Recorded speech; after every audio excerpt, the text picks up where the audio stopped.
All right, welcome to this stream where we're just gonna watch some games from TI. I've turned spoilers off here. I've watched like one or two games from the official stream, but I haven't seen much. So we'll just watch some games that I think are interesting. And if you have any particular games or series you want to see, we can do that as well. Just one thing that jumps out right away at me is Beast Class is Team Secret. Both, I think, pretty strong teams, pretty interesting teams, and I really like Team Secret, so maybe we'll watch that one. And I guess we can do this. No, that's gonna show us the winner. Ah. Okay, Team Secret victory. The way of seeing the lineup without seeing the winner. So, okay, so Secret wins the first game. This is best of two, so let's just watch the second one. Or do we watch the first one? It's like a puppy Chen. Let's watch the first one, even though we know who wins. Let's watch the first one quickly.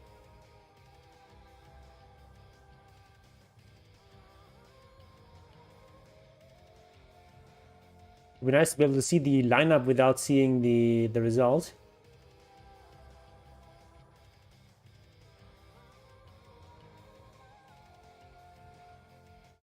Also turn off all chat or turn on all chat. All right, we'll go through the draft quickly. My keyboard is not working. What? All right, so we see Marcy being banned, very reasonable. I think she's gonna be banned a lot in this TI. She's like banned and picked a lot. And Secret right away with the Puppy Chen. Countered by Enchantress here. Enchantress is quite good against Chen because she can, of course, deal his creeps, but also it's just like matches his timings quite well. And then Centaur. Interesting to see Centaur picked this early. Morphling, I think he's a bit overrated hero, but he's obviously been picked a lot in programs recently. Lina being banned out. Monkey King's banned out. Interesting that Monkey King gets banned out. I don't think he's that strong right now. I guess he does quite well in pro games. And what do we have from East Coast? Snapfire. Alright, interesting draft from them. Leshrac. Okay, Esper, Leshrac, pretty reasonable heroes. I like the Secret lineup. Obviously, I've already been spoiled. I know that they win.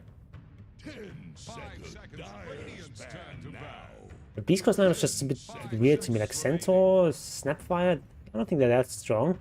And Ench is like good against Chen, but I think she's not that great in general right now, even in pro games. Okay, what's last pick here? Ooh, Slada. The course been buffed a bit recently. I guess. Alright, Puck for the mid lane, I guess. Interesting. I don't like this Beast Coast lineup. My keyboard is not working. This keyboard is not working. Alright. Like this. Alright. Do free camera. Copy, starting with the standard Chen stuff. What's Ench doing? Okay, seems reasonable. No one actually here. Interesting. Ooh, Puppy actually in the offlane here. Oh, okay, they're trying to dodge the Enchantress, but Beast Claws are not fooled. Interesting. Rezo here with the Leshrac carry and with the Sayak Earth Spirit. I think Leshrac carry works a lot better together with Earth Spirit because like with Leshrac you want to like set up kills, which Chen is not that good at doing until he gets a couple of levels. Puppy being a bit scared for his courier. And he's gonna get rather bad creep.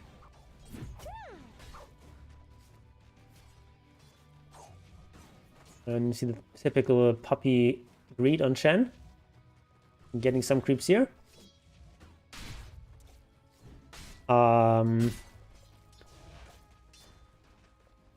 Yeah, I think like Lashback Earthspirit is pretty strong lane. You can get some kills there. Of course, Centaur plus Snapfire is also a pretty decently strong lane. And yeah, with Nisha in the mid lane and this Morphling, I think it's going to have a really good time against Puck. You can just outlast him. Not sure what that Captive Strike was.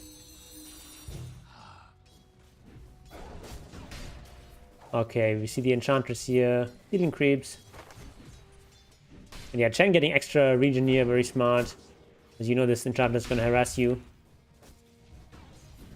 As well as the Slardar, so he's also going to want to give Slardar some tangos.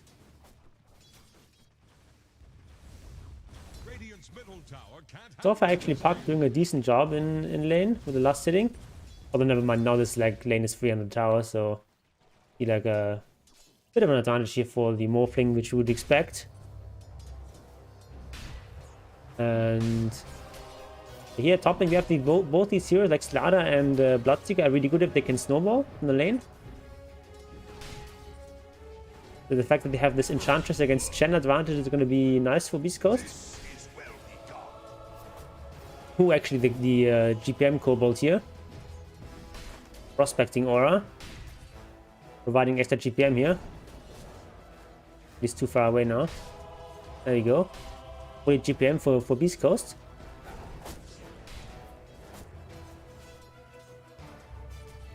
So like, it's only for 30 seconds though. Ooh, Chen can go on. He has to TP out. TP's all the way back to base. Smart move.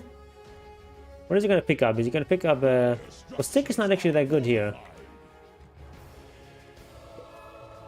Because your Enchantress is often going to cast this out of range. Like out of vision. And Impetus doesn't give. Stick charges, so Stick probably not the best. Satch is going for Sage's Mask for the mana. Giga Chen, Soy. Okay. Not sure exactly understand what that comment is about.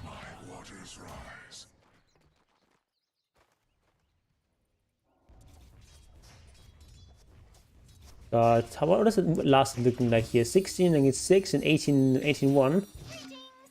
Okay, pretty good for Morphling still. Also going for the bottle. We stand at down here, Zayak being gone on. And he's down. Double Nautilus mini from Rezo. Not messing around.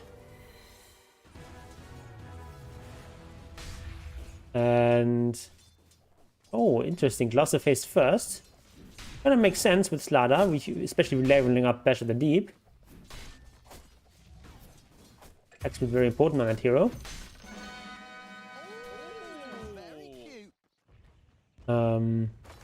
Oh, I missed that. How did that happen? Right, so Nisha is just like minding his own business. Oh, and 360 HP. Okay. All right, that's not a thing. Okay. A bit overconfident there. Even had like a water rune here and a fairy fire and stick charge, but didn't use any of them. Kind of funny.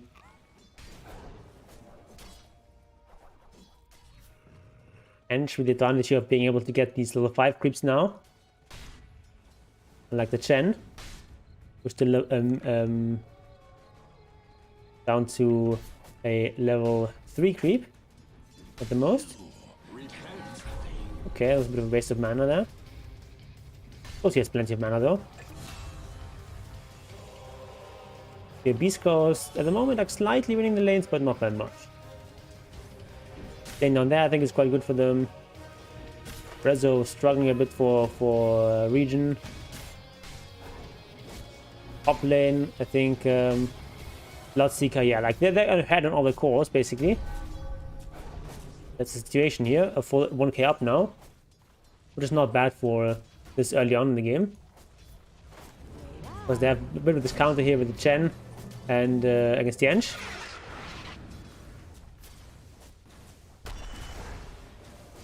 Yeah, it's officially begun. Well, yeah, the group stage has begun.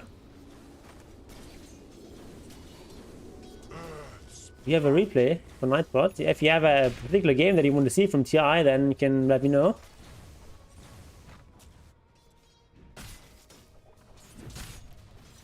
So it's actually a really short game. I guess Sega just hitting some sort of mid-game timing. Double damage on Puck now.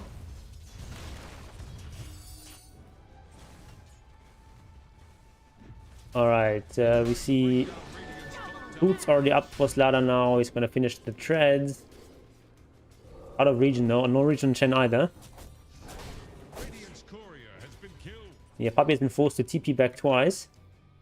Rather painful. But the big advantage, of course, that Chen has is that he's much better in the mid game and late game than in the end. Oh, Crystal is getting gone on here. He escapes the Blood Rite, but he's still very low. Let's see if I can see him. And I think it's going to be a kill. But Stinger, he's very low. And these guys as well. So one was a 1-for-1 trade. It's okay. But meanwhile, also we had Leshrak dying. How did that happen? Professional caster here. Okay, just being gone on here with Syak being a bit far away. I guess he pulled. It's not only in your 2K games where if you go away to pull, your carry matches die. Let me see this again. Okay. This is pretty standard. The Basilius here is probably gonna get mech next. Maybe like a stick in there.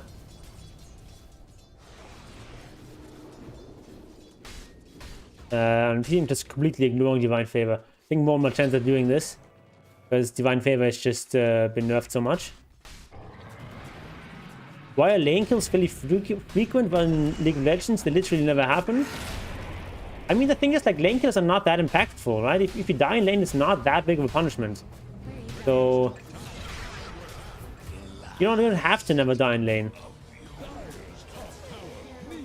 Some pros have said that dying is not really important as long as you secure XP for the lane. Yeah, exactly. Like if like the creeps are pushing into you, let's say you're mid lane, the creeps are pushing into you and you die, then that's a big deal. Then your creeps die without you getting XP. But if you're like up here, like you're raid and you up here, and you die, you don't really lose much XP for that, and you don't lose much gold either. So it's not that important to avoid dying. I don't know how it is in League of Legends, whether the punishment there for dying is bigger. But in Dota, it's just currently not that high. So people are just taking more risks, I guess.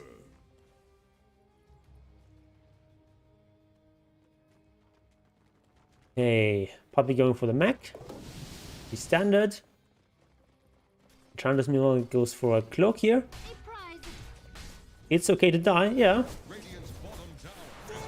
It's not like you want to die, obviously, but it's not that big of a deal. What is we doing here? Okay, he's close to bottom now. Interesting. There's sort of like sacking Crystal is a little bit here.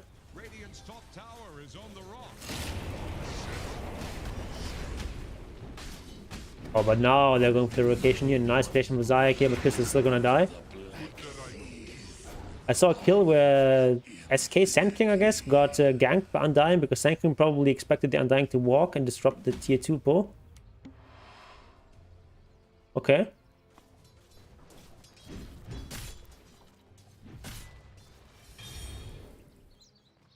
It's very important to play around the expectations of people. That's sometimes in programs that like you see players like dodging spells by just like walking straight, like still shots, because people expect them to dodge, and then if they don't dodge, that's also like a way of mind gaming someone.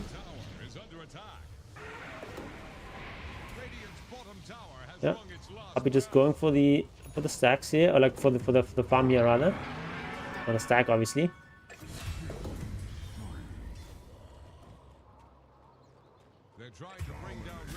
And I see this a lot in pro games with 10 people just like farming a bit. This was actually up 5k, so very dangerous position here. for secret. 3 deaths already on this Morphling. Crystal is going here for interesting. Going for the Mask of Madness. And yeah, Rezo with this basically off lane, Leshrac plays in the safe lane here. Gone for a lot of mana here, and now it's going to go into Bloodstone.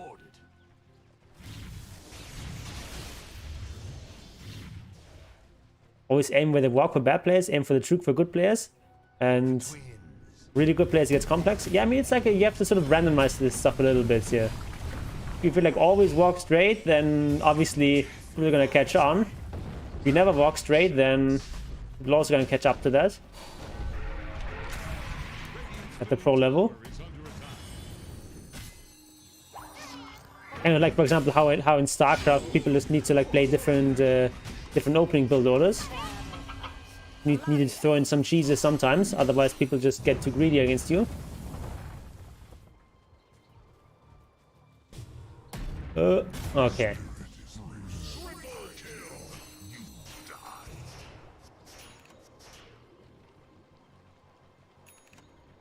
Yeah, so the neck is finished on Chen. No, it's had like a really tough game. Still has mech at 13 minutes. With an extra Bassi. But Crystalis is not doing well at all. He's been suffering in the top lane. Last one is OP, you rush it on Leshrac always. It's not OP, like an item is not OP if it's good on exactly one hero. Like it's just like super suited to Leshrac. And I guess you could say like it's maybe OP on him or something. But like Leshrac is like I think literally the only hero that buys that item regularly.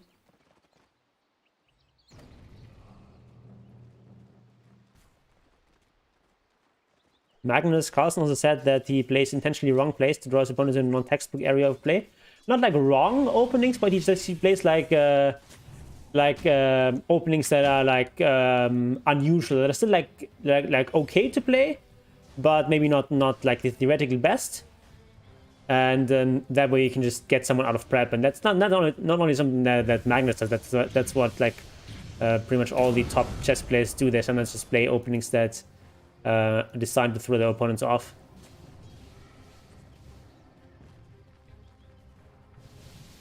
Okay, Uppy actually going for a very early shard. Interesting. I suppose if you're in a game very behind, going for like a high risk, high reward kind of item like shard might be a good play. Like shard is a very inconsistent item because you don't always get ancients, you don't always get good ones either. Oh, you stole this one from Ench, that's why it's at time live. Gets a very nice amount of bonus damage though. The Chen plus the Ench buff here. So this one gives 50 bonus damage. And this one gives 16 bonus damage. And so it ends up with 72? How did that work out? Not sure.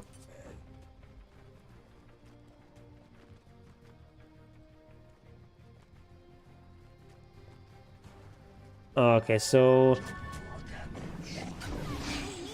Ooh, Morphling is in really big trouble. Yeah, there's no way for surviving that. He's already built pretty tanky items. There's no way of surviving that. With that many heroes. And Beast Coast Temple Land really coming online. Ooh. Good Magnus ulti there. Well, not Magnus ulti, but Centaur ulti. Lesher goes down. And yeah, Chen has no escape there. Wow. 9 kill lead already. At 16 minutes.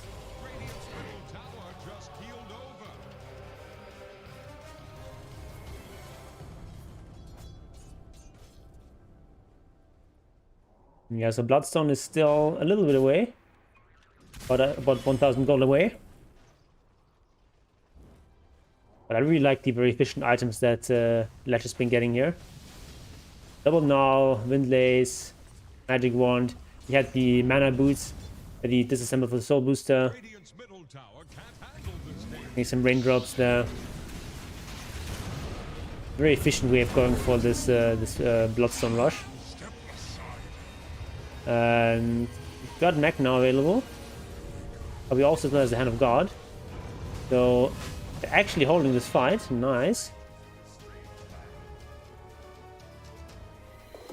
Ooh, Whisper actually maybe getting a bit too big for his bridges. Going for hard now. Straight after Blink Hood. Interesting. Also got no armor. You really want to go for hard if you have no armor? I think it's a little bit of a suboptimal build. What is Ench gone for? Okay, she's gone for Pipe. Was very strong against Leshrac. Now going for full staff, seems reasonable. The fluffy head in there, be efficient. Lance of Vasul is also pretty good on Ench. Extra like mana pool is quite important because you end up spending a lot of mana on this hero in fights.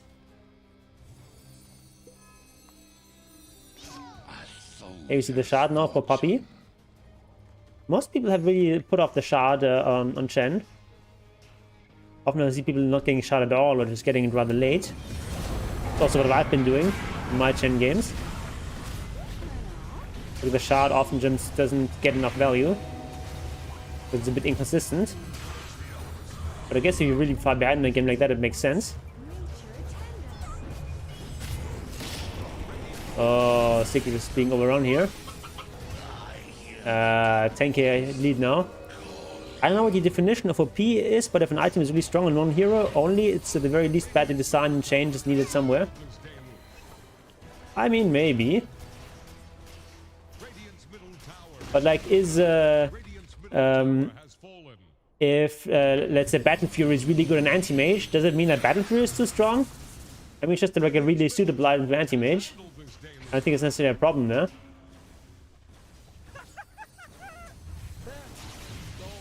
I guess Leshrac is being picked a lot now in pro games. Maybe it isn't indeed too strong.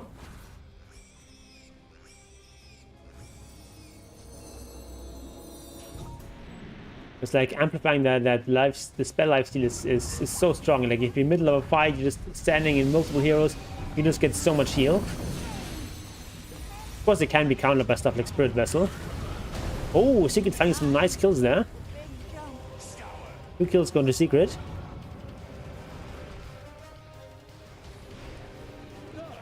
I think they're straight for Roche now. They've got Slada with Mask of Madness. And the Slada is actually like look at this farm. Like this is a carry Slada. He's got less than the Ench. Kind of sad, but of course it still helps a lot for Roshing. And Nisha's actually the true carry here, taking the Aegis.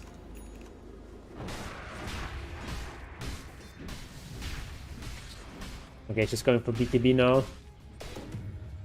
Makes sense on Slada. You don't really need Blink Dagger on carry Slada, at least not early on. So I think the first ancient that Puppy got, that's this Granite Golem, which is fine but not that great. Morphling being in trouble once again. He does have the Aegis though. He's actually fine. So I feel here coming soon for Chen. I think you just heal right away here with Chen. So survive until that next mech there. Doesn't quite manage it. Okay, but it's 2 for 1. If this far behind, 2 for 1 is not that bad. Cost 5 and an offlaner for an offlaner.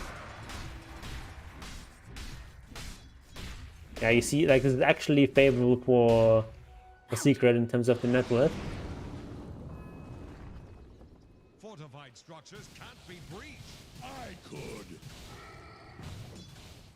So Looks like just a Manta style here for Morphling. Makes sense against the silence. And just straight BKB rush here from Zayak. I like it. Dire's bottom tower is under attack. Unseen here though. Or is that only a sentry? I think it's only a sentry. Yeah, I don't see this. The Secret re-establishing some control here with the sieges. Double damage on Morphling, also super strong. Radiant's top tower. One of the best double damage heroes. Rezo getting his Blink Dagger soon. I want to pop you up to getting the Vlads now. Okay, seems pretty standard. No stick though. I don't know why he's not getting a stick.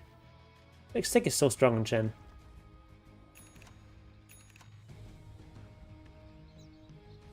But like you have enough slots, right? Oh, he's getting this one is about to die. Oh, it's kind of funny to play this sort of creep ping pong with Chen and Ench.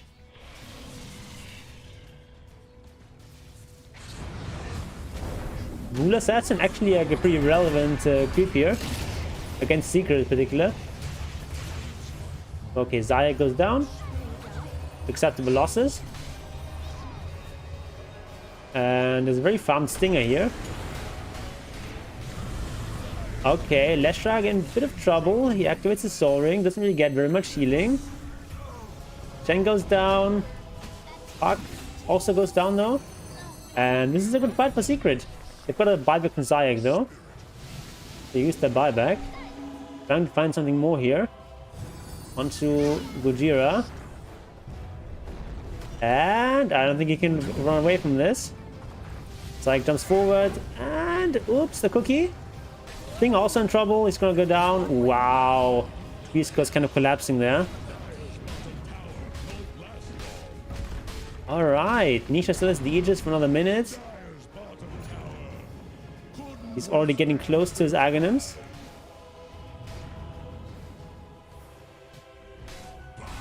What is this Lara doing now that he's got BKB? Okay, I guess he's gonna go for the... Gonna go back for the Blink Dagger. Does make sense. Yeah, this guy's still pretty poor. Like, he's still by far the poorest of the cores. But now at least he's ahead of the enemy support.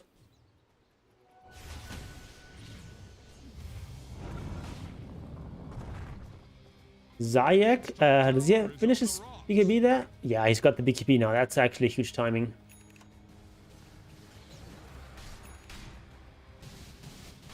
BKB is so strong on Earth Spirit.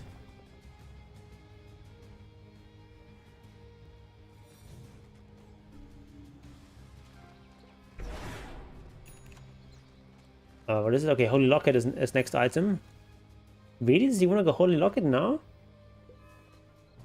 But he's not going to finish the Vlads. Instead goes straight for the Holy Locket. Interesting.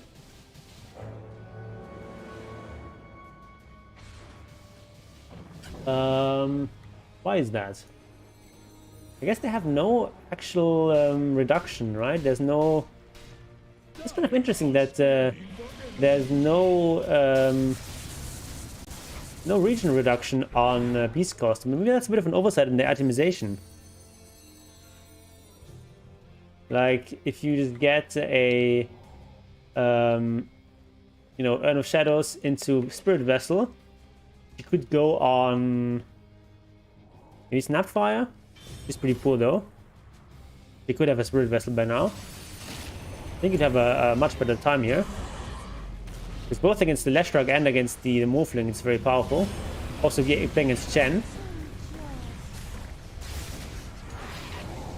Alright, we see the Ench going down. Oh, Park looks pretty dead, to be honest. Down he goes. And yeah, Beast Coast is just collapsing here. Wow. Despite this very bad start, Secret now actually ahead, I think, even though the Netverse still tells a different story. Secret just winning all the fights. This think they have like a bit of a stronger teamfight lineup. Glassrock obviously very strong team fighter. Earthspirit once he gets the BKB is super powerful in team fights. And Shan can always add a lot of value in team fights. There's something like the Ench. What should we do in team fights? Like, she can right-click people, fine. It's not really what you want from me support, though. Yeah, she has good network. She's got like a pipe and a 4-star, but it's great. But the hero itself doesn't add that much to team fights. Also, like, I really have to question this heart play here. Like, why go for the heart? Wouldn't it be much better if you actually went for a Shiva's Guard? Not necessarily an item you see every day in Central, but like the armor is great. It's the minus armor that the secret has, and also you've got the region reduction, which is, what is it, 25%, which is not huge. But it's going to help against like the heal from Chen. You have the Leshrak, who's got all this heal with Bloodstone, and of course you've got Morphling. I really think that if they had just gone for a Shiva's Guard instead of that that heart, and they've gone for a what's it called, the Spirit Vessel on Snapfire, or an Ench, I think they will be winning this game.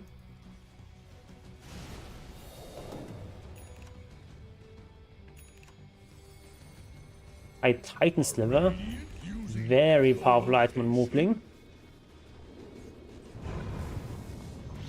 It is great on this hero, and like base attack damage is great because he's got so much attributes. Jump forward here on Zayak, or sorry, on Stinger rather. He goes down. Gojira just to get out, but I think Roshan is not going to be secrets. Supposed to have very fast Roshan lineup still.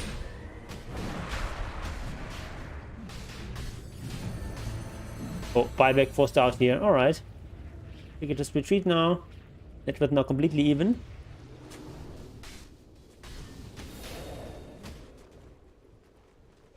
Puppy did actually go for the Vlads now. Not going for the Holy Locket. Not buying very many sentries though. Interesting. Both teams not being very active with the sentry buying. Illusion. Kinda weird.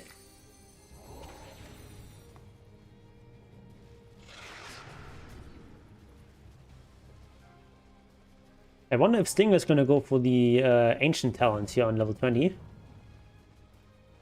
He'll chance ancient creeps. Probably a good idea. Alright, Sayak being killed despite using BKB. No buyback available. Was used buyback earlier. And Stinger is gonna go down though. As well as of course the kill earlier on the Bloodseeker. So 2 heroes down for 1. They can just go from strength to strength here. Now I think they can just go for the Roche. No buyback here either. She bought back earlier. Buyback here is not available because not enough gold. BKB used here? I think that was a misclick. Maybe when it meant to click the Mask of Madness instead.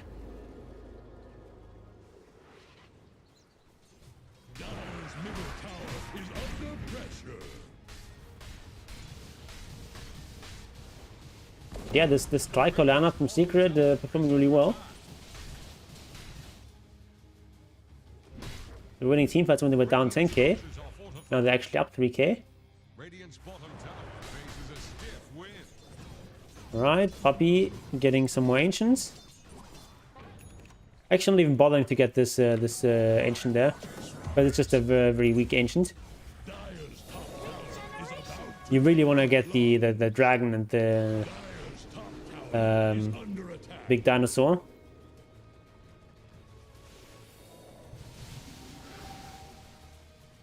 He's got actually a really efficient creep army here.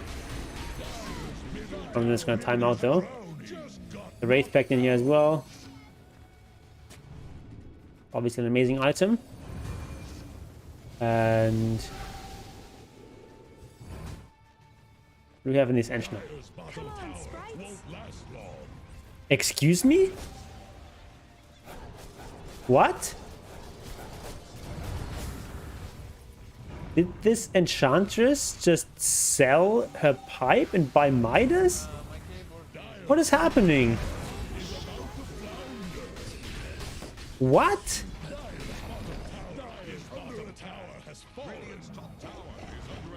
I'm so confused. This Ench had a pipe. No, she doesn't. What is happening? I think she actually sold the pipe to get a Midas, which is crazy.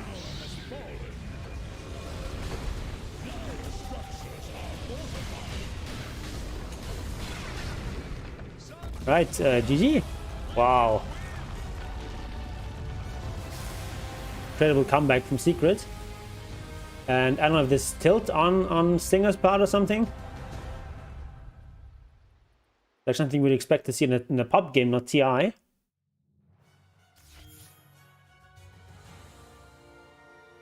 Well, let's watch. Let's look at the match details here. Do we? I think I got this pipe really fast, and then he just apparently sold it and bought a Midas. Crazy.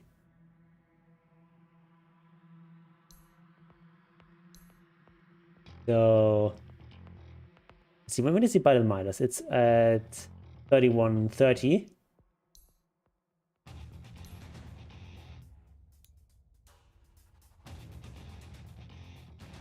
Yeah, that's when his net worth goes down.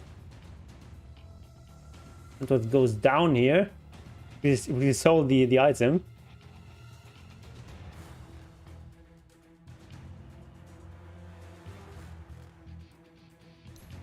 Okay. I mean, the game at that point was more or less over, but still. Team is not calling it GG. It's kind of bad sportsmanship just to for the rest of your team just to like do something like that. Someone's gonna get an Overwatch case from a group stages. Yeah, that would be funny. His teammates reported him. Can I go back enough? No. Okay.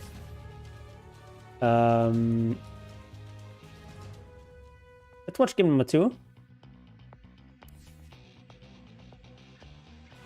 Hi there, Aaron, by the way.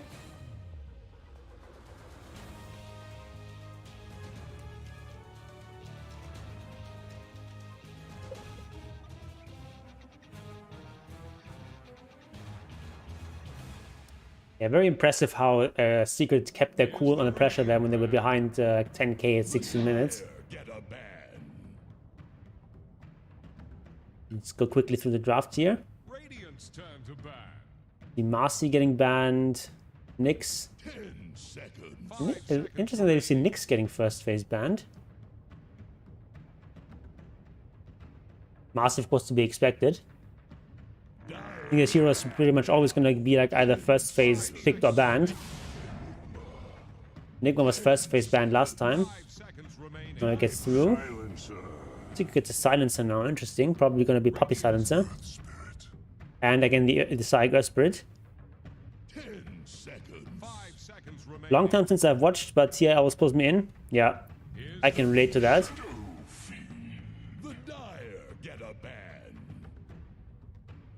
I haven't following Dota a lot since basically since like TI5 put me back into Dota, and I've been sort of playing the game continuously more or less since then. But before that, I was like I watched like TI2, and then I got into the beta. Then I watched like TI3, and I got like more into playing the game, and then with sort of TI5, I got sort of really back into the game. Okay, so what do we have? Lina being banned, Batrider being banned, Morph also being banned from the game before. Ooh, Sniper, interesting.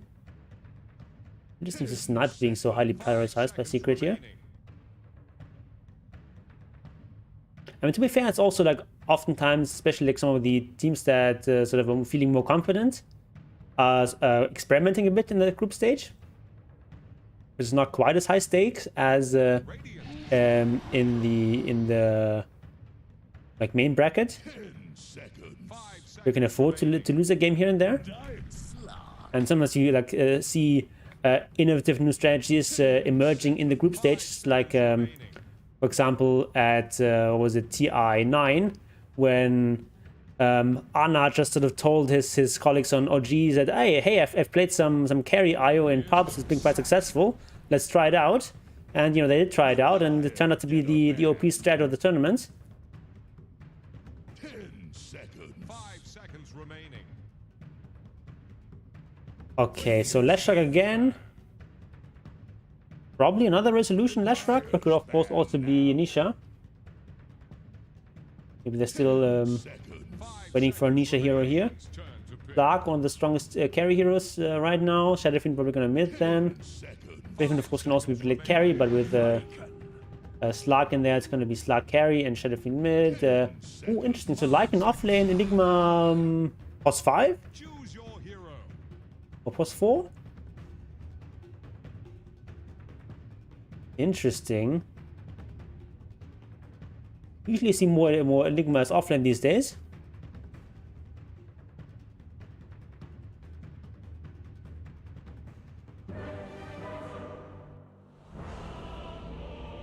And interesting, it's another Crystallis Slada. So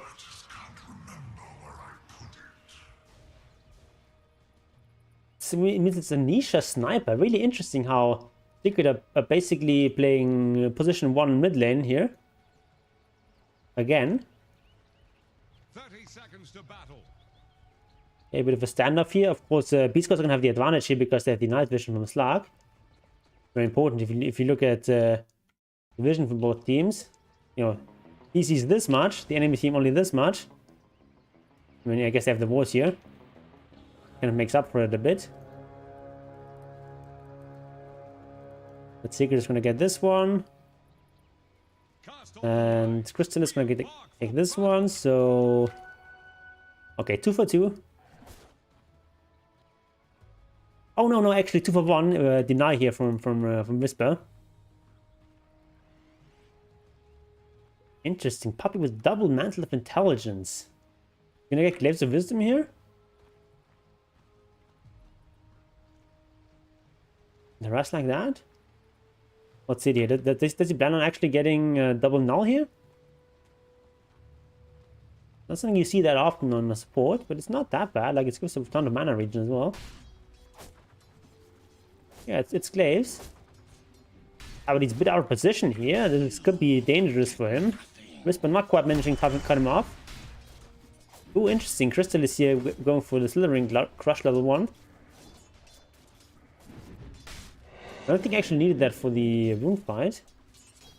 It wasn't challenged there.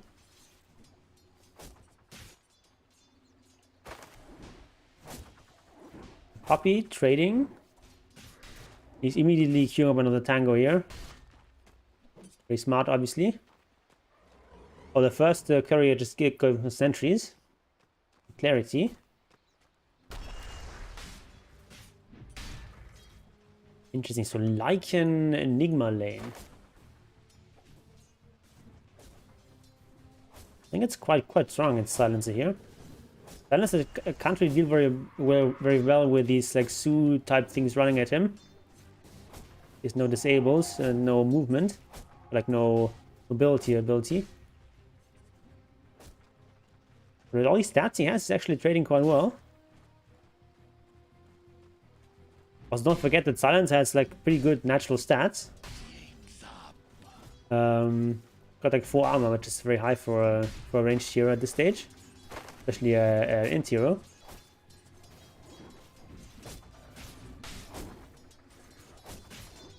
Enigma probably gonna get a Basilius soon. He's just taking so much damage here from the Silencer. Glaives are annoying. He has to use the Fairy Fire there to survive.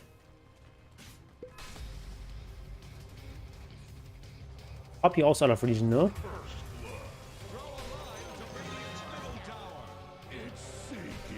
What do you do if you Stinger here? Does he get anything delivered? No, he doesn't. He has the money. Not getting any region though. Maybe he just plans to suicide or like run back. Not sure what the plan is there. But yeah, we had a first blood. Let's go back to that. Just the advantage of using replays here. Oh, sniper. Smile. Ah, he's being outplayed here. That is really impressive from Nisha. How he does that. He's even got the salve there. Being charged though. You can get the tower though, it's fine. Use the salve now. Yeah. Very impressive start here from Nisha. He doesn't have as many denies though. Something that Smile is going for him now. And Whisper starting with the Sage's Mask. I really like that start. Also getting the Ring of Protection actually. Oh, another kill. Down here, K1. Yeah, this Leshrac Spirit lane is so strong. Oh, a Lightning Storm here, interesting. I guess Diabolic Edict not that strong against the Slag.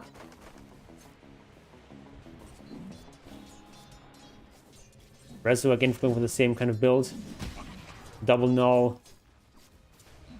Getting mana boots, casual windlace, and probably a wand.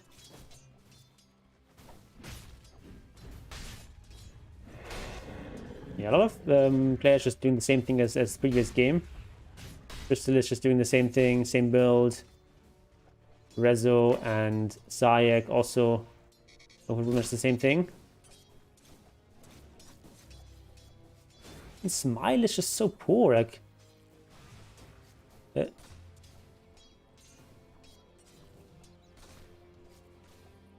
why is it sorted by teams? So, like this.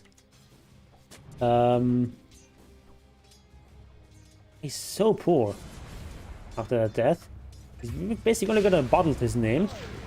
Gonna have something to deliver him, right? No, he doesn't actually have anything to deliver. What is he doing? Why is he not buying items? He's got 700 gold. He's just spending his gold on stuff. And ring the lane like that. It's so weird how Mine is doing there. You're rushing something expensive? What could he be going for now? I guess just boost of speed. Why isn't he getting like some Wraithbane components? Oh, Zayak coming in here. Easy kill on Smile there. And yeah, Nisha is no danger for him. The Sniper's so strong right now.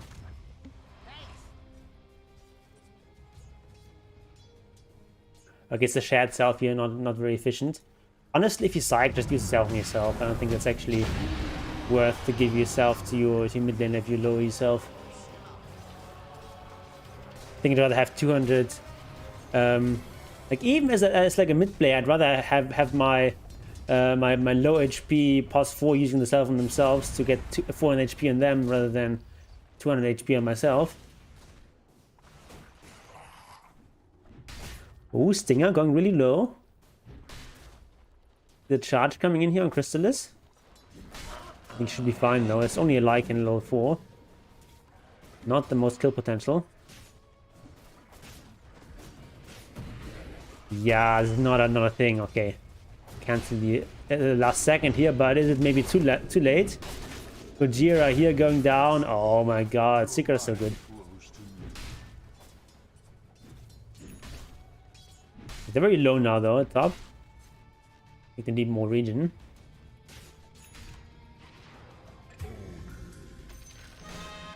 Lycan still 600 gold away. Almost 700 gold away actually from this Dominator. So what you gonna do? Life goes on. He got like some items before. He got like Mirror Protection and Faded Mask. Still. And yeah, Nisha is like 7-0 already for secrets. Incredible, actually.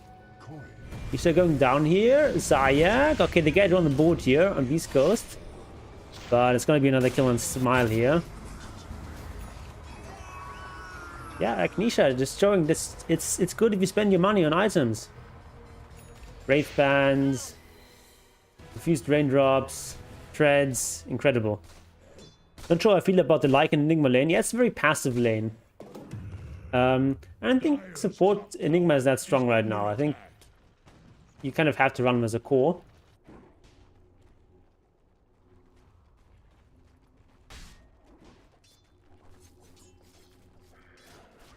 There's just like two heroes that do like similar things in lane.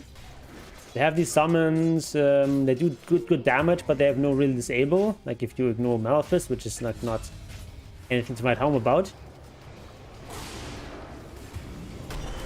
Oh, double stun here. He just mans up one against two. It's incredible. Yep. I mean, he's level 7 here.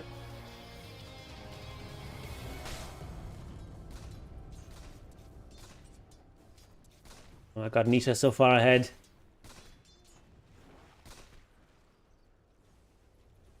Gonna get double damage as well. He's got the beach grip here. The poor tower. Do they have fortification? No, they don't. So Beast Coast are lucky there. If they had fortification, then the tower would be in a bit of trouble. As it is, no great way of really using that double damage. Very smart also drops the Iron Branchy into the backpack, so you get the Blade of Alacrity right away. Like a really efficient build. It's going for the Dragon Lance and then for the Mask of Madness. Pretty textbook performance here from Secret. Just showing us how strong these early items are. Where's Poppy at? Yeah, he's going for double null talisman. He probably says, I don't care if I'm a support, I'm still getting double null. Mana region is good.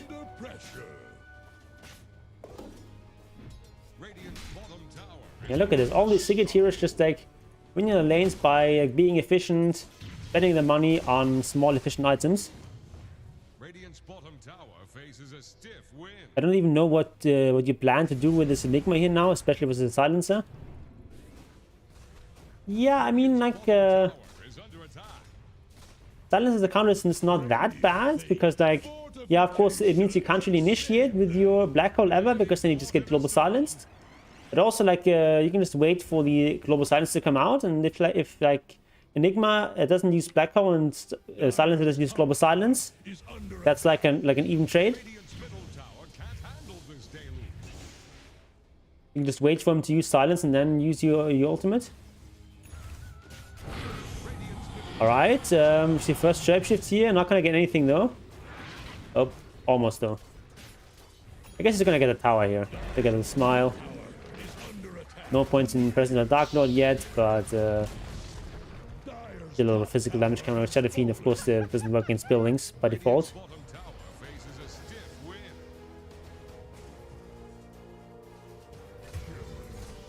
Nisha trying to get the mid tower here.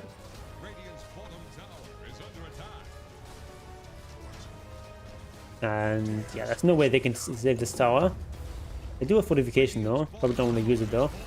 Already lost the tier 1 bottom.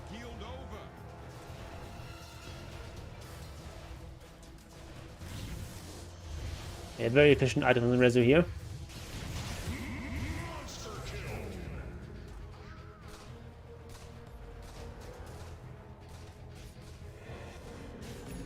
You can see even like pro players like Rezo are sometimes too lazy to drop null talismans for arcane boots.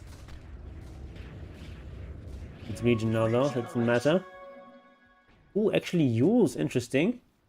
Why does he go for the Yules here? Instead of the straight Bloodstone Rush like in last game. I'm not sure actually.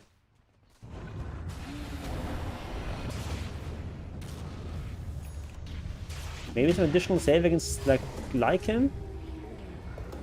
Maybe like Slark or something? I'm not sure.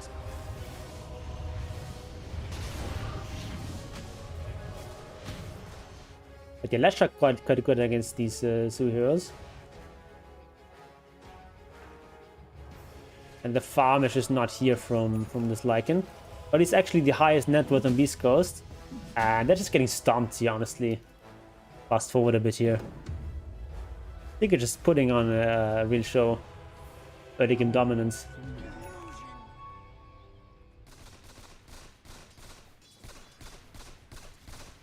Nisha, just look at all these efficient items. Love it. Oh!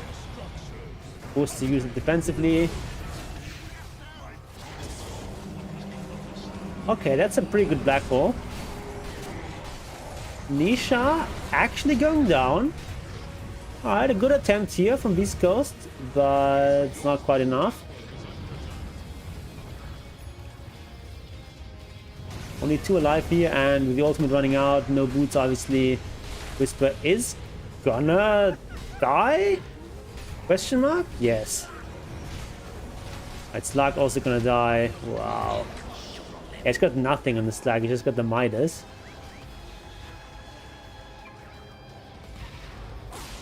Right, Rez is gonna die there though. No way you play well with that. Oh, actually denied for the neutral creep. Wow. Oh my god. Beast Coast just can't catch a break here.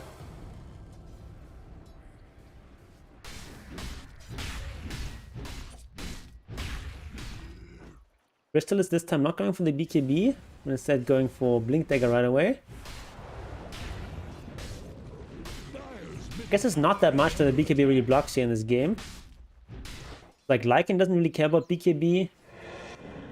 Enigma doesn't care too much either because Black Hole goes through. Slark, I guess it helps a little bit against him. Spirit Breaker stuff goes through. At least much of his stuff. And yeah, it helps against Shadow Fiend. It's really not the best BKB game here. Makes sense to delay that. Okay, they're in the Roche pit now. Crystallis is going in there alone. Interesting. Zyke also going for the Yules here. Interesting how they prioritizing the Yules here.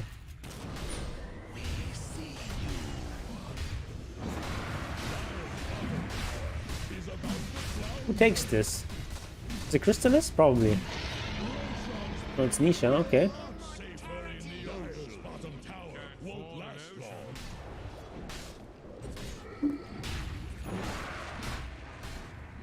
I guess the Nisha is like the one who's gonna allow them to see high ground, so it makes sense. I'll take that. Dire have the spyglass at hand.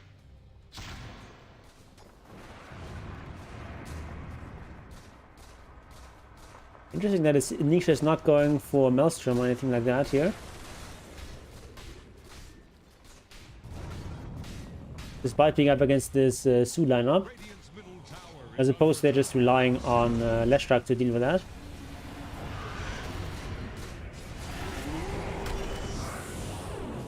Yeah, Nisha getting stuff done here is going to kill the Centaur so you can't get stunned. Got the Hurricane back as well, it's on cooldown though. And there's no killing this Nisha.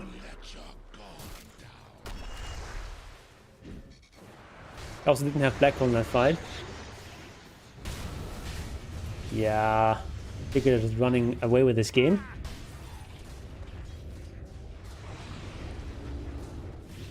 Crystallis, go for the BKB now. Makes sense.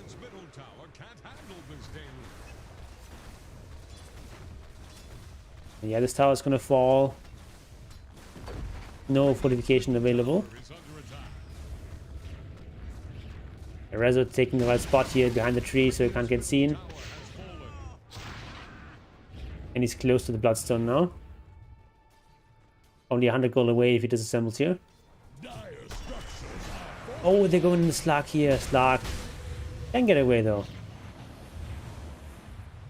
Presumably, but Poppy's coming in.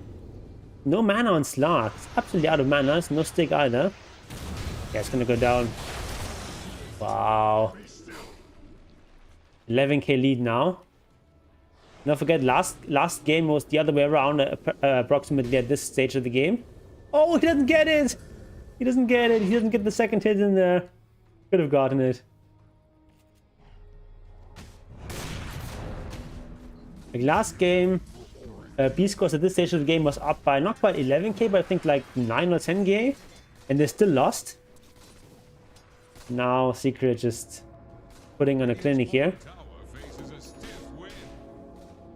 Like securing this outpost. Very nice. I'll be going for treads even. Secret showing us how important these early game stat items are. I'm just gonna try to get this tower. Not quite gonna get it though here. Where is he? Yeah, there's no contesting here, okay. Right up top. Gojira is gonna be dead. And K1 should be fine. He doesn't have an item yet, like... It's 18 minutes, all he has is Midas. Oh, going on Lycan. Does have ultimate, but it's too low already. Doesn't want to use it. Dayek rolls out. K1 barely gets away there.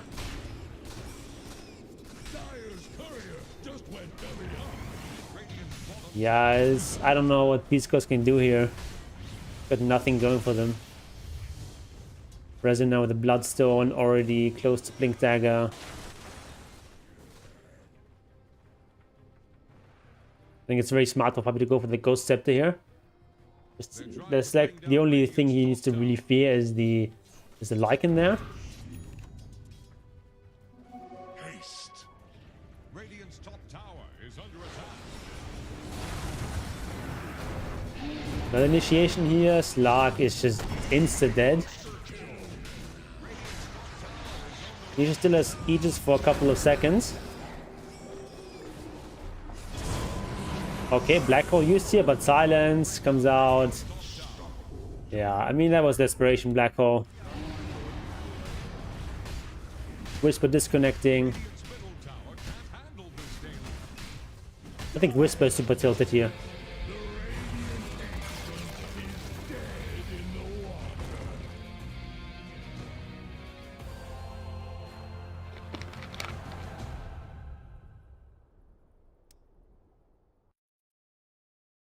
Very impressive performance by Secret. What else do we want to watch? If you have any suggestions in chat, let me know. The one thing that sticks out at me here is OG against EG. Would be a good match.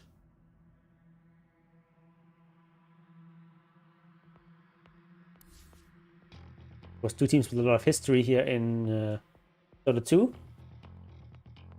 OG being founded after TI5, originally named Monkey Business, before they rebranded to OG. And EG, obviously, a organization that's been active in many different esports.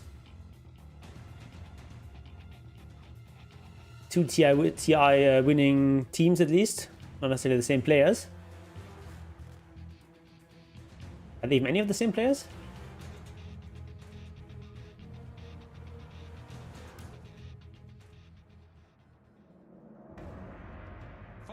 Yeah, none of the TI5 players are here on EG still, and for OG, none of them either. So it's both teams that won TI, none of these players have, I think. Yeah, no TI winners there.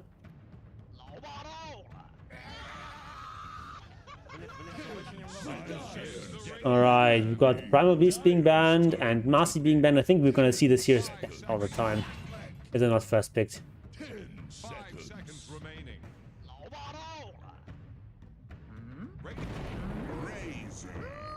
I'd actually expected Undying to be more of a priority here, but we haven't really seen him very much picked up band. TB, interesting. OG picking that carry right away. Rude Mother being banned out, interesting. Viper also. 10 seconds. 5 seconds remaining. I guess Amar is a pretty good Viper player.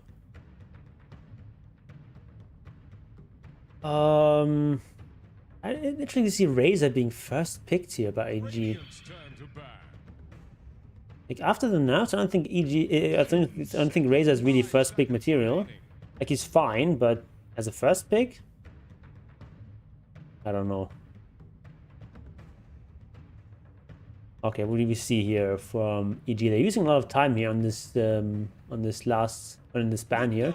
Not even the last ban in this phase. Interesting they used so much time on that. So okay, banning a pretty popular carry there makes sense. 5 seconds remaining. Radiant's turn to pick. That's such weird picks from EG though. 10 seconds. 5 Like seconds. Shakiro, really? 10 seconds. Snapfires in there. Interesting that no one is touching Chen so far. 10 seconds. 5 seconds remaining.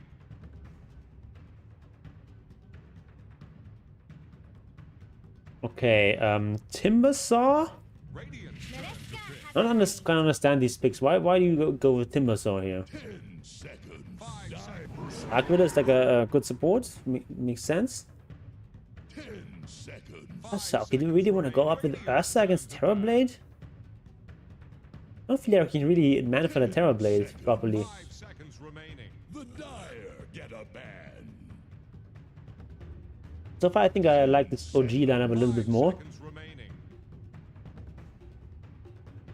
Radiant's turn to ban. Dire's turn. Alright, got the Void Spirit. What do we have for EG here? They probably need a mid laner now.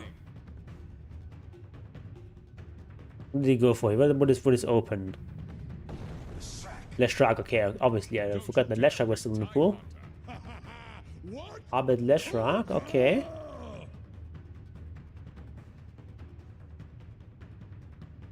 Alright, let's see how this goes.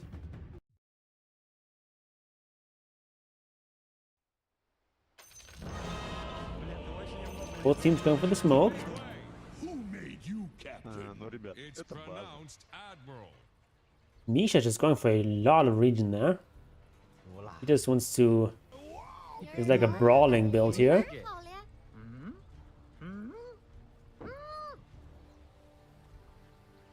Yuragi with the stick first.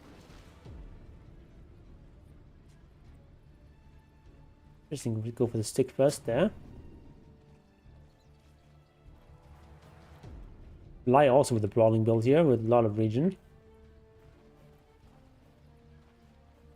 Ooh, crit the same.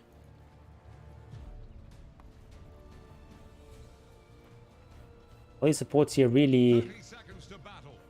anticipating heavy fighting in the lane. Leshrac with the bottle rush build. And same from BZM.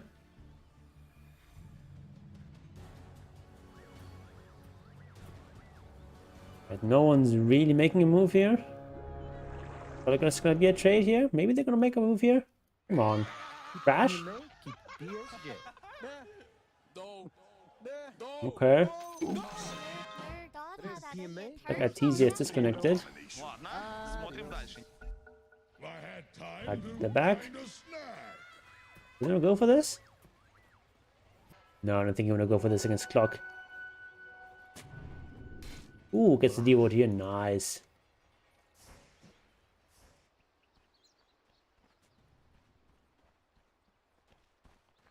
Interesting. Ring of Health here. They're gonna be like a Battle Fury build from Artesia? Or why do you give Ring of Health here? Really interesting. Okay, what lane do we want to follow? Up seems like pretty farmy. Oh, Misha though. Going on Nightfall, he already used his static ring at 16. Taking so much damage.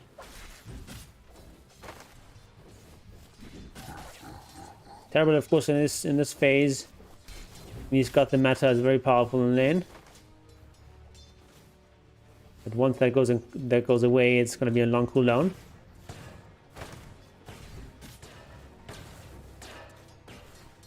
So they secure a decent advantage here at the start with this. And now Razor's going to start linking people up again.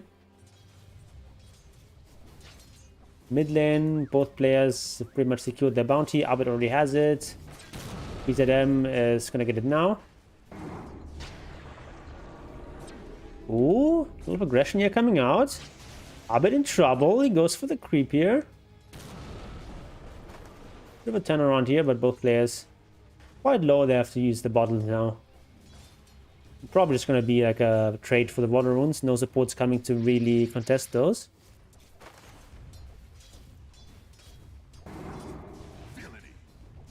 Oh, well, that's like basically saying don't go to the top water rune.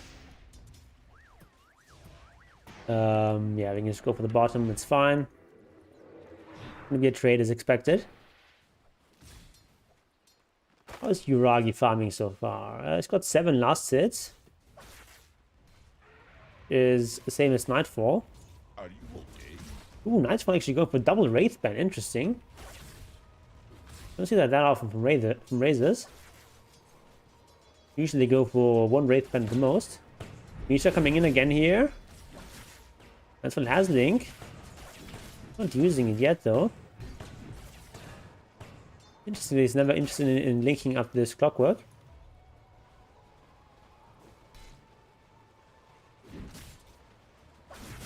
Very passive start so far. Deb's grandson. Radiant's courier just drowned in a pool of blood. Alright, it was Flyscare was killed by Tiger. So Timber's so far having a really good time. As is this Lesh. Mid lane, maybe like slightly Abed favored so far. All within normal bounds.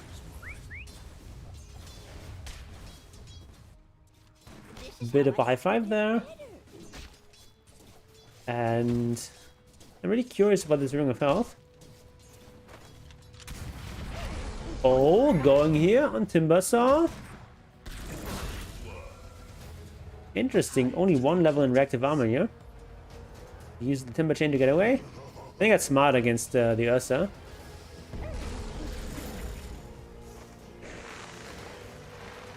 Got the Soul Ring, so he obviously has some emergency mana. Oh, we missed First Blood, didn't we? Let's watch First Blood. Happening at top here. He saved a point here, so we can get level 2 in meta now. Level 2 meta used. Misha is very low. He is gonna die though. No return kills there. He's got 10 stick charges. No stick on Razor so far. Okay, EG strike first.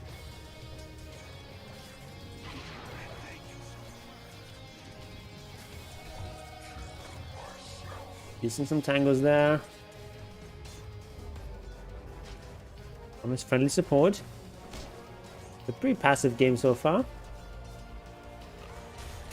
A lot of trading in all the lanes. Oh, Snapfire is very low. Is she gonna die? No, she's fine.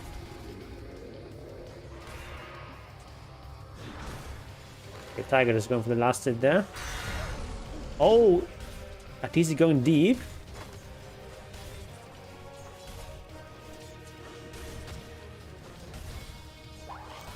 Oh, Tiger in trouble. He does have Shadow Realm though. Oh, let's run away. Okay, it's fine.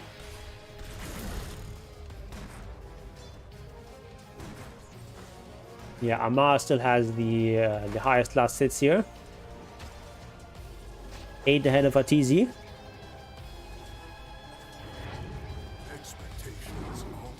Oh, gets the last hit, or the deny rather.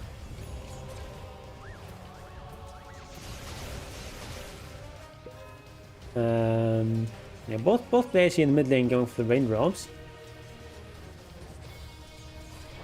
Investing a lot into being strong in this lane here.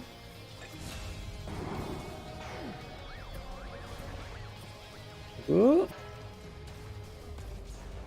I think Lash is gonna get level 6 slightly earlier.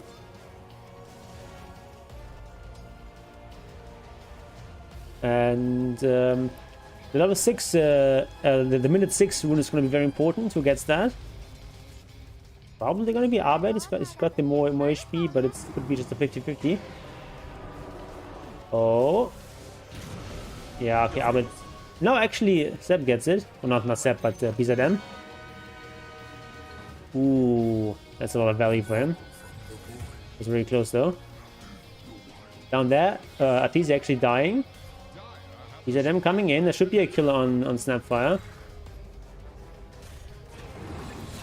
Yeah, he's super dead. Oh. Yeah. There we go. A lot of resources used for that though. No mana on BZM, not even enough for a TP. So we're just gonna walk home now and TP to mid lane. Middle tower is under attack. Would be my guess. Radiant's top tower is under attack. Dyer's middle tower is under pressure. Radiant's top tower is on the rise. Nightfall. Going for a Sage's Mask as well. Just like no, now he's going for BKB. I thought it was the Sage's Mask was for a Falcon Blade. Be pretty extreme to go for Tread, double Wraith Band, Magic One, and then also Falcon Blade.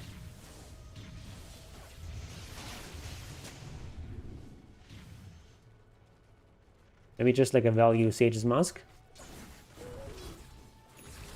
Also getting some mana regen from Crit. Miss Basilius. Throw a line to Radiant's middle tower. It's seeking. What's Tiger doing here? Your ships. Okay, top lane, Misha being sucked dry. Using 46 damage. What is Nightfall doing? What? Okay.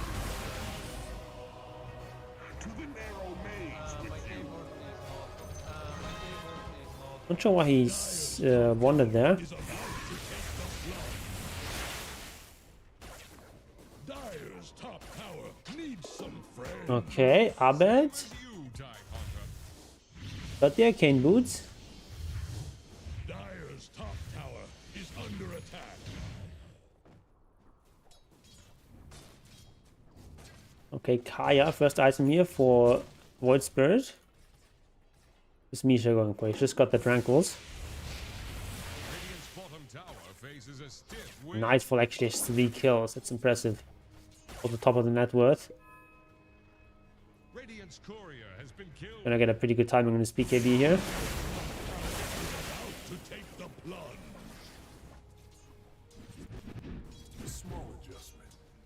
Alright, Crit trying to get some experience here, while Abed... Oh, he's fading to stacks here.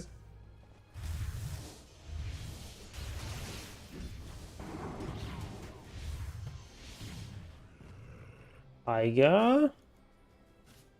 What is he doing here? Going for the 4th staff.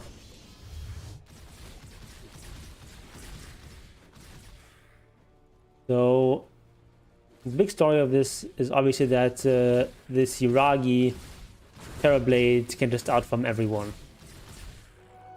There's a bit of a timer on EG. What is Atiz actually up to? Yeah, he's indeed going for the Battle Fury.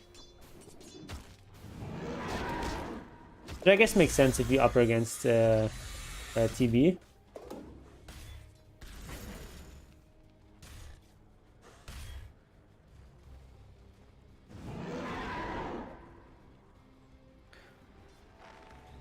I think the mana region is also kind of nice in Ursa.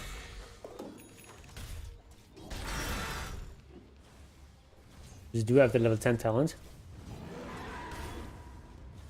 That helps with that. Once you're there.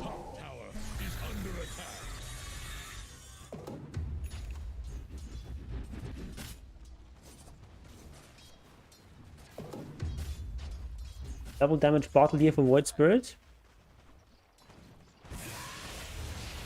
Nightfall. He's going for the BKB. Org Axis in here.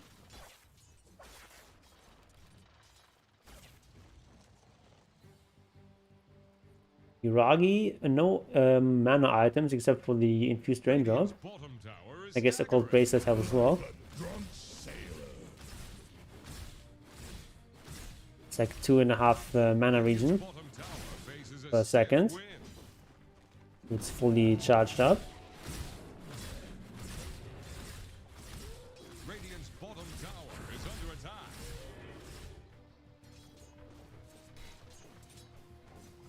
What do we have here? BKB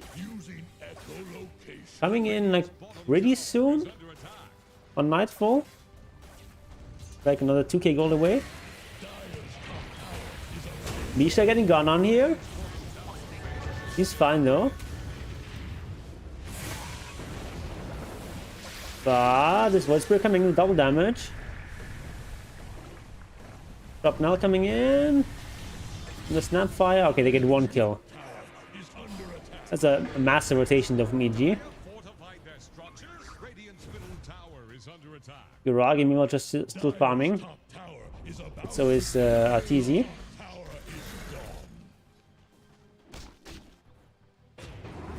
Oh, jumping in on Abed. Abed looks pretty dead.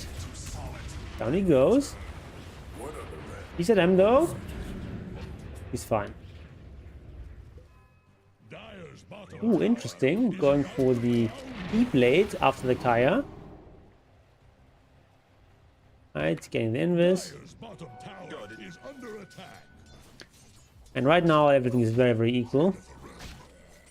Arteezy just farming here, hitting jungle creeps.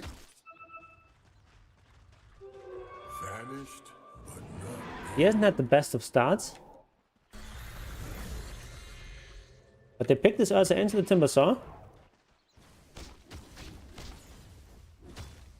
And into the Terror Blade, knowing what they were getting themselves into there. And I guess we'll see if they know what they're doing. Alright, good fight there. Down goes Snap. Tiger Widow looks pretty dead though. Alright, support for support. Seems fair. What are you doing? A bit of stack here.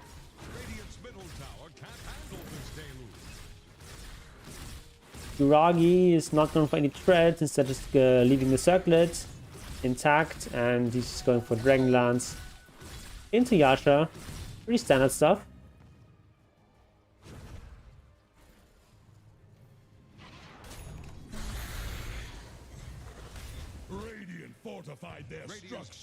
Alright, Nightfall is pretty close now to BKB. Can have it in another 2 minutes.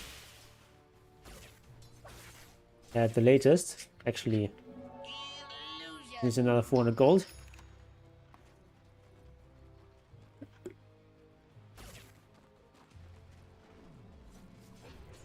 Oh. They're drawing the lines though.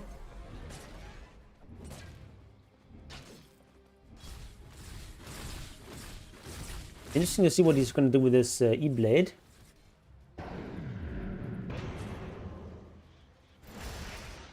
Oh, Ursa. Being thrown up here by the Yules. He doesn't quite have the Battle Fury yet. Gonna have it soon though.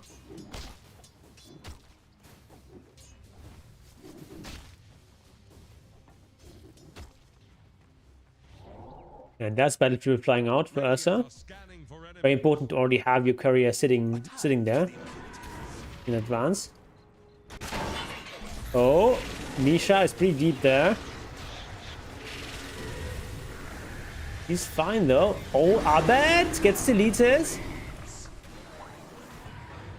Amar at this stage of the game, obviously super tanky, very hard to deal with. And Arteezy, he's gonna go down. So very expensive fight here for AG. Lose their position 1 and 2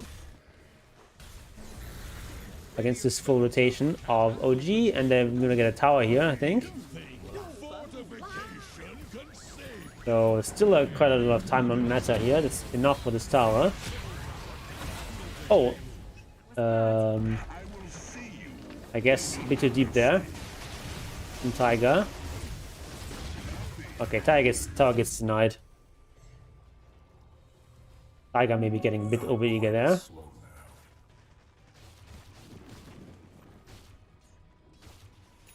Mars gonna have a 4-star in the sack. We have a lot of these mid-range items.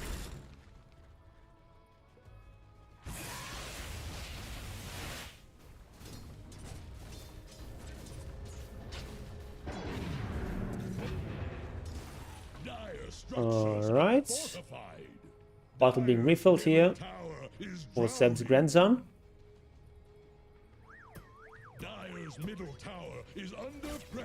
Nightfall has got the BKB now. Going for a Sange next. Interesting. Not sure if Sange and Yasha or if it's gonna be Heaven's Halberd.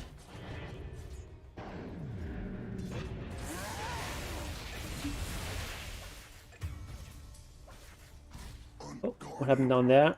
Arteezy dying again. Okay, he gets one kill before, so for 1 vs 3, that's okay.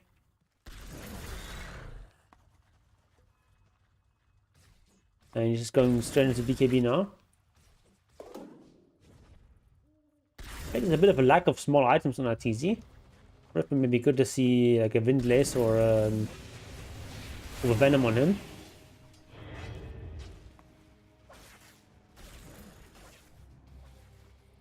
Radiant's bottom tower is staggering. Alright, E-Blade coming out. Oh, okay. Radiant's bottom tower faces a stiff Down the creep goes. top tower is under attack. Also see Sange coming out here on Amar. Gonna be the good old Kaya and Sange. What's crit going for? Okay, he's going for the Vlads into Wraith Pact. Makes sense. Then we're gonna go for the team fight. Nitro uses BKB, doesn't really get anything out of it. Meanwhile, Arteezy and Crit are doing the Roach. But 4 levels in tag team. And that as well as the Vlads obviously helps a lot there.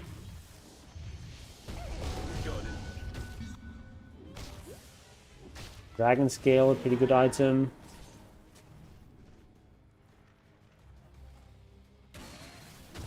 But I feel like still the onus is on EG to do something. Even with this Battle Fury, Ursa is going to get out-farmed. Sooner or later. Interesting, TB not completing a Manta, but instead going for the Skadi there. Skadi is a pretty good item against Ursa. To kite him. Also useful against Leshrac. Because once he has the Bloodstone, the regional reduction is going to be important. And also, of course, it's just so much slow against ranged heroes.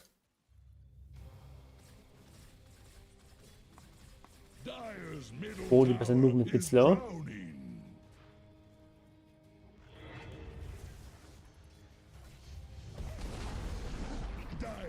Right, EG finally get the mid tower here. EZM going in there, forcing out the enrage from Ursa. Gonna be able to retreat there. Everything fine. Radiant's bottom tower faces a Just playing around. But I think this is working in OG's favor. Oh, Nightfall forced to use another BKB defensively here. This Razor ended up top of the net worth after laning stage. Got a pretty early BKB and has not really done anything with it since.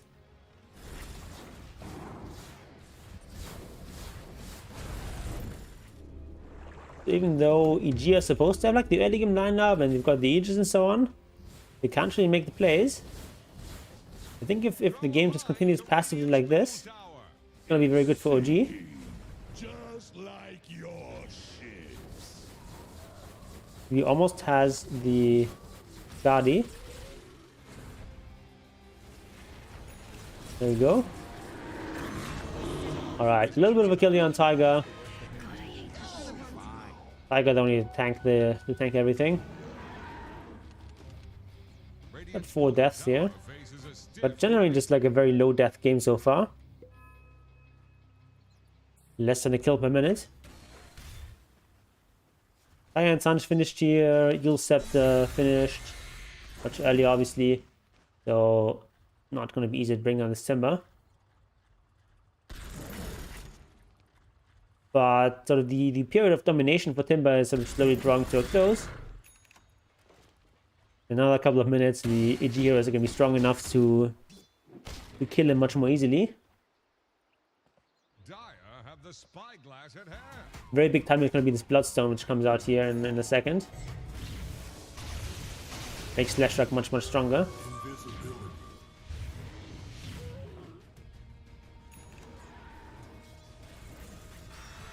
Yeah. Oh. Farming. So, smoke coming in here. They find out easy first. Oh, 2 people down. It was the Aegis just though. Do you want to disengage here? I think you want to keep fighting. Mar. Very low. Intimidating away though. Black gets forced away. And he's fine. Nightfall actually in trouble here, I think. He's got the BKB still. And he went for the Heaven's Halberd. Oh, Yuragi! Can he manage to get... No, he can't get a Sun off. BKB still active on Razor there. And EG find the fight they were looking for. Can they find more though? Good Remnant there. And looks like they don't find anything more. So like a modestly successful fight here for EG. They get about a 1k net worth out of that. This was also the Aegis. I think EG are going to be happy with that fight.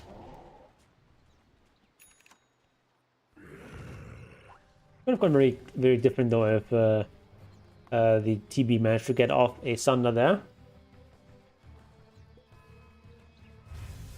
If this was the old TB, they could Sunder through BKB. It would be very different. Abed now does his Bloodstone. It's also got a casual Glow here. Wants to go for the Aghanim's next.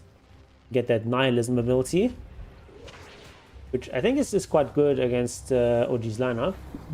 Oops, actually hit my mic. Alright, smoke coming out here from EG. They find PSM.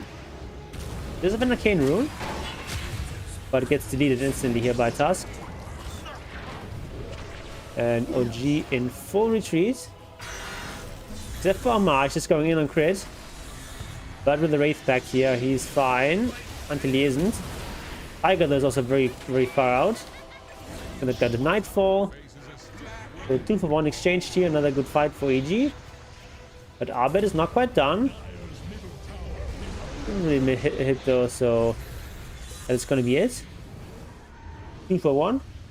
Obviously great fight for EG again. Now they actually take the net worth lead. They also take away the stack, which is important.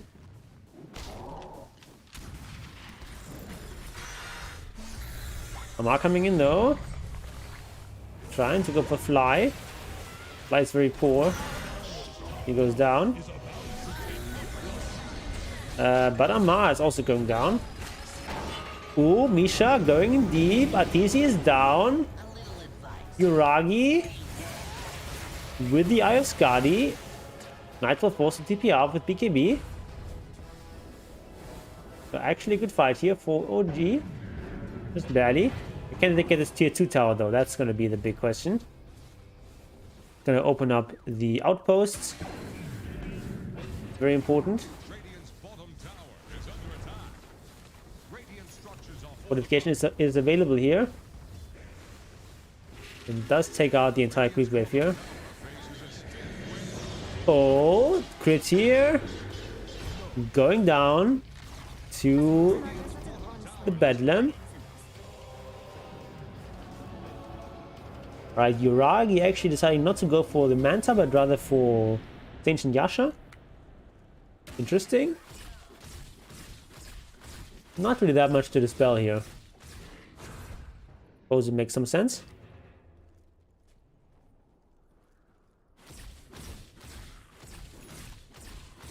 Hurricane Pike now up. Interesting, they emphasize the Hurricane Pike here. I guess he wants to get away from like Razor and Ursa. Being able to get away from Mortimer's Kisses as well is also nice.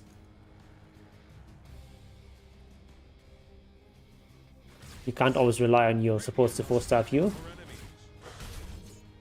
Oh, they do have like 1 4-star, 2 4-stars, 3 4-stars here. They're gonna just have 4-star on everyone except for the Void Spirit. You don't very often see a 4-star on Timbersaw. Kind of crazy. Or per Yuragi, basically.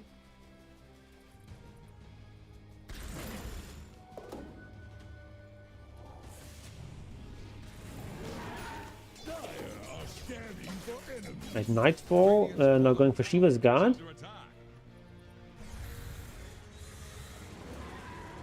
Got the magic on his inventory over the Wraith Band. I think that's a mistake past 25 minutes. Doubled up Wraith Band I think is much more valuable than a magic one, especially if there's no charges. Like maybe if you've got like a 20 charge magic one to keep it in here, use it once and then switch for the Wraith Band. I think in general a Wraith Band is going to be stronger than the magic wand once it's doubled up. Dire's top tower is about to take the blood.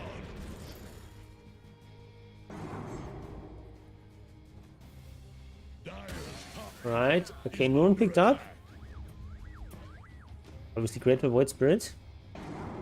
Haven't really felt huge impact on this Void Spirit so far. Oh, initiation here from Misha. Pushes the snap back. Eugene retreat. Great Back Totem is gonna go down. As this crit here. Yuragi so powerful here. Also got Crystalis. Not actually gone for the Snake and Yasha here. Oh, they just take down EG. And it's gonna be Roche. I don't think you can stop this. 5k lead now.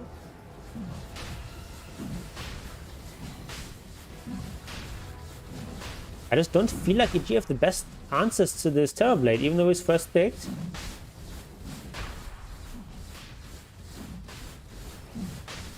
So this is gonna be Aegis and Shard.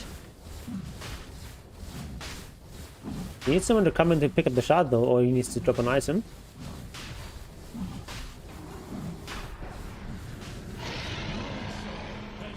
Alright. He can use the Shard for himself as well. Yeah, it's gonna be the plan here. Get the Demon Seal ability, which is actually quite good. It's quite underrated. Like a lot of attack speed and movement speed.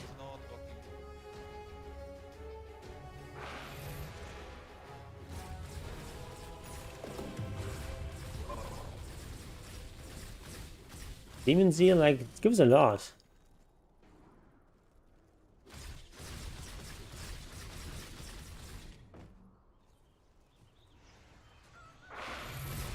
Like, look at this, how much movement speed he is get to this.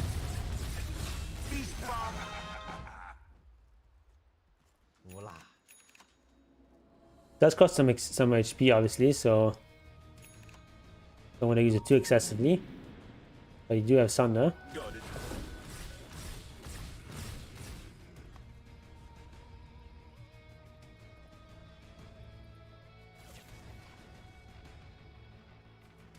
Dire's middle tower is under pressure. Okay, Refresh Orb is going to be next here. For Razor. Not the Skadi. Or does he complete the Skadi now? What is this? Oh, he's just picking up a Wraith Band there. Dire's top tower is about to take the plunge. Radiant are scanning for enemies. Alright, they've got Meta, so OD should be able to fight. Netherfield is down to 2k though. Welcome back, landlubber. Get any salt in your lungs? Tiger's so poor though. This is Misha, to be fair. Can fly. Like all the supports pretty much suffering except for crit. Dire's top tower is about to take the plunge. No one defending top tower here.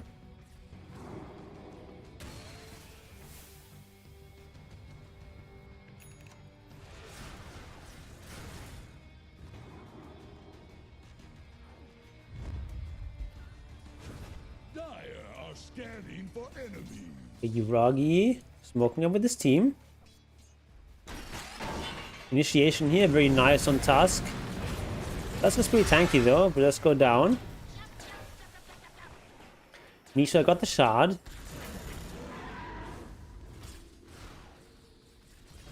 So 1 kill there. Country seems to be committing for the tower though. Is under attack.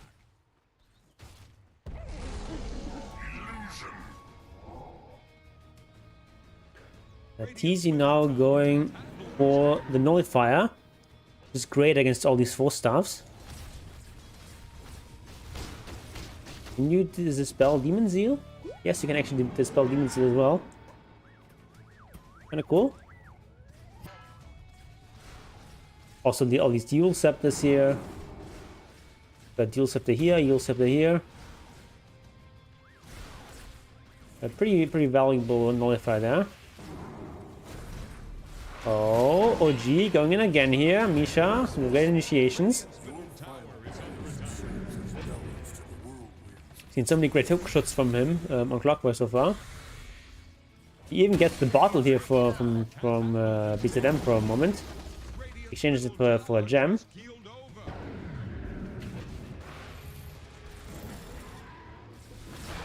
So do Gruel. What?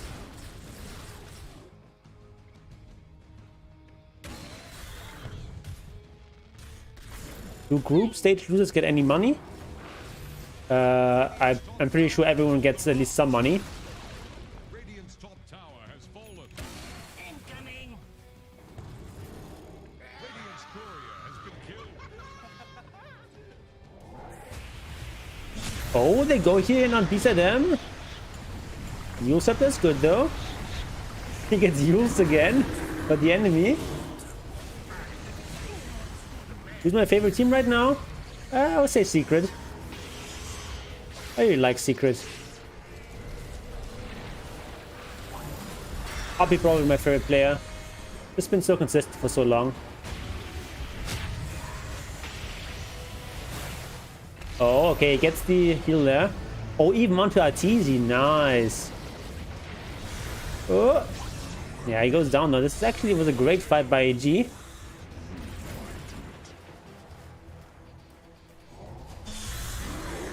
Amar going in there again? What is he doing?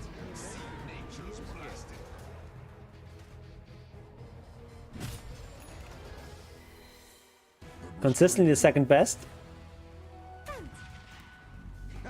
I mean, yeah, it's like, but he's like consistently improving as well, right?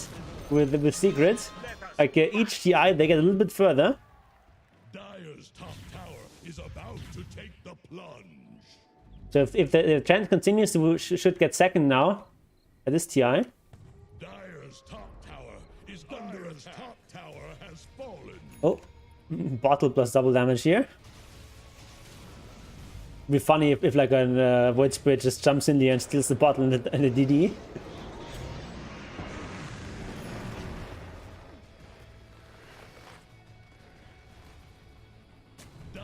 Double damage on the other side here.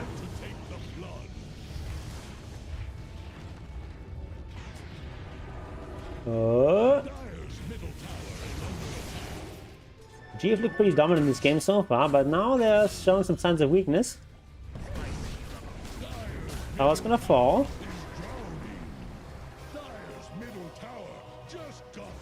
So double siege creep here. You gonna continue there? Doesn't look like it. Okay, so like a 4K lead. Not that much at 36 minutes.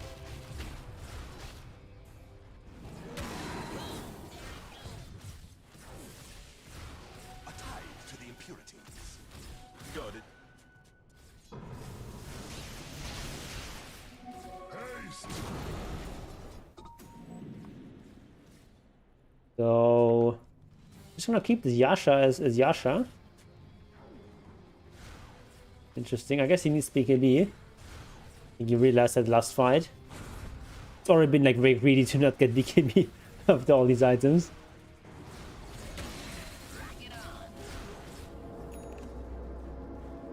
Dire's bottom tower is under attack. Right, Amar going for Lincoln Sphere.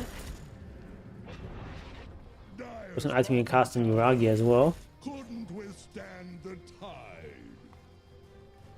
GG does have the nullifier now. Be strong against all the 4-stars here on OG. They've actually got full 4-stars if you're counting the Hurricane Pike. Scanning for enemies.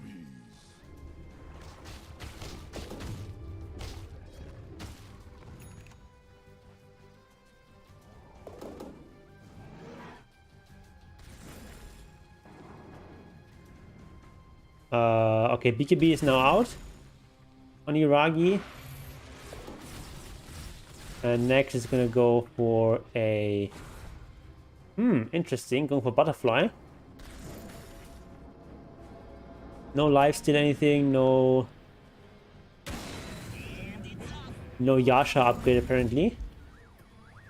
If he goes for that, you would probably have to sell Yasha, right? So I don't think you want to sell Power Jets yet.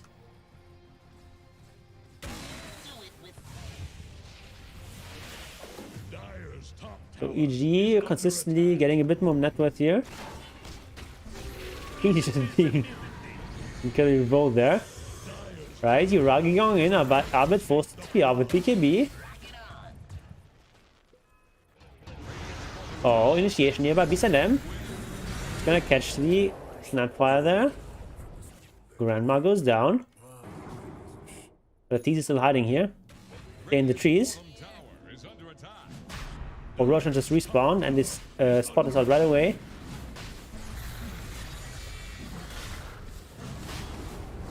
And I don't know if OG is gonna be, or if EG is gonna be fast enough here to test this. And it doesn't look like it. Then realize that Roshan's up probably. Now they see it. Now it's too late. Oh, he can't pick it up. Oh my god, that was so slow. He had all these small items there. Does Jen still have the ability when he can sacrifice a unit to heal a specific teammate? Yep, that's still his Aghanims. Doesn't get used very often.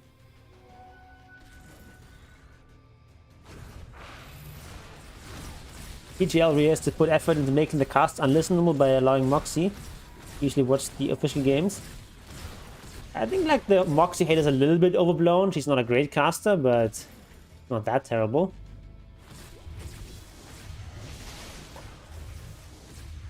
But yeah, how often she gets like promoted in like these on like the biggest stages, she's like in every major and so on. Is not of course commensurate with her casting ability.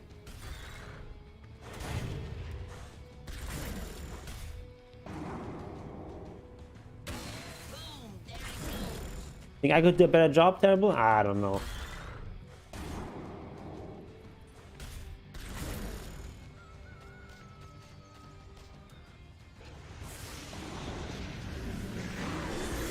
Okay, big fight here going on. Ursa, what is he doing? They're not really going on him though. Despite having the Aegis, they're not really looking for a fight here. B actually has changed his mind. He's going for MKB now. Illusion. Then real evasion here? I mean, that's like the Heaven's Hellbird.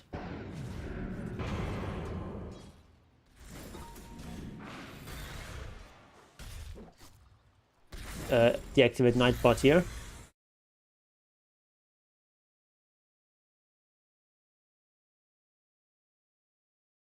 Deactivate the timer.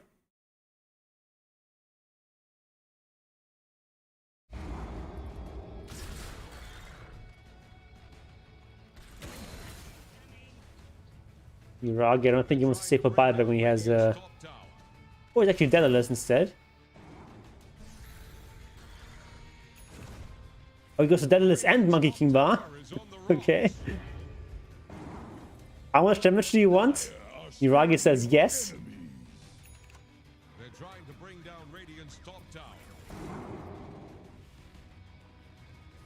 There's gonna be so much damage coming out of this TB.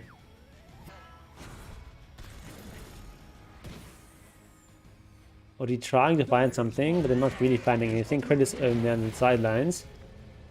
Just getting out though. Just in time.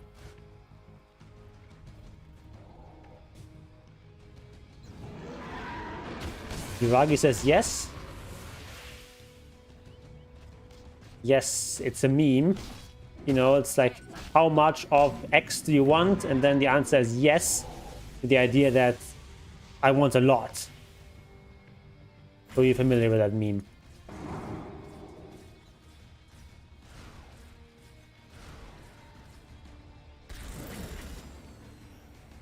Ha ha ha ha ha. Yes. Humor is very funny when you have to explain it.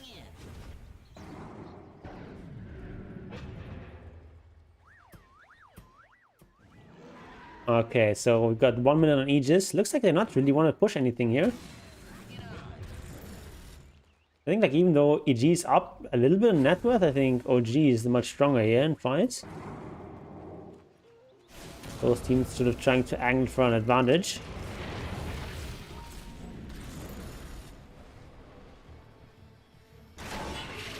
Oh, initiation here found. That is a pretty dead Nightfall. It's a big kill. Oh, Eagle's being used here. Task, he's got the gem as well. Going down. Gem on the deck. No one picking it up yet. Kind of hidden by the brambles and trees and such. Like if you look at this, you're not gonna see the gem. It has to look like this. Alright, Atizi. As a forced have one buyback. Thoughts on initiation, itemization of Ursa Ion, is that enough to deal significant damage in teamfights? Yeah, like this is definitely enough damage. You don't really build damage as much on Ursa.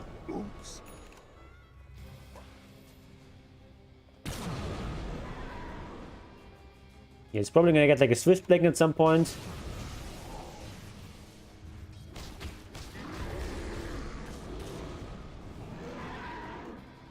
Hey, is that an item on Ursa?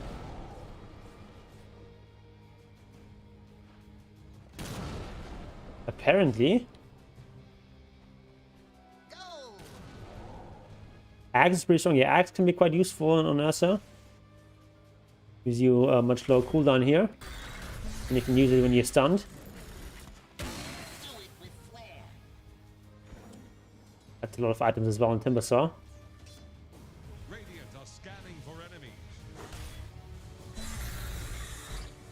OG probably just gonna wait until they get back their mid laner. But I kind of underestimated Ursa.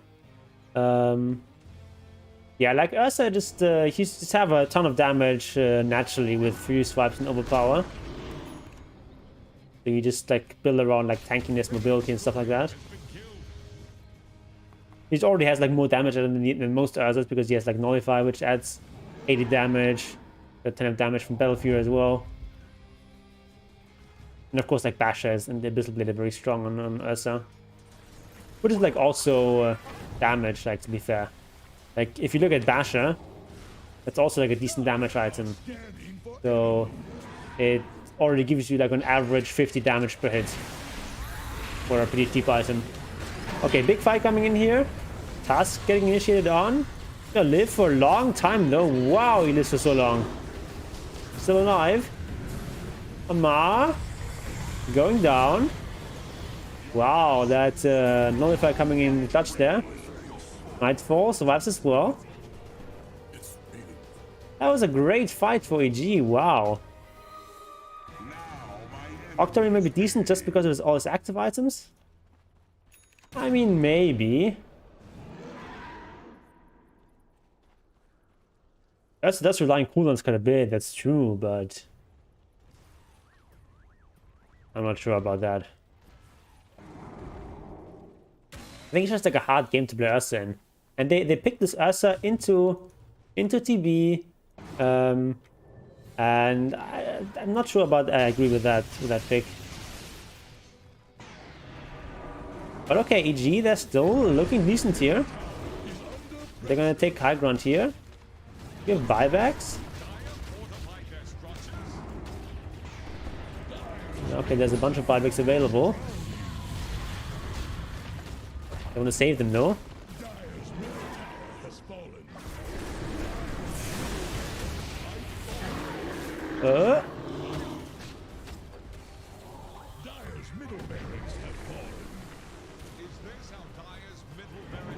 I guess with the extra Qs you get the short in range there.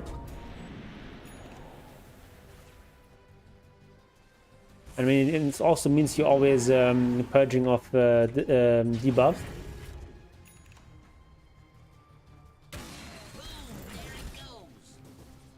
Okay, Terrible has reached his final form with his Satanic now. You jump more often, then you'll have less attacks given. You know, like you have here with the shards, you get a 1.5 second enrage whenever you jump with Earthshock. So you get enraged there. Alright, TB being force-stuffed here. Force-stuffed again.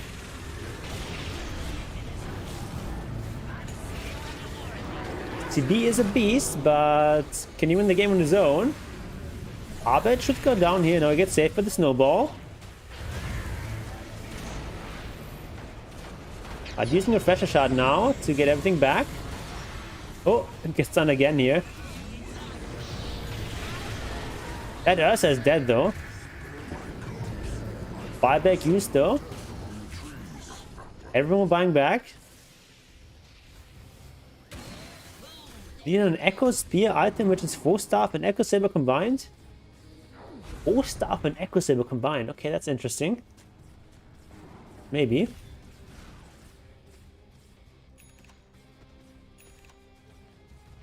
Yuragi probably looking to like sell Hurricane Pike for Swift Blink eventually. But still also gets the Aghanim's buff.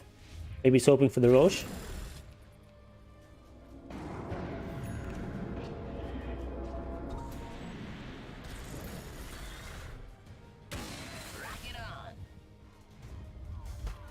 Yeah. Octane Core is out here. No boots anymore on Ursa. I think it really hurts not to have boots on Ursa.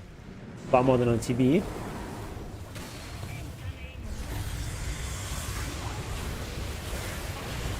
Nightfall, he's super squishy at this point. He bought back though. Used to flash right away. Arbor with the BKB. Throwing off the Terrorblade in the air. Before stuffs away. There's a BKB available. A lot of people dying on OG though. And I think Yuragi is just gonna go back.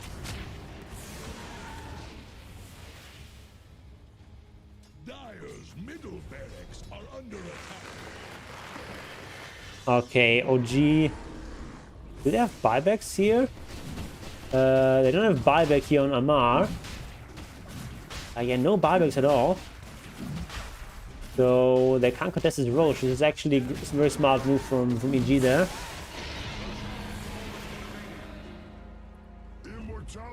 Who's gonna get the Aghanims? Okay, Ursa gets the Aghanims.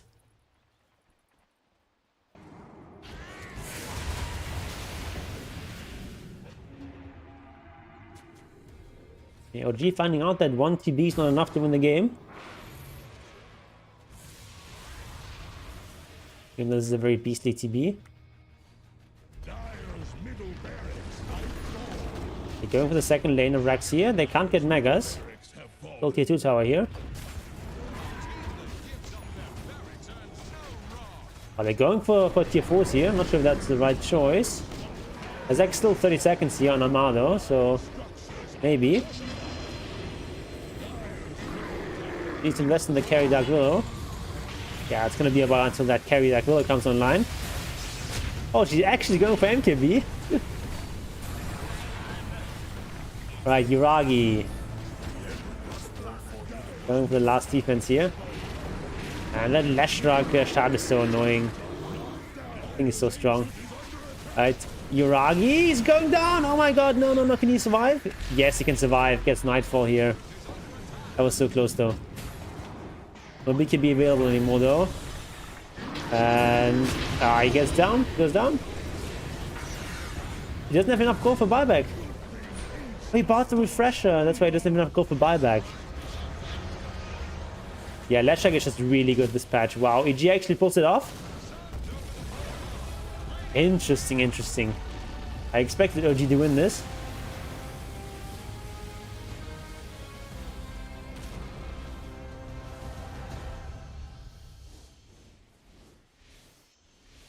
I feel like this Void Spirit didn't do nearly enough.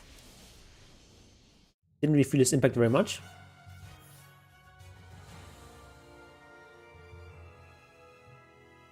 But that was game 1.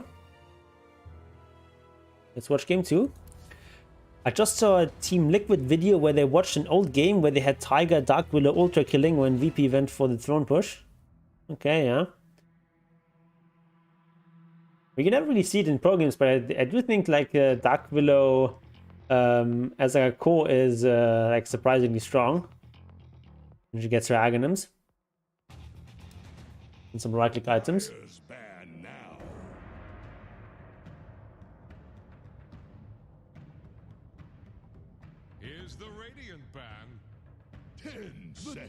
Okay, so the EG just say, okay, we don't want to deal with this Clockwork again. Clockwork gets so many good initiations in that game. Marcy, of course, banned out.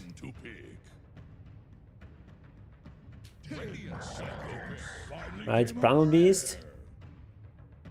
Not banned this time. First picked. Invoker, interesting. Invoker and Dark Willow. Not really the heroes I would expect to see in the first phase. It's Iwakura lane from Serial Experiments lane. Okay, not familiar with that, sorry. Brood Mother first phase? What? I mean, they're up against Invoker, but still. First phase Brood? So weird.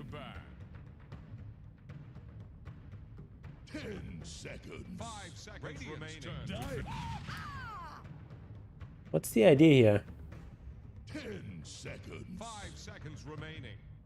Okay, so EG already have like their mid and their offlane probably? I guess like mid Brood and offlane Primal Beast or vice versa? These look like 2 supports? 10 seconds. 5 seconds remaining.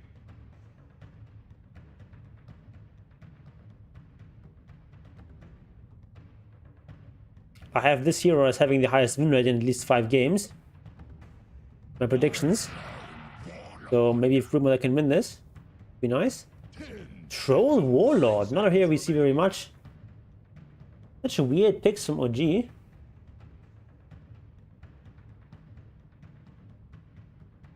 the Radiant ban. Arbel probably Primal Beast. Yeah, I think he's a very strong Primal Beast player. 5 seconds remaining.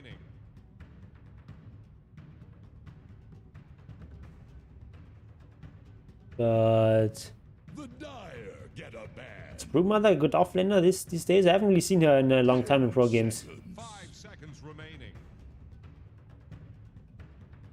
Radiant's turn to ban. Alright, the ban is Lada.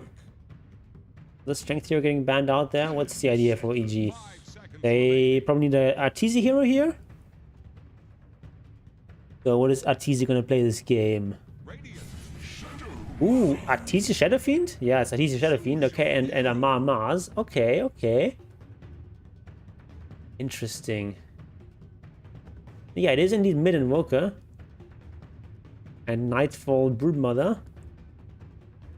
But I feel like you want to put the Brood against the Invoker. I think that's the whole idea of taking the Brood here. Prepare for battle. Ну, ребят, это Brood counters? Yeah, good question. I guess like Mars is okay.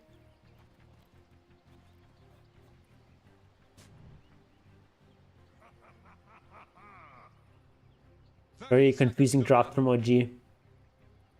Proper skacks. 每一把都当最后一把，然后就也不要怕输。 Okay, Nightfall sort of putting on an interesting web that could sort of And we're clear for running. be anything, just helps him out for the... He's actually gonna go offlane here. Okay, probably stay in the mid lane. What does proper Skux mean? I have no idea what that means.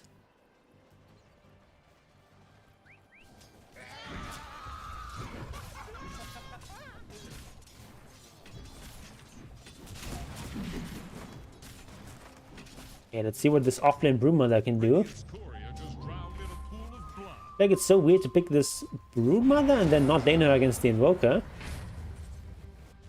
Dire's courier has been killed.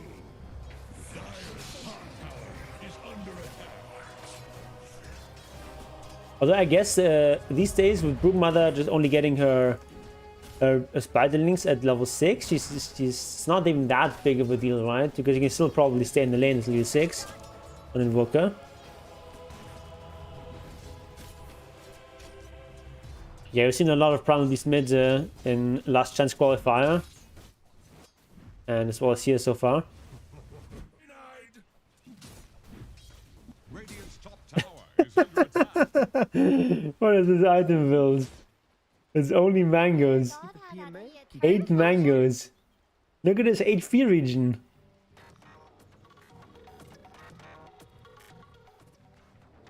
That just says you're not winning this lane.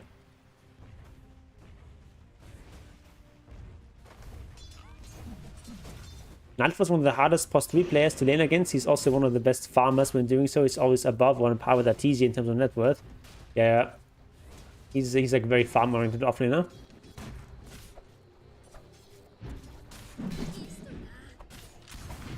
Oh, Nightfall in a bit of trouble. But he's fine. Of course, you have a lot of region as Brood. He's also got a level of Insatiable Hunger here to help the extra trading. Manga dying, will everyone learn from OpenAI?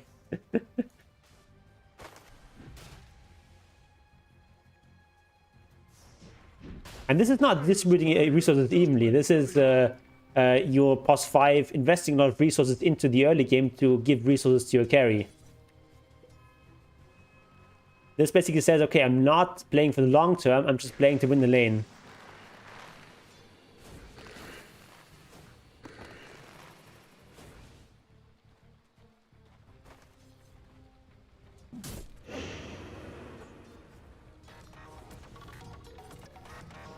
What's this?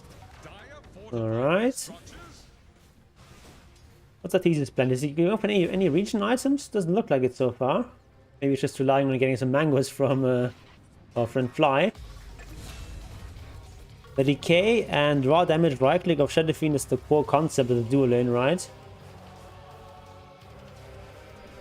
I mean, I wouldn't say that's the core concept. The core concept of Undying is just like you remove HP from them and you heal yourself up with decay.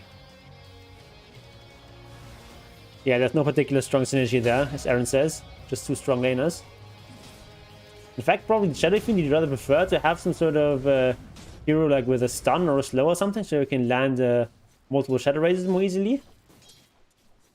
But just in general, if you have any sort of ranged carry, it's nice to have a strong sort of bodyguard type melee support that can protect you. Abed doing some trampling.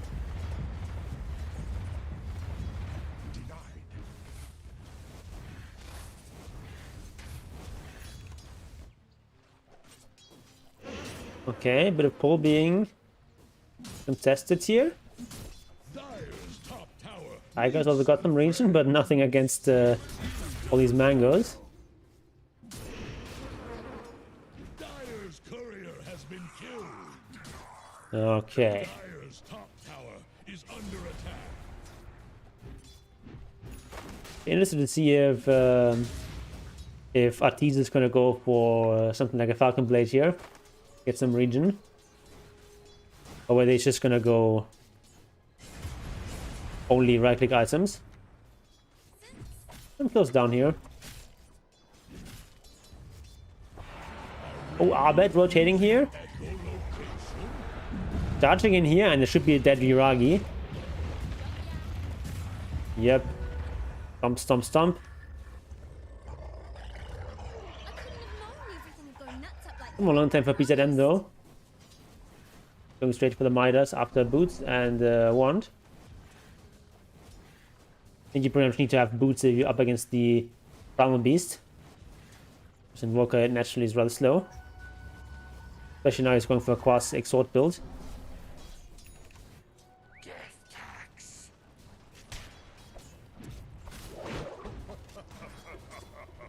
Right, Yuragi going for Battle Fury build. And Nightfall is going for utility Broodmother. Getting a Cane Boots, Basilius, probably going... I would expect him to go actually go into a Wraith Pact here. Maybe even getting stuff like Mech and such. Seen that being popular on Brood for a little bit. I still think it's a viable approach. Guess it's my shout. Alright, Arteezy going for raindrops. Cheap option to get a little bit of extra tankiness and mana regen.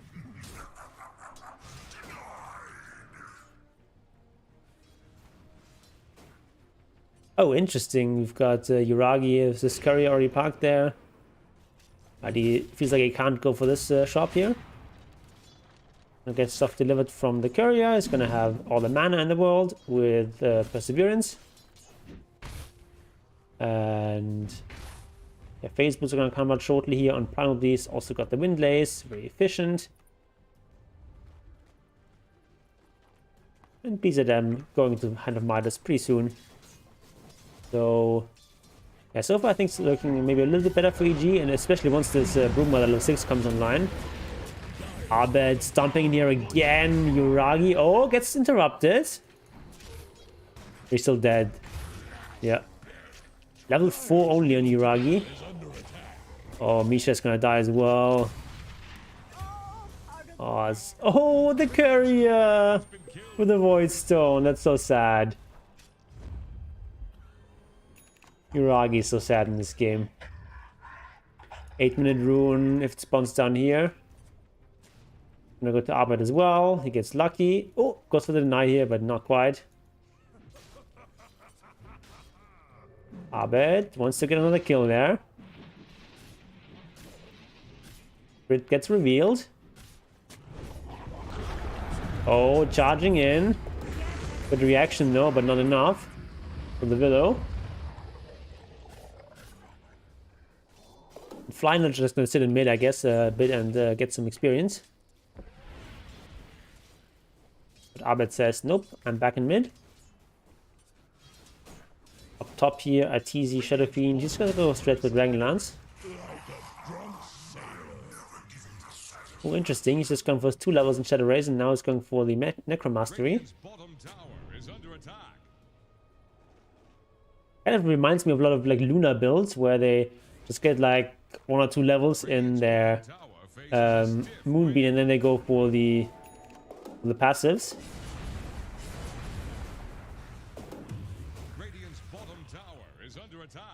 Quite interesting. Those are the ultimate though.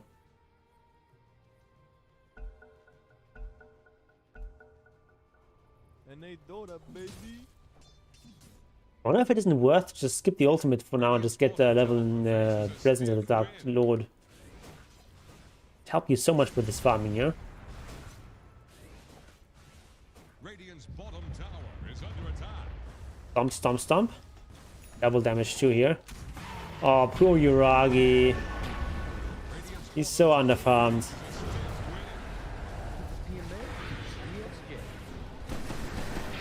Not even level 6 yet. And Nightfall now. Going for 8 pact as I expected. Radiant's bottom tower faces a stiff wind. 5 to the tower. Proper skaks. Good technique here. Betting on the stun.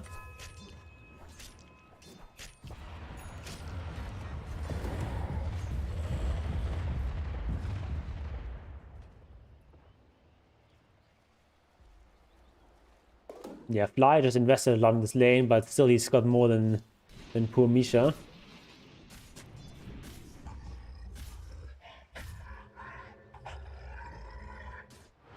TC not playing around, just going for BKB next.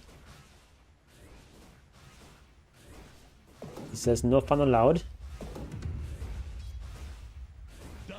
Okay, Ring is kind of nice to have. Solves all the mana problems. He does actually level up Shadow Razen more now. No point in Presence of the Dark Lord. I think that's such an important value point.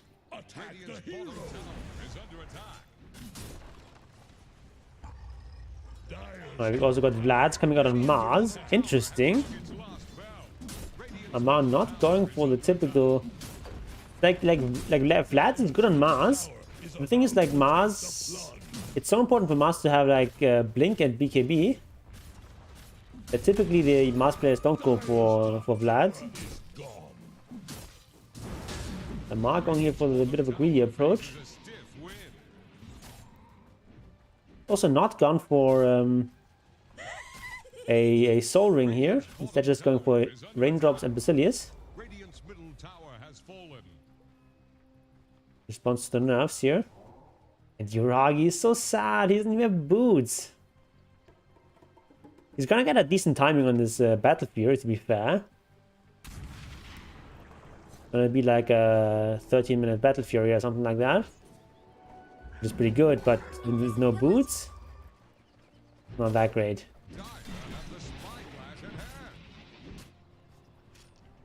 4k advantage already here. Almost have the Wraith Pact finished here on Nightfall.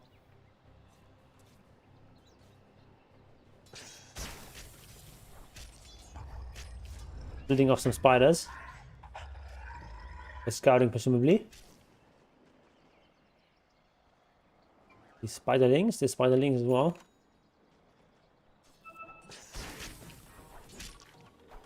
Yeah, Nightfall's gonna have the Wraith Pact.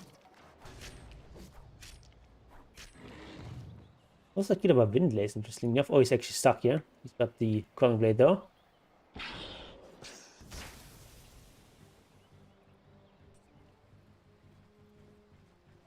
Radiant are scanning for enemies.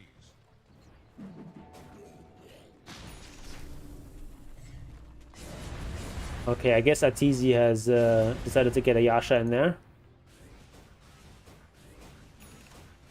Not bad either. Finally a level in presence here.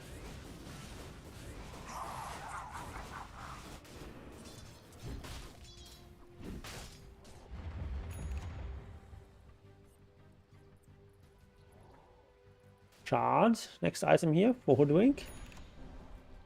Use the boomerang.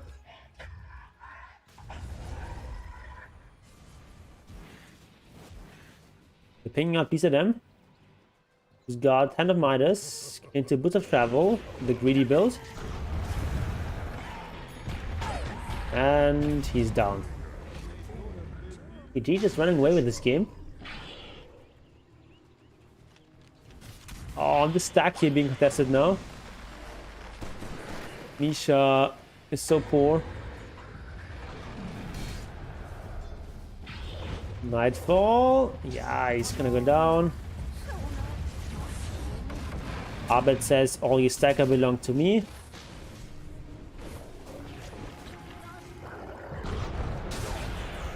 Oh my god. Poor Tiger.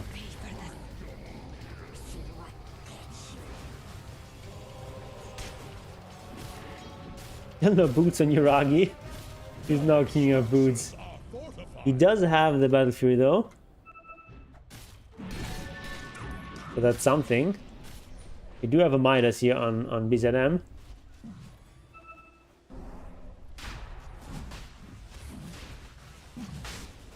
Oh, you're getting some compensation. Okay, big fight going on here. Good Mortimer's kisses. Artis is super low. But they only find the Undying. The G9 full retreat. Never mind though. Nightfall might actually die here. Nah, gonna be fine. Already used this insatiable hunger though, it's only level 1. Yeah, there's nothing really dying on EG. Oh my god. Yeah, Amar goes down as well. There's gonna be free Roshan now.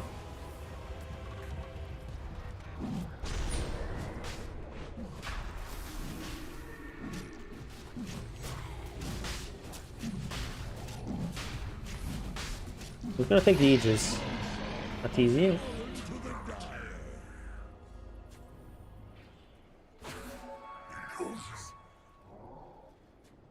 Oops, he didn't refill the bottle.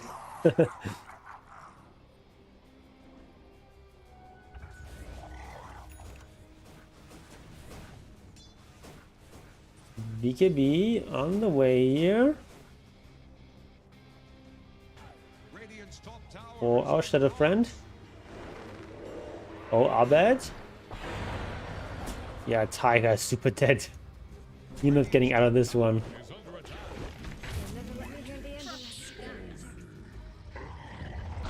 Abed already has his BKB. Hasn't needed to use it yet. Yuragi here. Like Nightfall going for Hood of Defiance next. Yuragi is so weak, but okay. He gets a kill there. Gonna die now though. Actually, that's not even my kill, it's just the Aegis. Yeah. OG kind of falling apart here. They just played it a little bit too greedy. And EG are just punishing them.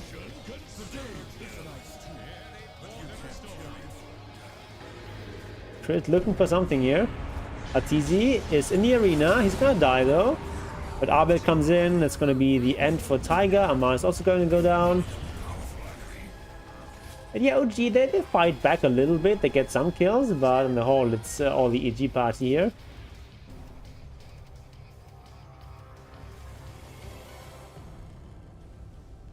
Nightfall, gonna claim another tower here. He's gonna go for the pipe next. Radiant's top tower just got sent to the bottom. Right, Invo, after this very greedy opening with Hand of Midas into the Boots of Travel, is now gonna try to go for the BKB. Be able to actually fight. That makes sense. But with only a 10k lead at 18 minutes, it's going to be very tough for OG to recover from that.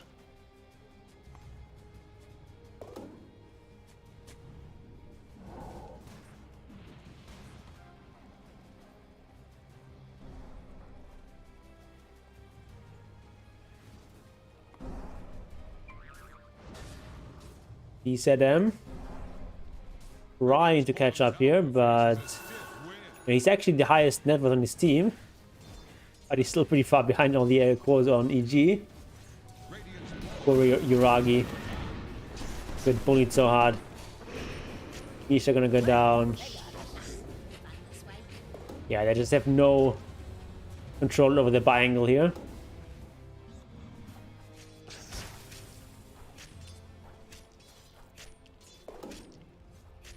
Pipe is finished with a Wraith Pack plus Pipe. It's going to be so hard for OG to actually kill anything.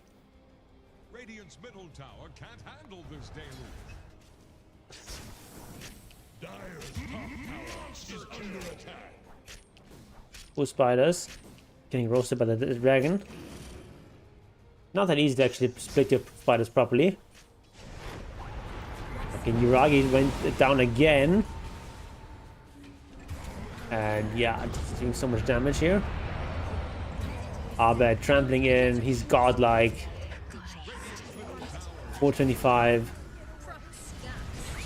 Anyway, at this point, you can just write GG basically.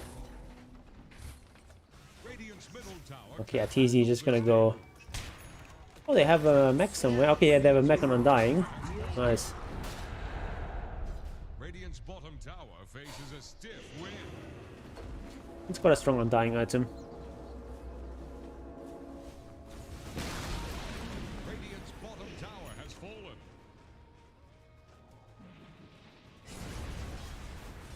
Manta's gonna be on the way now for Shadow Fiend in a short while. Radiant's What's Nightfall doing now? Okay, he's going for a X next. Interesting. That was a lot of gold here for Amar. But he's almost gonna die for it. So close.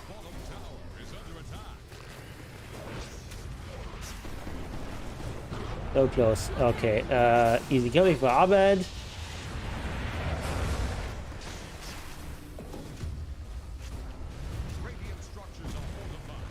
Yeah, they managed to defend for now. The G is so strong. Also, the spider's doing a lot of damage. Yeah, how do you deal with this Arteezy? He doesn't care about that EMP. It's only 3 levels in max.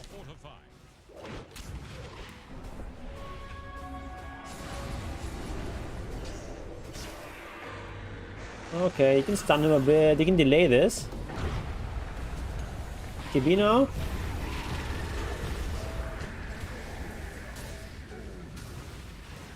But he doesn't even need to use BKB here because of the pipe there. Kind of incredible that he didn't use BKB there. I would definitely BKB there. But DC says, nope, don't need it. I'm fine. And he is.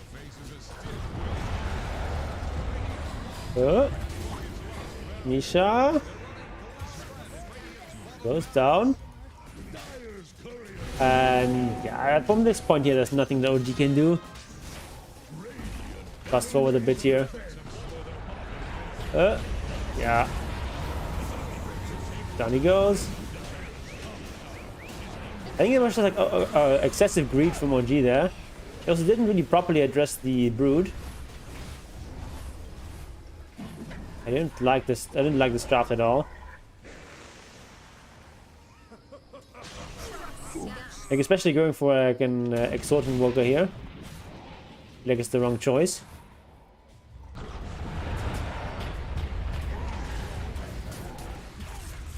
This Arbit probably just did so much more than the Invoker.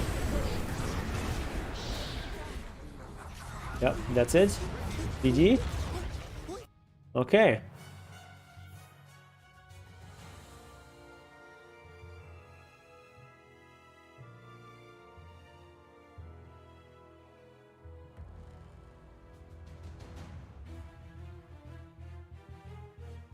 So what other games do we want to watch? Maybe watch like one more series?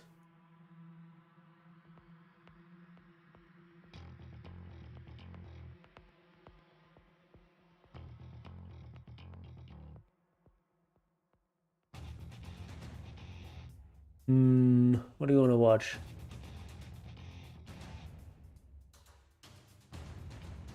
LTD against OG? Let's watch that. It should be a good match. EG traditionally very good against Chinese teams. LTD obviously one of the favorites to win this entire tournament.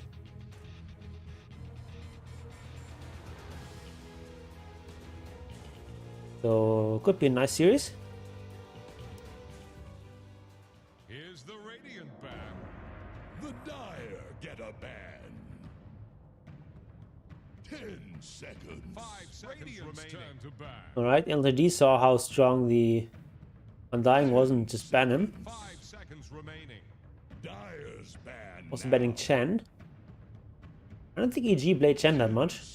5 seconds remaining. I guess Fly can play it. Not really someone who's like particularly known for his Chen play. Radiant's turn. Dire's turn to Oh, Marcy actually gets through. Interesting. 10 seconds. But EG get the Primal Beast. Okay. 10 seconds. 5 seconds remaining. Here's the Visage, interesting. Dire. That's gonna be Faith Beyond most likely. 10 He's a pretty good Visage player. 5 seconds remaining. Radiant's turn to ban now. 10 seconds. Alright, they ban out the Void, Turn to ban. the Ember, and then Seconds. LTD didn't want to play against Remaining. Arteezy Naga. The Dire get a ban. And they also saw, I guess, the Broodmother being picked by AG, so they banned it as well. 10 seconds. 5 seconds remaining. Like, Brood is quite good against the heroes that LTG have so far. Visage can't really deal with her. Turn to pick. Okay, Pango getting banned out. What do you see here? Sven. Interesting. He's decent against Visage. 5 seconds remaining.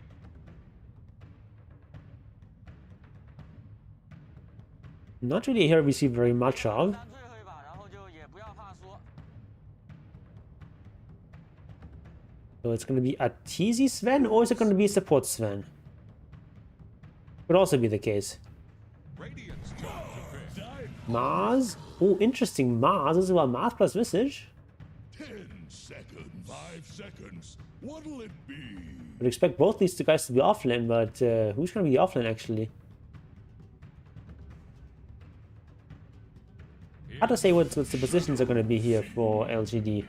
Shadow Fiend being picked? Going to be another Arteezy Shadow Fiend, or is it? Ban now. I think it's probably going to be another Arteezy Shadow Fiend. I think Sven is actually support. 10 seconds. 5 seconds remaining. I think we're going to see an offlaner picked here. Ban. For EG. 10 seconds. The LGD expect that too. They ban out they ban out two offlaners here. 10 seconds. 5 seconds remaining. And the LGD in the carry, so banning out two strong carries makes sense. Dire. They just don't hesitate. Luna right away. Luna plus Visage, strong combination. 10 seconds. 5 seconds remaining. 这么菜的队友不会 Okay, it's Enigma, Nightfall Enigma. Who's your hero? Yeah, it's Fly Sven. Okay, Faith Beyond Visage and nothing to say Mars. Okay. I think I like LGD's draft better.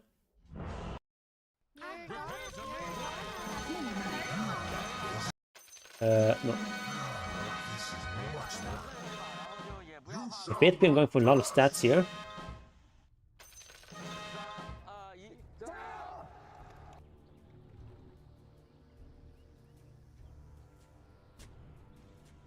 Alright. Visage. Increased damage by 6. Luna Blessing. Pretty good. Especially with Visage. Also goes on Familiars. Affects heroes and creep heroes. 30 seconds to battle.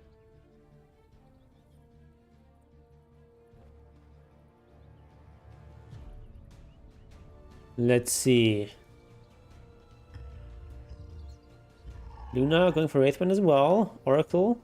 Why on the Oracle? 打打的也忒儿 Go for one also this man. 妮儿 Little 刚 stats. 词儿好了呀。 Nothing still on Faith Beyond yet. He goes for the Soul Assumption. At last, the battle. He does. But they go on him immediately.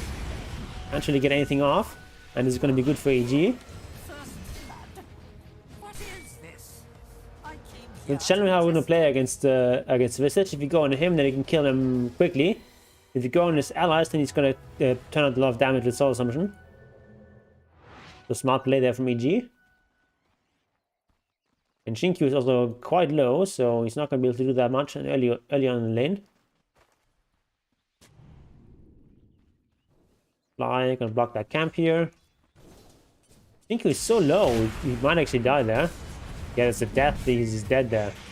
They might get the counter kill there, no they're not.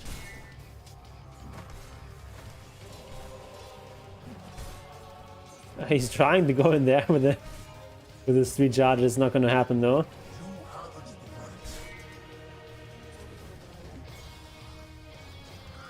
Alright. Arteezy getting salved there at half value.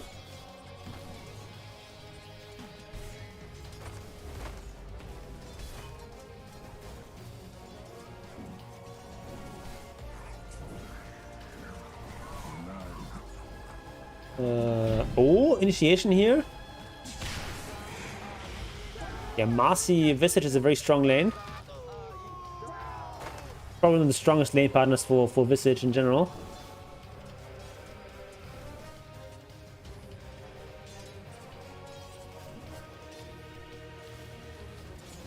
Down here, Enigma, Nightfall. We have an okay time here against this lane, I think.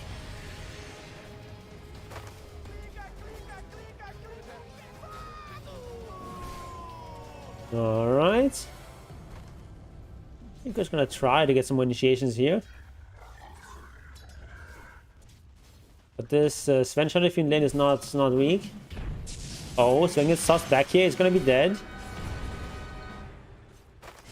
What? He doesn't die? Oh, there's no mana here on Visage. He doesn't have any mangoes or anything like that. Would have been a kill on Sven otherwise.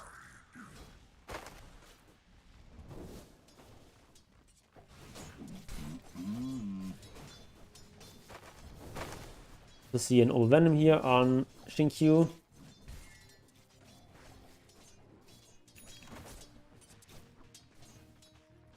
Because one of the advantages of having this Luna is that whenever it's night, you just give extra damage to your entire team. So great once we hit 5 minutes. A little bit of extra bonus attack damage for everyone.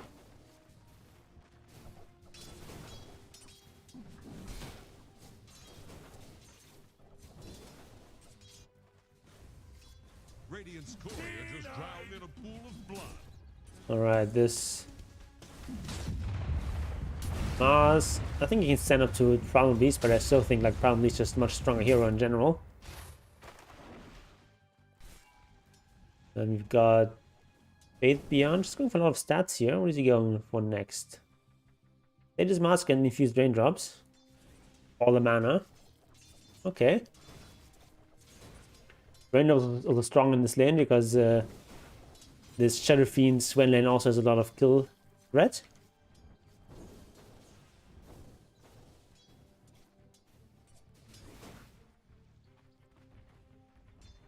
Thank you. Killing the lane here. Can they go on the Sven? I think they can. A bit late here on the Soul Assumption there. I gotta kill him nevertheless, doesn't even need the second Soul Assumption. Also one on Arteezy. Taking away a Raindrop. Oh. Range creep. Gets it.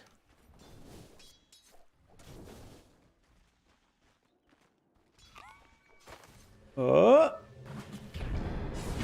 Arteezy in trouble. Visage though. Oh.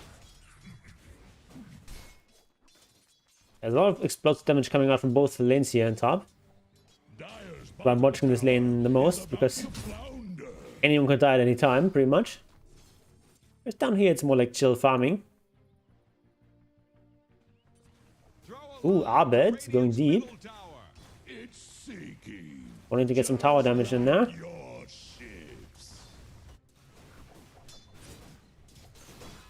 The kills are ready for TZ. Faith Beyond is 0-2. Doesn't feel great. Also behind the full level. Oh, Faith Beyond has been found here. Even gone for like double soul assumption here. No levels in cloak. Really wants to win this lane.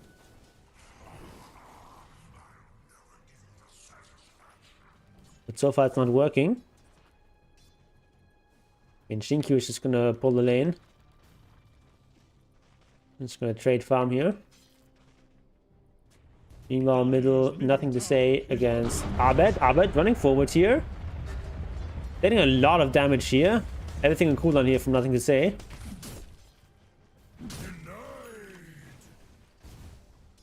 Fly is coming in here. Could be dangerous for nothing to say. Yeah, okay, this ultimate is available. He's dead.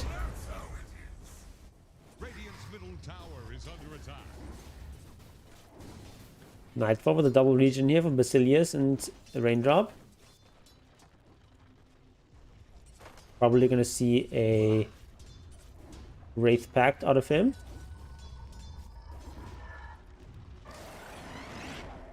Already gone for the Blades of Attack and the Buckler. Think you doing some dewarding. Very smart for the courier.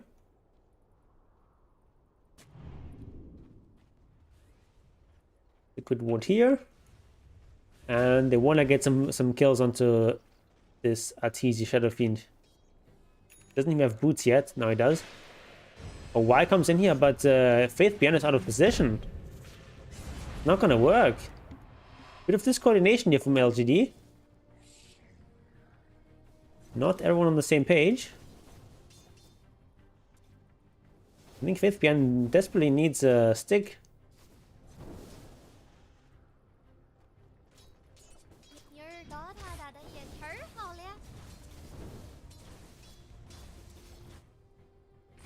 Brit trying to get some experience here against the Primal Beast. Meanwhile, there's nothing to say. And never mind, okay. Both HE heroes, obviously. Sorry about that. We're trying to get a kill here when someone comes to the lane. That's what's happening.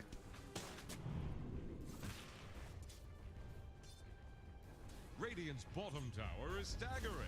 Like a drunk sailor. Faith Beyond just, I guess, just wants to get level 6 now. Radiant's bottom tower So they give him solo XP and instead trying to focus on the mid lane. As they say, gets the haste.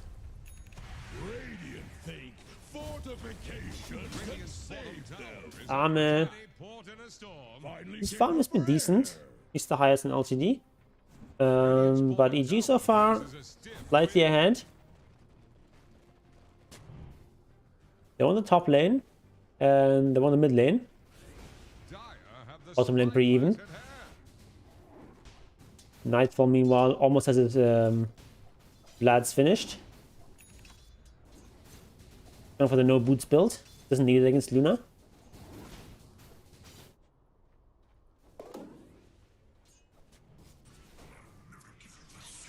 And Faith Beyond's gone for the boots, and now he's going into Vlad's. Oh, Shadow Fiend being pulled back here. Level 2 soul assumption here. A turnaround from EG. Is he still alive? Everything's alive. Okay. Just walking it off. middle tower is under attack. Radiant's bottom tower is under attack. What a bounty! Brit's gonna getting some solo XP. Where is our Primal Beast? Down here. We're gonna try to kill anyone who defends this, but no one is. Finds armor though, could be dangerous, but he's pretty far behind here. It's also nighttime, so Luna's gonna have the vision advantage. And expect someone to come for this tower, but no one is coming, so Gonna go for it. No points in uproar. Guess it's been nerfed quite a bit. People just getting onslaught and trample. That is such a dead Mars. RTG this time going for Mask of Madness. Going more heavily into the right click.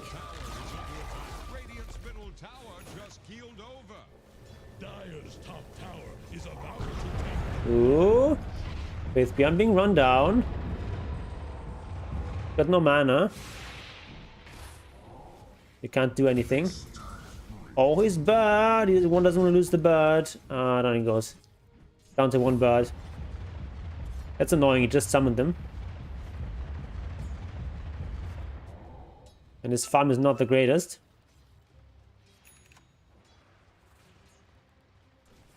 Brit is almost as much farm as he does.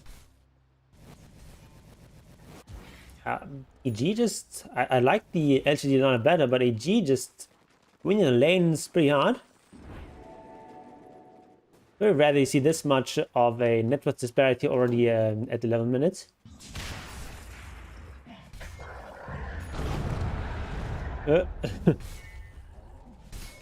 No farm for fly.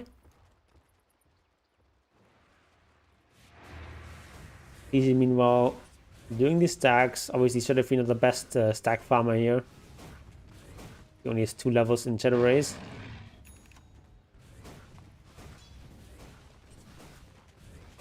But with this Mask of Madness, he's gonna clear this eventually. There's Nightfall up too. He's still got no boot, but he's got the Wraith Pact. Dire's top tower is under attack. Using Dire's top tower has fallen. Alright, Faith Beyond claims the top tower. Very important. And he almost has the Vlads, but just look at how far behind the enemy offlaner he is. Are they gonna get fly here? Or are they? Arbet coming in. Marcy's pretty good hero though. But not that good. You actually gonna escape? No. Amused roll.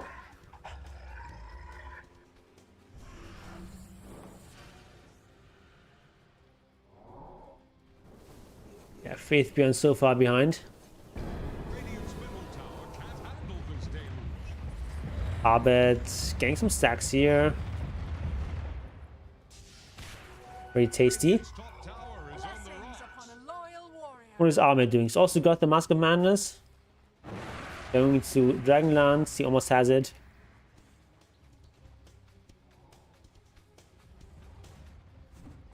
He's actually kept up quite well with the farm. Actually equal to TZ. Really, the problem is this Nightfall. Nightfall Enigma is so farmed. Oh, Crit. He's also a pretty farm support right now. It goes down. Nice kill for LGD. Arbet turning around. Goes for the ultimate. Think you probably gonna die. White trying to save him though. Can he save himself? Answers yes. Okay, zoning black hole. Well, that was a good fight for LGD. Not much dying, but they got 1 kill for nothing. And of course black hole used. It's a more than 3-minute cooldown.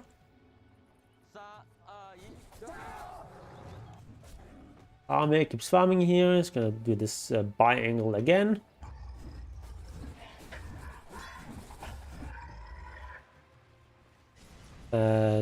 Alright. Region bottled here. More Primal Beast. Now what's the plan here for Faith Beyond? Probably gonna go straight for the Wraith Pact as well. And don't forget he's gonna get a lot of bonus damage from his birds with the Luna Aura. It's plus 28 bonus damage. Always at night and at day when he's nearby, the Luna. And for a familiar that's 25 damage, an extra 28 is quite significant. Basically like getting extra level on your birds.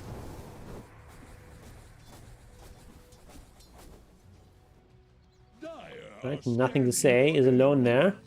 EG are coming for him. They've... Oh, just barely hits him here. Interrupts the TP. That was so close though.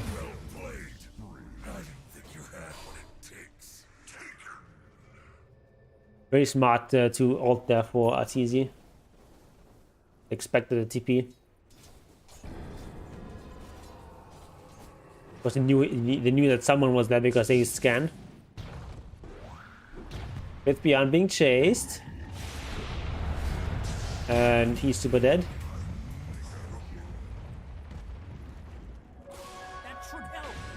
Oh, up here. Why being found out? Just gonna try to kill the Wraith Pact. And he does. Light consolation prize. TG now has Mask of Mana, he's got Dragon Lance, now he's going into BKB. And EG enter the Roche. Can they do Roche here, really? No Black Hole. Guess this Sven can tank a decent amount with Warcry. 15 armor is got a lot. Also the Seeds of Serenity. Someone else needs to tank now. And yeah, looks like LTD don't know this is going on. Or they don't believe they can contest. Network lead now 4k for AG. And Blink Dagger is going to be up now for nothing to say.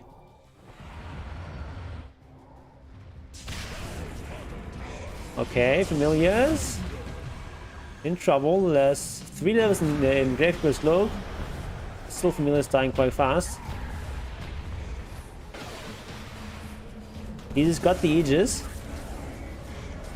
The fact that they're focusing him isn't great for LTD. Oh. He can be used by Abed. Running down against Arme, and he's got the ultimate as well. Black Hole used to get the Visage kill. Interrupted here. It's not gonna get him though. Or are they? Wow, why saving him there? Great play from the Oracle. So it's only 2 kills, but still. It's position 1 and 2. And all the loss was an Aegis. Dagger of Wrist Tool is also a decent item here on Shadow Fiend. Especially with the Mask of Madness where you can get back the HP that they pay.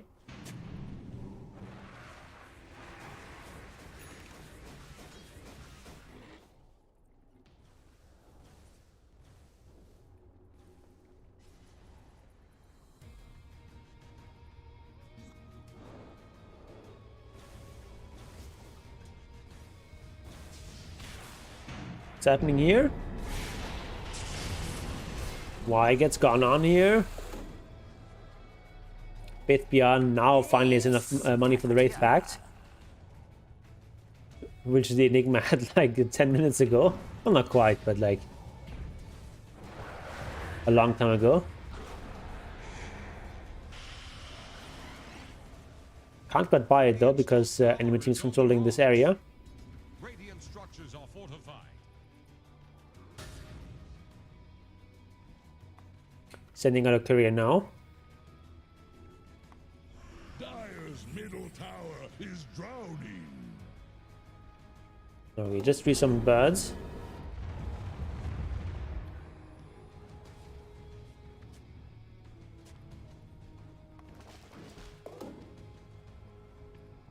Nightfall going for BKB next. The standard.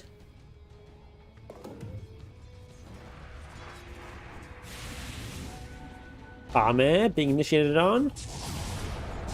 But BKB. Being standard fight now. And Nightfall's gonna go down. Great arena here for nothing to say. Oh, no Wraith Pack yet though. That's gonna be a problem for this Luna if she goes down.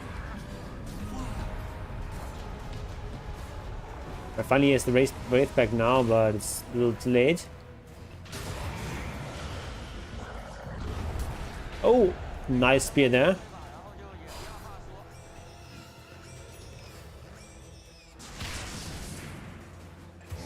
Alright. Wait, Bianca, can he get out of here? They're chasing him, they're very fast. Yeah, he's dead. Okay, so EG in the end get 4 here. While losing 2. Yeah. Great fight for EG.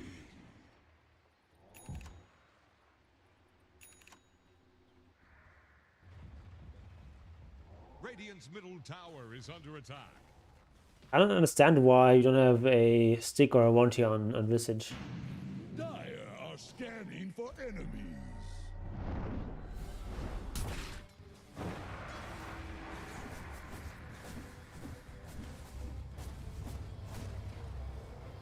Ooh. Oh. Found up there. I'm gonna do some split pushing. Interesting to see the butterfly here queued up for Luna. Butterfly Satanic. Okay, this is the Mask of Madness for that. Interesting to see that fast. Usually people build like a Manta first. Dire's bottom tower is under attack.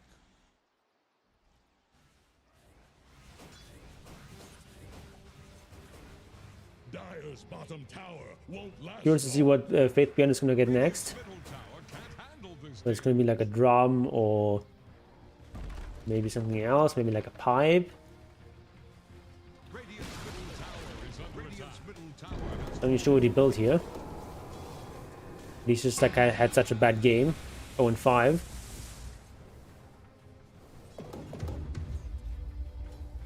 EG just such a dominant position here in this game.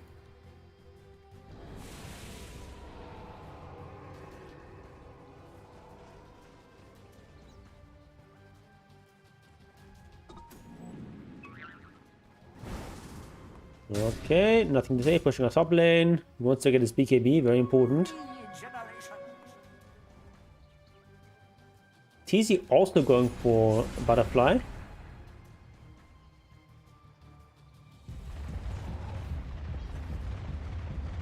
couple of branches here, for some reason.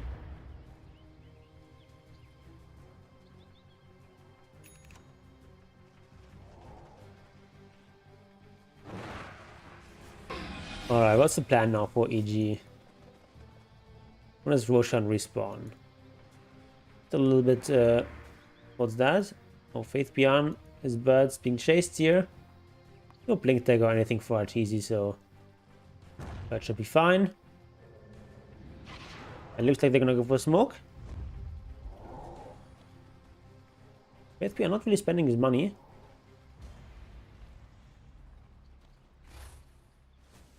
Maybe still thinking about what to buy. Maybe they found crits. It's something. And of course they were hoping for more.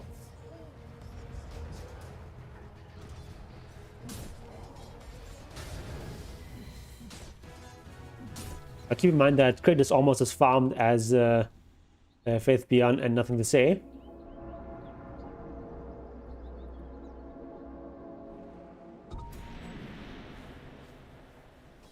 Yes, pretty much the only hope for LGD is this Luna. Because both the mid lane and Nothing to Say here and Faith Beyond the off lane, Visage, are having a terrible game. Dire's bottom tower won't last long. Faith Beyond is spotted out here. Can he play his way out of that? I doubt it.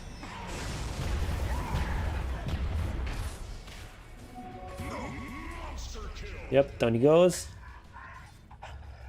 With an amused roar. His birds, I think, died as well. Oh, one survived. Armor very smartly farming the enemy jungle. Enemies playing aggressive like that, they're probably not going to have defensive wards. Radiant's bottom tower faces a stiff wind. Radiant's courier has been killed. Swallowed up by a bigger thing. Is under attack. Okay, so Butterfly is out now on Luna. What about Shadow Fiend? Shadow Fiend's also got Butterfly, so both of them have pretty much the same idea here. They're also very close in net worth, have very similar item builds. Actually, like pretty much exactly the same items. Is it exactly the same? Yeah, they have exactly the same items at the moment. Only a neutral item is different. Kind of funny. I guess they're both kind of similar carries in that they're both sort of this mix of physical and magical damage. Hold on, there's a fight here. Big initiation here from LGD, but Artis just stands as it got in fights. Blackhole here, just catching the Marcy. And down she goes. Buyback coming off from EG. EG finds something more. Their Faith Beyond looks pretty dead.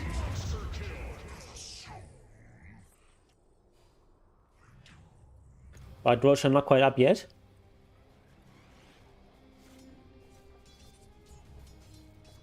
So that was pretty even exchange. 2 for 1, but also a buyback. Actually, slight goal advantage here, going to the side of LGD. Oh, Ahmed's been found down there though. He's gonna be dead. Oh my god, that's a big deal. And that's just the power of this Primal Beast. You can just find these initiations from a long distance. They do so much damage on your own.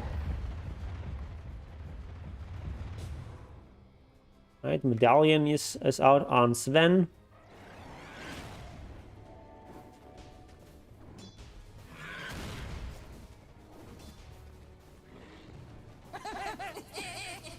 Nightfall looks like it's gonna go for an Aghanim's after this BKB.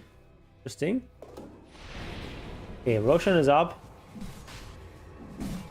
Fly is okay. He's just gonna tank for now, so he's not gonna use the medallion. Now he uses it though. Oops. Primal Beast with a Mystic Staff and now going for Aghanim's. I guess it's getting Shiva's guard here, probably in the courier. And then he's going for the Ags. Okay, Solar Crest finished here on Sven. Very powerful item just to put on the Shadow Fiend. Shadow Fiend now going for the MKB to counter the Luna's. To counter Luna's butterfly. But Armin not going for MKB, he's going for... Oh, he's getting... Oh, he's being found again. Oh, even uses BKB there to no avail. I think he also got the BKB, but he's not going to find anything there. And LG just falling apart here. A kind of interesting choice that Armor decides to not go for the MKB, but instead just go for Daedalus. He must have seen the butterfly, right?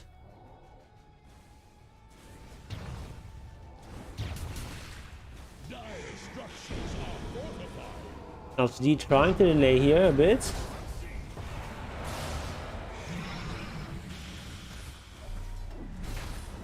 Not working too well so far. Although actually, they haven't lost the tier 3 tower yet. Dire's bottom tower is under attack. And Armor's about to respawn. Bottom tower has fallen. Actually, good job.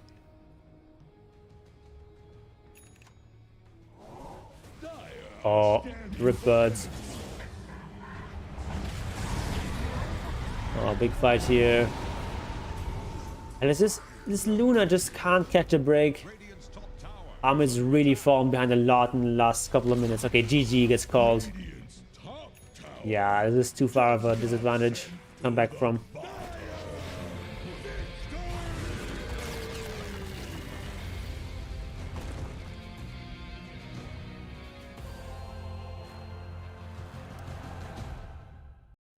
EG, very impressive so far. It was game 1, right? Yeah, this was game 1. Hello? Back? Back button doesn't work properly.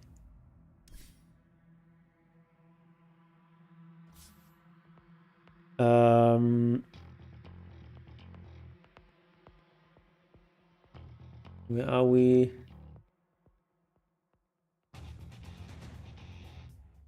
Wait, where were we? LGD against EG.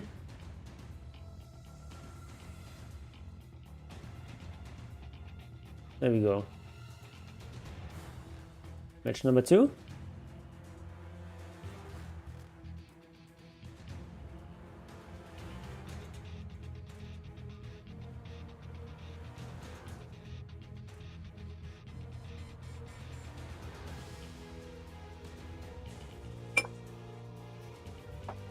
I'll be right back.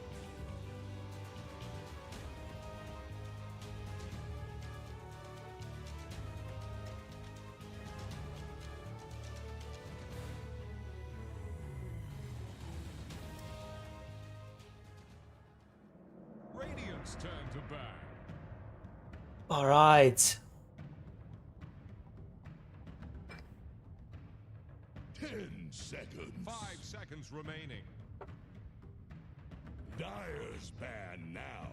All right. Andy gets banned out. 10 Here's the Radiant ban. 10 seconds. 5 seconds remaining. Do we see a ban on the Balmer Beast now? Actually, it's Chen ban again. Welcome back, landlubber. 5 seconds remaining. Your lungs. Do they let? Okay. Oh, and this time LGD says, okay, we want Balmer Beast. Probably gonna see the 5 seconds remaining. Marcy now from EG. Enchantress. Ooh, Enchantress and Void. What? 10 seconds. 5 seconds remaining. Really? Radiant. Doom. Okay. Dire's ban now. No Marcy. The Radiant Dire get a ban. 10 seconds. 5 seconds remaining. Radiant's turn to ban. Really, someone's gonna want to pick Marcy. 10 seconds. Dire's ban now. So probably Primal Beast mid, Doom offlane. Seconds remaining. Dire's turn to Radiant's turn to pick. Yeah, that's Marcy here for EG. 10 So we're gonna seconds. see 2 supports now for LGD.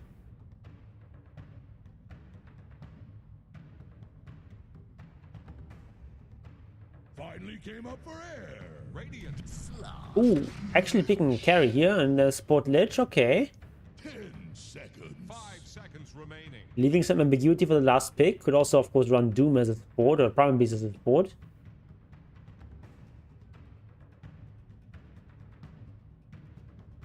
Here's the Enigma. 10 seconds. It's probably gonna be Nightfall playing the Enigma. And Void has to be Arteezy. Fly Ench. Dire's ban now. And Crit Marcy most likely. 10 seconds. 5 seconds remaining. The I would expect that both. I expect that EG still wants to pick a mid laner. seconds. And LGD wants to pick. Welcome back, landlubber. I don't know, a support or. Probably support, but could also be a mid laner. Radiant's turn to pick. Ooh, Lash went all the way through. Didn't even realize that. Puck, okay, Puck mid lane, so it's probably gonna Primal Beast 4, between 3, or vice versa. 5 seconds remaining. What's EG go for here? When the Arbeit hero. Ember Spirit, alright. Choose your hero. Right, it's gonna be the Jinku Primal Beast. +4 with Faith Beyond on Doom 3. Okay. Where's the better lineup here?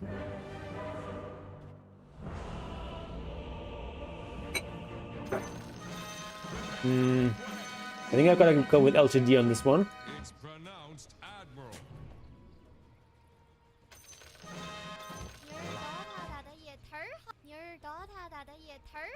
Beast is great in any position. My keyboard is not working. And I'm not sure about this first pick, Void plus Ench. I don't like it. And Ench here cosplaying as Crystal Maiden. What the fuck is that set? And we're clear for Looks like Crystal Maiden.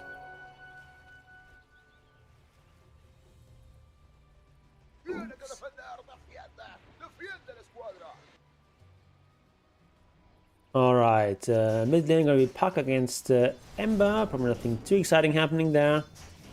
Gonna trade some farm. In the bottom lane, Nightfall actually forced a TP there, but he cancels it. Kinda weird. I don't think, yeah, like this Marcy 4 is obviously strong, but I don't think she works that well with Enigma. I think you and Marcy 4 in a kill lane. Enigma is not that great for that. We'll see how well that works out. Moving on at top. We've got Fly. Being harassed by this Primal Beast. And then Arteezy just chilling. By going for the impetus first.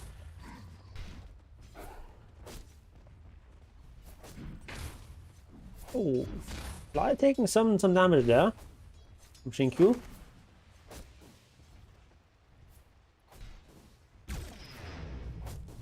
Oh, Doom now has the heal. Quite powerful. Cost 60 mana though. Not that cheap.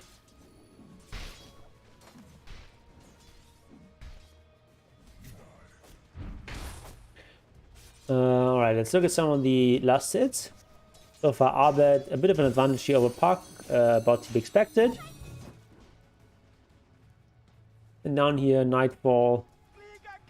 It's a Slug. It's got slight advantage on the XP. Thanks to denying some XP there. Slug looks like he's going for a Overcorrosion. And Nightfall probably, again, gonna go into that flats into Wraith Pact.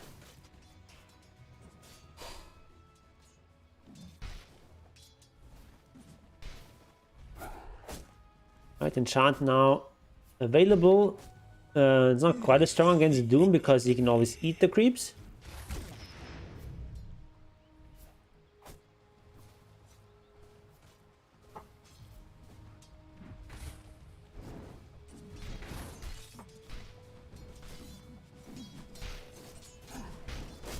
Right, tossing out some spears there. Oh, this courier going deep. Fly, he's got no heal. But he's fast. He's an Ench. He's got a salve as well. Radiant's courier just drowned in a pool of blood. Radiant's courier has been And killed. Faith Beyond got some healing. I could eat one of those.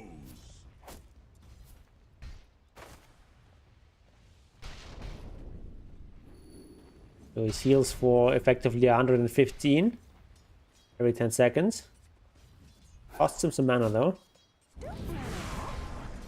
Alright, Faith Beyond being gone on here. He's got nothing available, but in 2 seconds, Scorched Earth.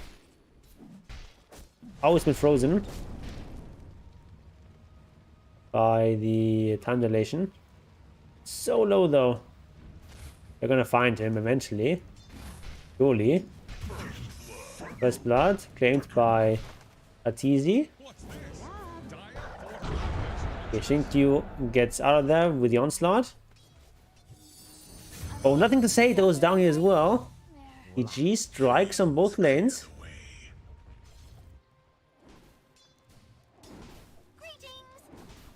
Nightfall with the Basi plus Raindrops.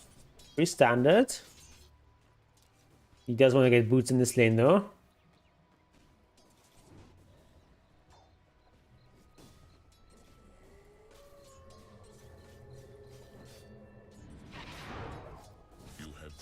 Nothing to say.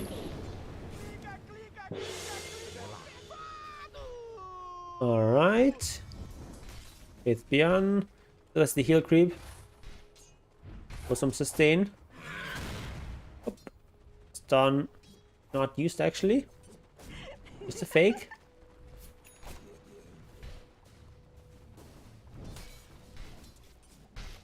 Right. Boys completed the power treads and the Wraith Band. His highest net worth here.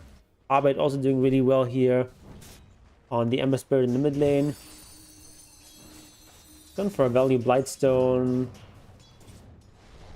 And going more for a physical damage build at the start with Sleight of Fists maxed out. GQ a bit in trouble. And that's gonna go away now though. And just eating a casual mango.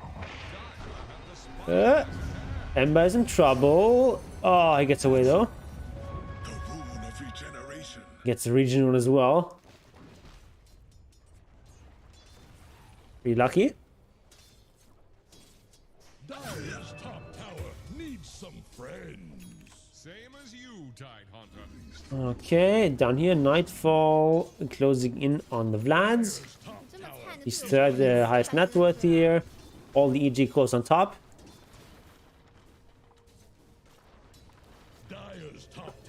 Krait's gonna TP to the shrine at top. With Beyond going for a walk. But there's no way to run.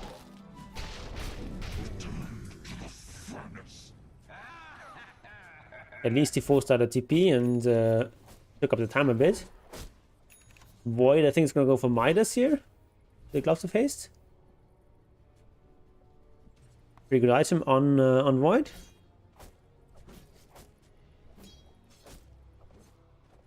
Okay. Curtis now got level 2 enchant, so he can't take these big creeps yet.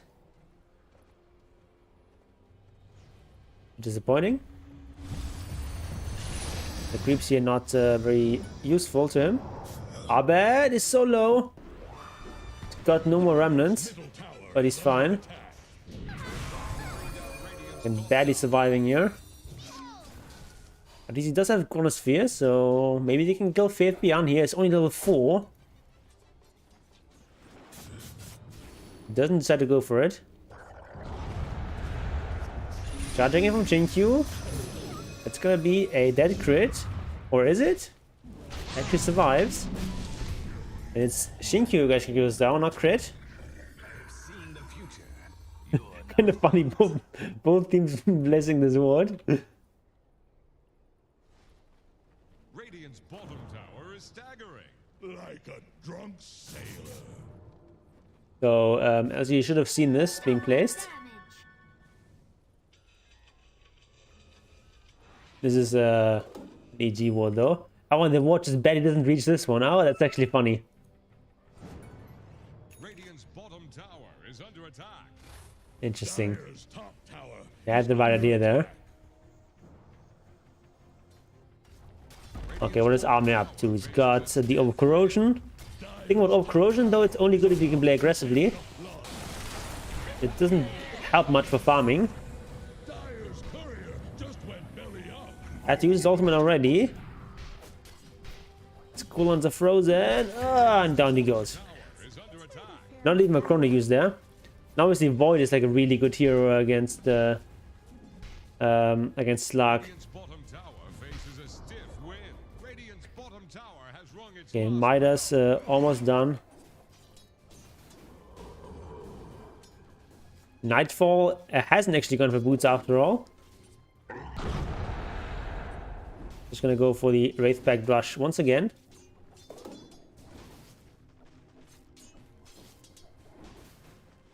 There we go. Crit going for the face boots. Oh, Blitz dying up top. I left my hoof prints in your backside.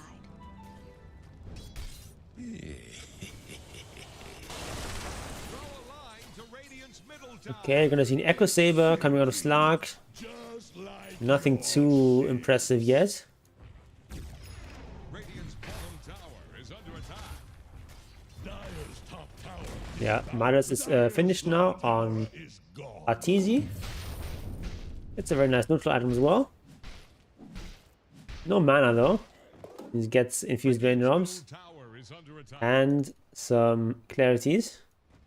Or a clarity rather. The Faith Beyond is now consumed the medium Satyr, giving him mana burn and the mana aura. So Tower just keeled over. it's quite nice to have. 1.7 mana regen. Also mana burn. Can also be used to break Lincolns later on. But later on you probably want a different creep. Faith Beyond though, not looking too hot here. He gets off the Doom, but the Slag coming in, there's going to be a kill on Abed. I guess he gets denied. Arteezy here with the deny. Very nice. Faith Beyond actually surviving. They do get the Slag. Faith Beyond gets out. So 1 for 1. But Doom was used. Wait, how is that such a favorable exchange for AG? Oh, it was a deny. Right, it was a deny. What about that?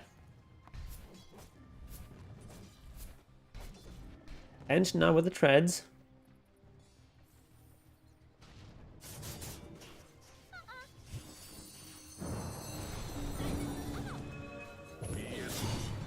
Marcy coming in, and Park looking pretty dead.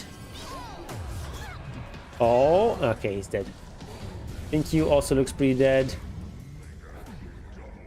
EG are just putting on a really dominant performance so far. Very impressive.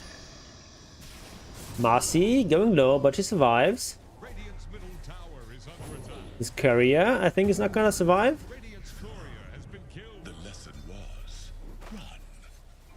Radiant's middle Wraith Pact is up here. Probably boots coming out on the courier, plus Windlays as well.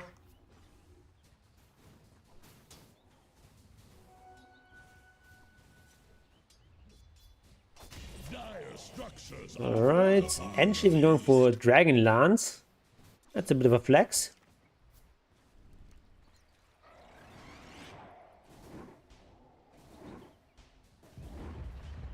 Enigma going for Blink Dagger next. The standard. What is Arbit up to? He's gone for a Desolator. No, never mind. It's a Maelstrom build. Radiant's courier has been killed. They're fishing for guppies with cannon fire. Just all the... I guess look at the course. All the course for EG are ahead. And the supports are also far ahead of the enemy supports. Faith Beyond just not having a game here. Trying to go for Midas, but like, come on.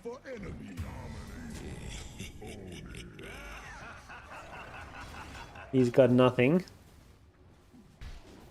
Radiant's top tower Yeah, it's gonna be double Maelstrom coming out from EG. Positions 1 and 2. They're trying to bring down Radiant's top tower. Radiant's top tower has fallen. Not sure I like this Dragon Lance on Enchantress. Interesting build from Fly. He's gone 0 points in Nature's Attendance. Only impetus and enchant. Full aggression. I guess looking at the score, it makes sense. Thank you. Oh my god. Surrounded by so many units. Nothing to say. He's gonna get tossed back. No, it's everything cool down here. But Black Hole is there. Very nice. Version is available.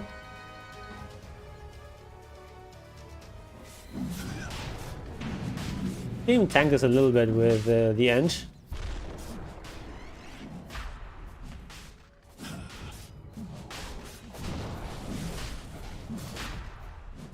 Yeah, it's gonna be easy Roche.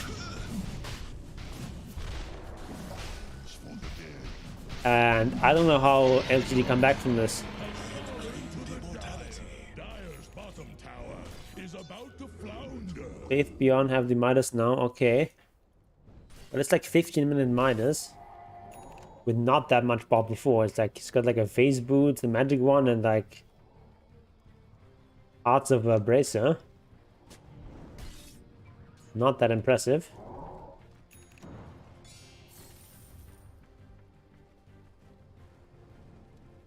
Being hunted now. Don't find him though. Nothing to say.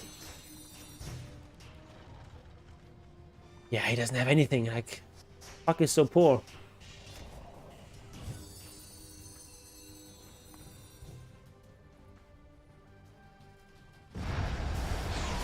And like, it's not like they have a better late game either. Okay, they do find a very important kill here. Finally getting on the board. 1 and 18. Getting the kill here on Arteezy.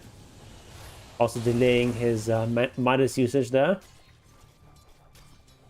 But like this Lark is always going to struggle against the Chronosphere here from Arteezy. Oh, down there, Faith Beyond dying again. Oh, do you want to fight this though? Faculty used. But Puck is dead, and how do you fight with this Wraith Pact here? There's none of the damage. Thank you, getting out. He's probably gonna survive this. Where is he? Marcy in trouble. Okay, Marcy goes down. That's something. Radiant's middle tower is under attack. Dire are scanning for enemy. Yeah, but Arteezy now is here as well. He's got Chrono. Very hard to fight this for the side of LGD. Also still on Aegis here on Ember Spirit. Radiant's bottom tower faces a stiff wind. Then the Conqueror tanking everything here. Tower has fallen. And the one thing that's good for them is that they can, with Doom, they can always interrupt the BKB Black Hole from Enigma. That's something. But is that going to be enough? Because this doesn't go through BKB. That's the only thing they have really to go through BKB.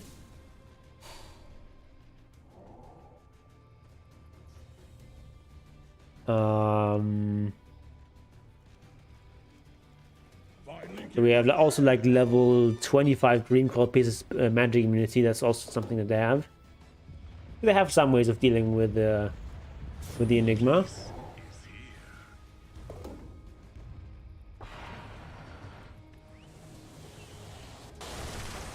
But like, how do they get this Lark to have a game? Like, because they can always do this. Welcome back, landlubber. Get any salt in your lungs? Again, the teamfight control of the Chronosphere plus the Black Hole is going to be very hard for LGD to make stuff happen. Is under attack.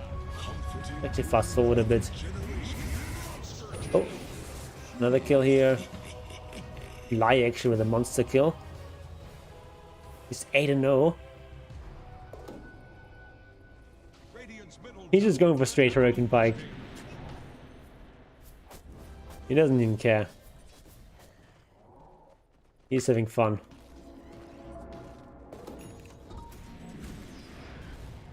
Gonna try and farm some stuff with this. Actually, just gonna push the tower. Oh, rip Primal Beast. How do you stop this push? Okay, Aegis finally reclaimed.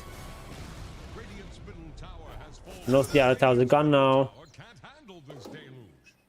And LTD have only gotten a single tower in this entire game. Its middle tower is under They finally have one core that's ahead of an enemy core, even if only by a sliver.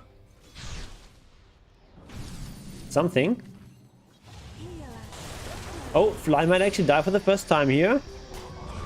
Got 3 levels in heal. Got Magic Wand and Hurricane Pike who doesn't get it off.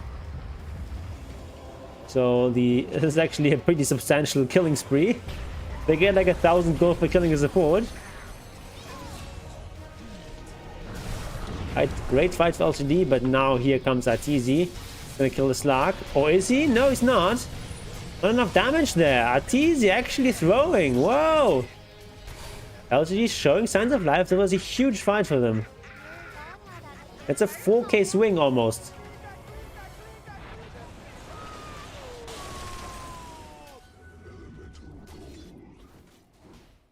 It all started with the Fly getting caught there.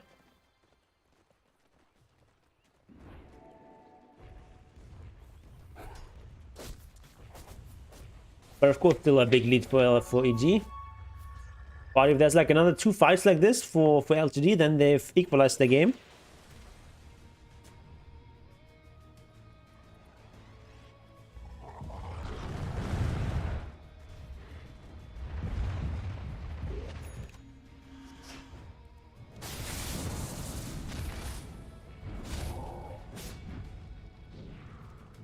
Alright, you got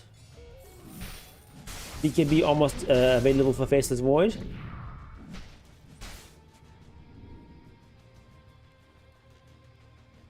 And why is so poor?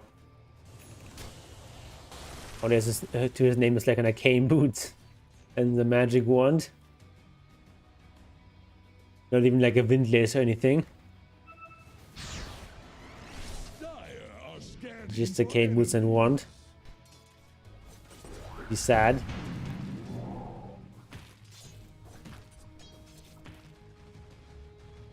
Meanwhile, Fly is like a full Hurricane Pike.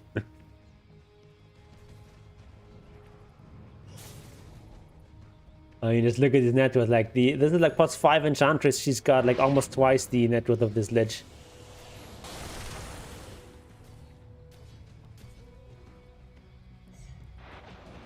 Actually, surprisingly, he has this much net worth, like almost 4k. Where is that 4k? Is it like Cane Boots plus Magic Wand plus Raindrops, like 2k or something? There's like 500. Does he have some items on the courier? How does he have 4k? I'm confused. But it doesn't have anything either. That's not 4k. What is the game saying to me? This is like 2k roughly that is in his inventory, plus another 500. How does he have 4k net worth? I don't get it. Did they steal one of his items or something? I'm confused.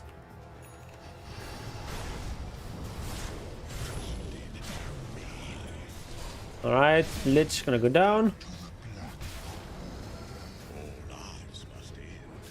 And yeah, it's not gonna be enough to kill off Enigma. And Roshan is up. But level 2 untouchable as well, so you can easily tank this with Ench. Or just use the poor tomato.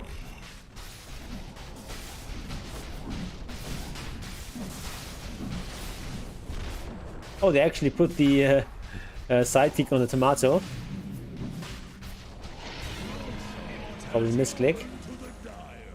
And we've got now the shard here with the reverse time walk. Plus, of course, the Aegis. And the Faceless Void.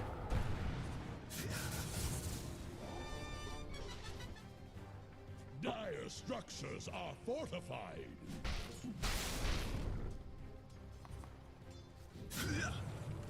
Lincoln's Sphere now for Abed. I guess against the Doom. A lot of defensive items here. Black King Bar and Lincoln Sphere.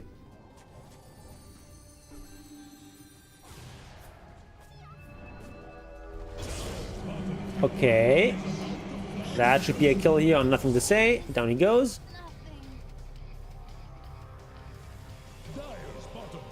Also Lincoln Sphere on the way here for Enigma. Makes sense.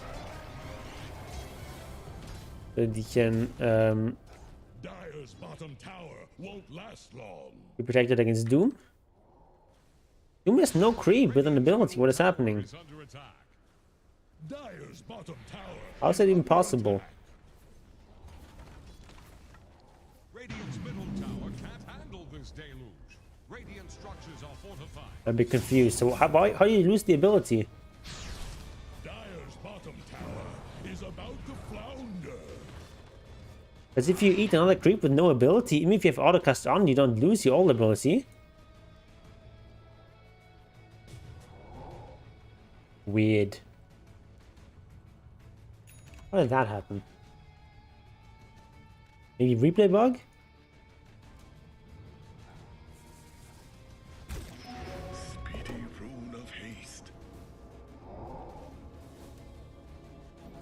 Dire are scanning for Okay, so 6k leads for EG. I mean, it's down to 6k now. Used to be much higher. They want the Slark here. That's instant chrono, but Slark got the Shadow Dance off just in time. But he's still gonna die. Midas? There we go.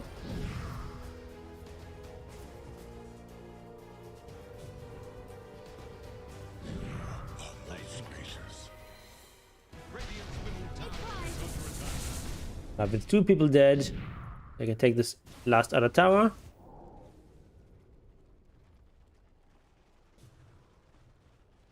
Shard now coming on in crit. Radiant's top tower is under attack. Oh, Ember Spirit is doomed. Pass the master. Down he goes. Actually showing signs of life. Last rig. Nightfall using BKB. With be honest, no Doom. He used it earlier. And ED Nightfall. Gonna go down. Thank you for the BKB. Managed to actually survive and LCD hold. No Chronosphere here, obviously. But not great losses. Under the silence here, no, it's fine.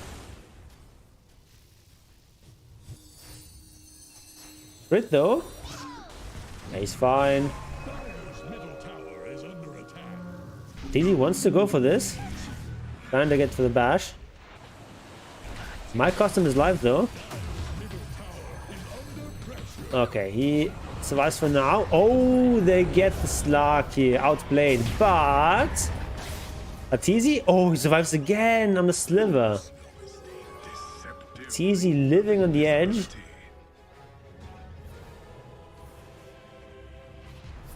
Specialist array here for Enchantress. Strong item. Not necessarily on Enchantress, but just in general. More of an item for ranged cores. Void. Got the Mjolnir now. Some extra damage. Now he's going with his own Lincolns. They all want to be... all have Lincolns on all the cores, so you can better deal with the Doom.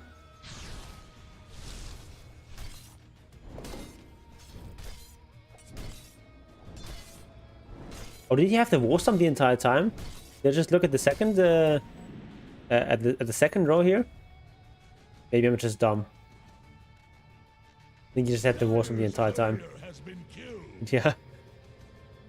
I guess he just had this ability for so long and it just sort of fits in with the color palettes here. And I just thought it was a natural Doom ability. And of course, that's a Scream ability, it doesn't have a second one. Some creeps have two abilities. And some of you have 3, but we only get 2. Dire structures are fortified.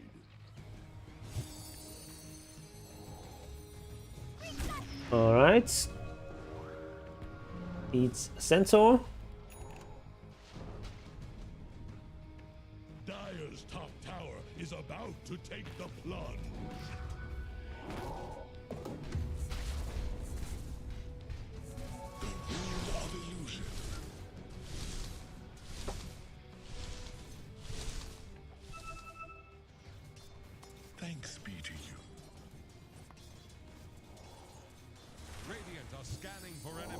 Okay, smoke being used here by EG. Linked Sphere still like 2k away. I'm gonna find something. Armor is up there. It's got a whole bunch of medium range items. The Difu, the Skull Basher, the Mage Slayer, a lot of efficient items.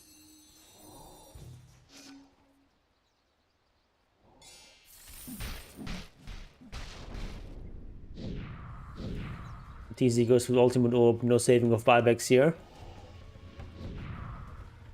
Ooh, he builds a double damage rune here. Gonna be so strong in combination with the Chronosphere.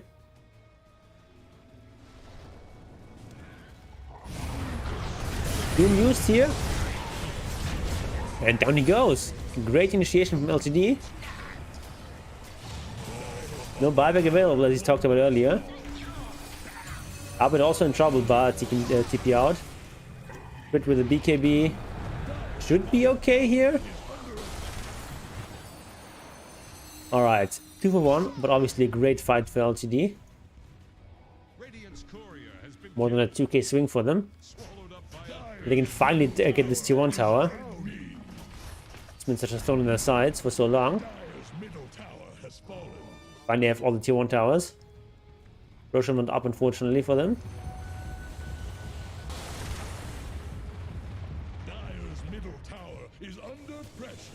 Yeah, EG, even though they were at 10k lead a while ago, now it's down to 2k. This is really anyone's game now. I thought this game was over like 15 minutes ago. But LTD is saying not so fast.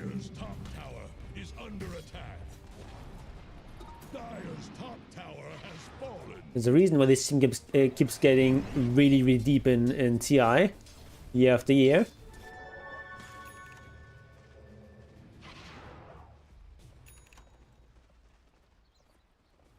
Looks like another smoke coming out from EG. Do they have a smoke? They have one, yeah. Okay, smoke is used. An Invis rune. Double damage now activated on Atisi, so they want to fight now. Another like 15 seconds or something. It doesn't look like they find anything.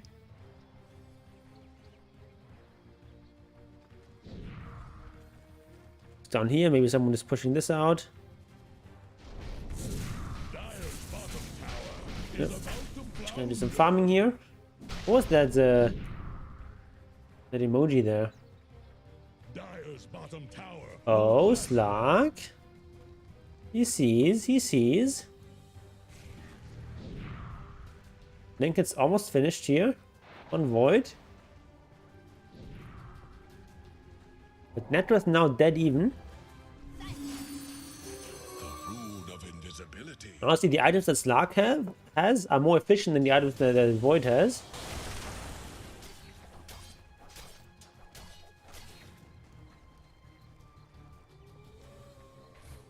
But the Slack is starting to get pretty strong. Oh, but Roshan just been claimed by EG. Already not on top of that.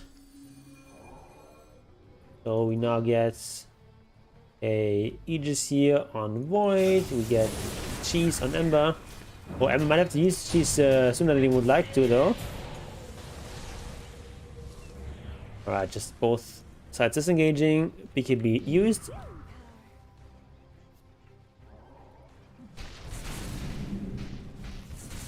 And Atizi almost is enough for the Lincolns now. A little bit of extra gold.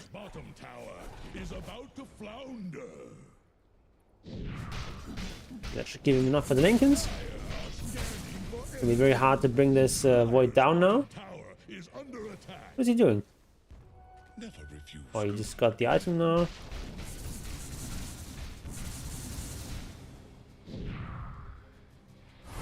Okay, big fight going on down here. Doom used on the Enigma. Gonna survive though. And Faith Beyond is gonna TP out. but not successfully. Alright, that was a nice fight for EG. That I kind of missed. Ooh, Slug. Void has Chrono. I'm not gonna keep chasing though. Gotcha.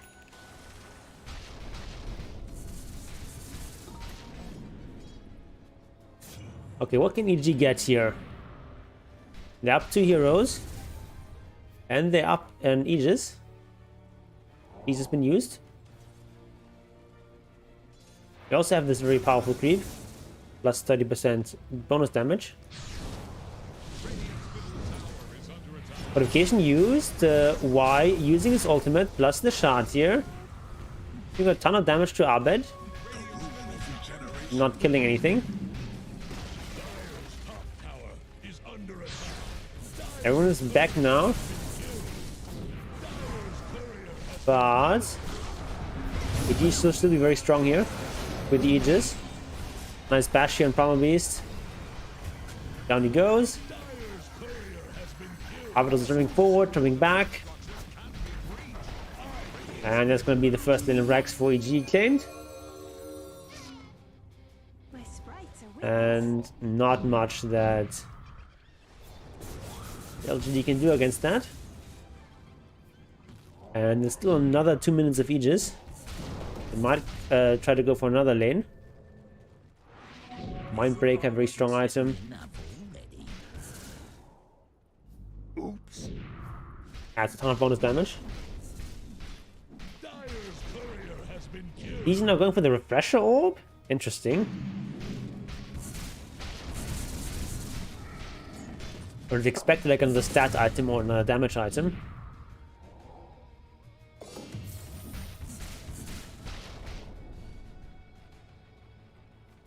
You know, something like a maybe like a butterfly or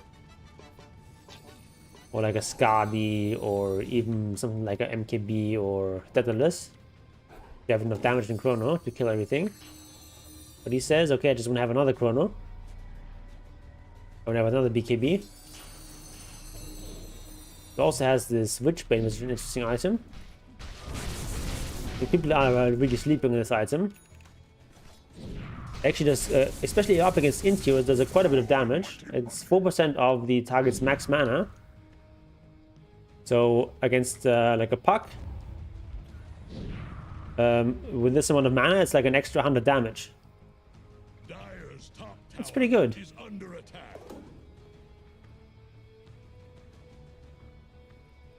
And I mean, like, okay, against his Doom, it's only going to be less than 40 damage.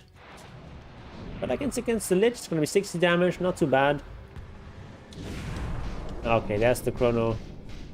Flag's going to be dead. And it's also like 20% attack speed and also the ability to purge an enemy or an ally. So you can use it to deal with stuff like Glimmer Cape or like, what's it called, Ghost Scepter. Obviously, Glimmer Cape would only help if you have vision in the first place.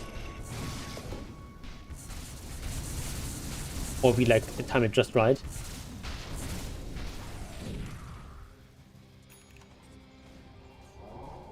Ooh, Basher actually on crit. Whoa. Like AG just saying, okay, we'll just have like 5 core heroes. Here we've got this core Enchantress with Erkin Pike, Treads, and Scythe. Then our Marcy has got a Basher and a BKB. Just have 5 cores. What are you gonna do about it?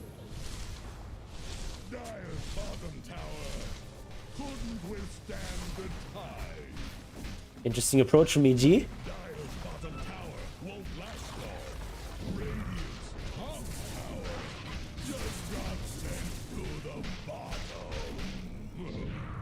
Really tight, Hunter. Okay. Also, like, nice to have so much region on Tidehunter, or not Tidehunter, on Faces Void. My announcer's confusing me here.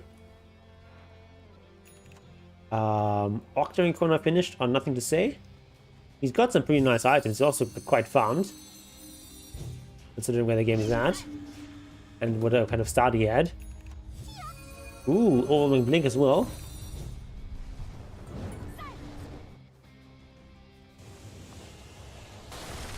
Right, you see the butterfly almost completes here on Slark.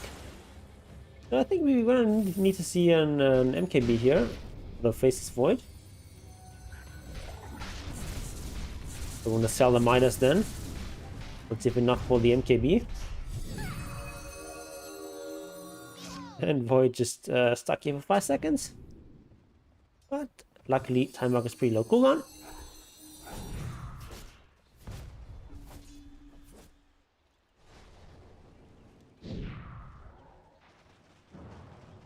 Yeah, so it's not that big of a net worth lead. Like, it's only 7k. It's not... That's not huge at this stage of the game. But the big thing is just this Void having such a good matchup against the Slark. That's a real problem for LGD.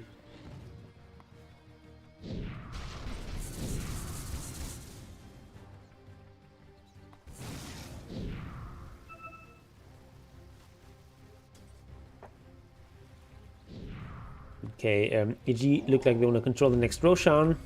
Go for a smoke. Now Faith Beyond is looking to push down the bottom lane. Maybe just wanted to try to go for a kill on this Ember Spirit. Yeah, it's gonna... Oh, he's just gonna use Midas and then TP out.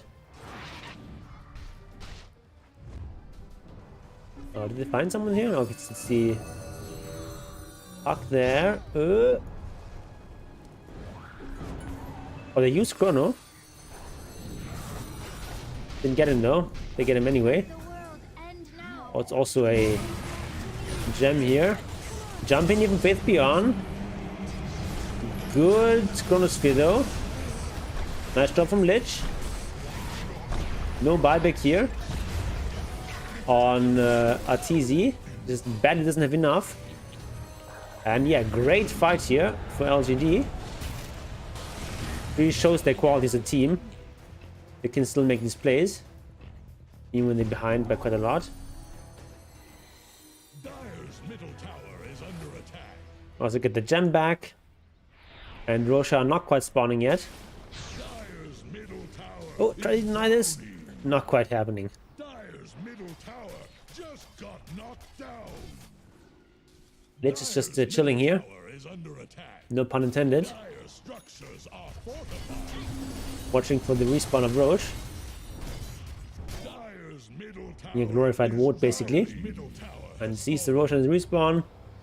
There's a Roshan with Aegis, Cheese, Pressure Shard, and Aghanim Blessing. So valuable. There's a one lane of Rex claimed by LTD. Now we have parity there. In the mid lane, neither team is going to have any Rexes. EG still not quite respawned, and LTD are going to claim this very valuable 4th Roshan. Using everything there just to secure this. They're just going to get this Roshan, pick up everything, and then get out.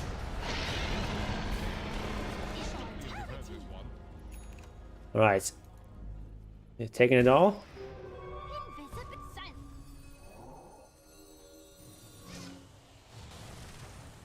Okay, so at this point, the game is really very, very even, I would say. What does Gaben say? Yeah, Gaben says 61% for Radiant, so yeah, LGD actually ahead here on that count.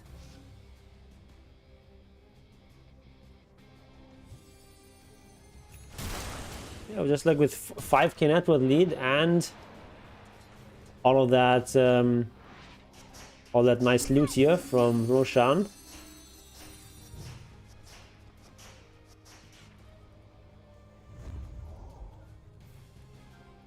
Who's got the refresher shard? Isn't that on Scanning for enemies. Oh, it's actually on Slark here in the backpack. think should probably go into Doom. Getting second Doom is very important. Oh, Shinkyu, even though he's like a plus 4, he's look at his items. Look at the items he suddenly has. It says, you know, I'm maybe not the carry, but I'm like the offlaner now.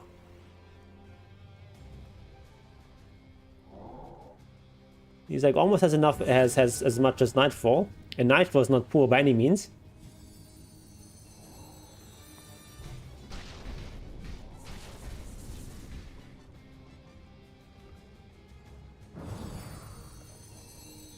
Nightfall still has brown boots, interesting.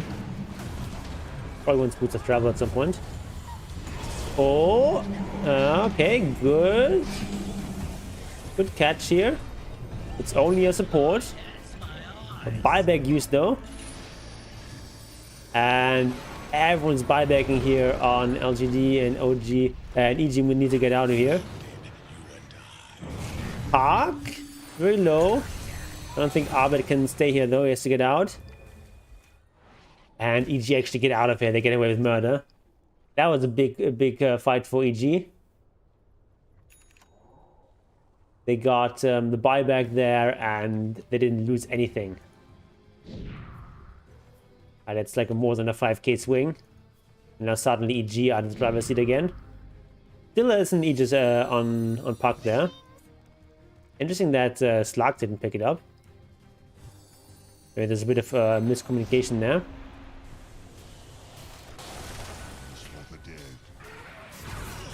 Oops. Oh, Slug actually being caught by the Hurricane there. Wow. Nightfall with a refresher, BKB and Blackwall Blade. Y should fall there as well. Using his ultimate there, being a bit annoying. Ultimately, nothing's gonna die here. Oh, Park being hexed up. Right, Elsa, do you want to fight this? No buyback here though. Oh, but they suddenly... What? How'd they get that kill? Alright, I have no idea what's happening here.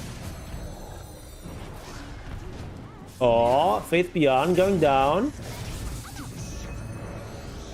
EG now going for all the buybacks. Now they want to prove something. I want to see how Arteezy actually died. Oh, he's just like fighting up here, was caught there. Also, while that fight was started, he was caught there by 2. He got doomed. Yeah.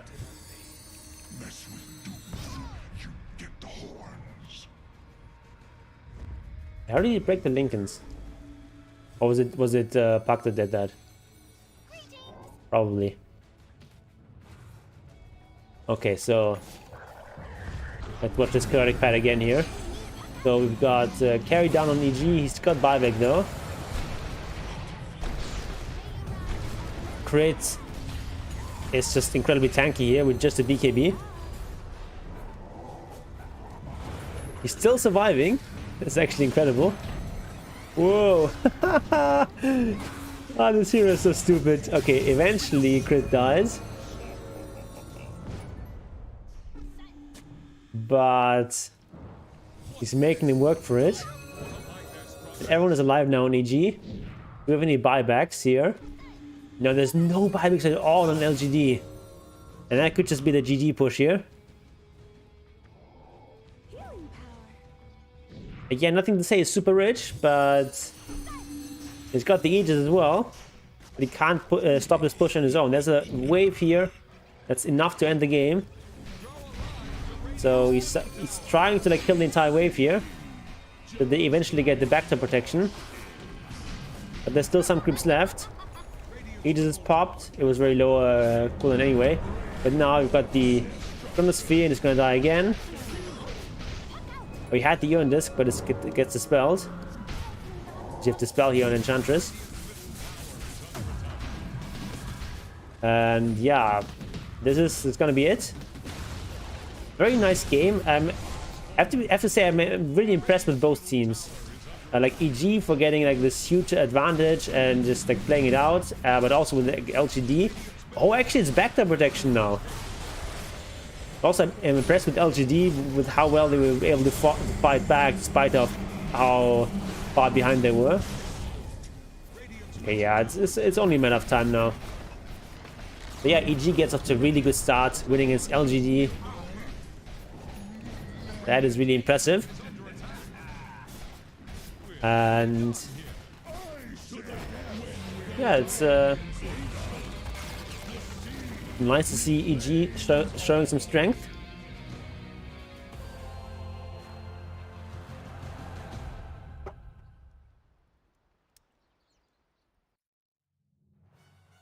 You want to watch another game?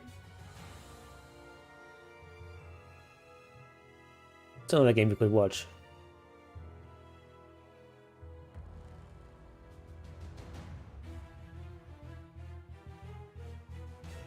Red Egg and Spirit, maybe?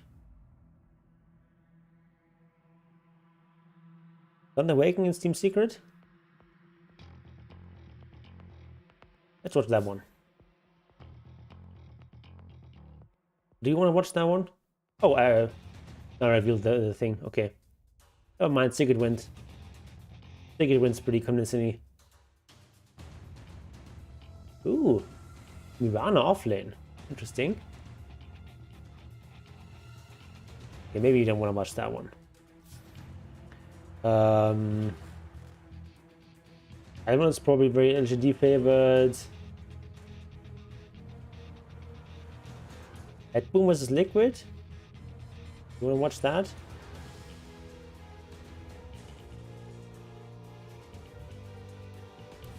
Let's watch that. I like Liquid.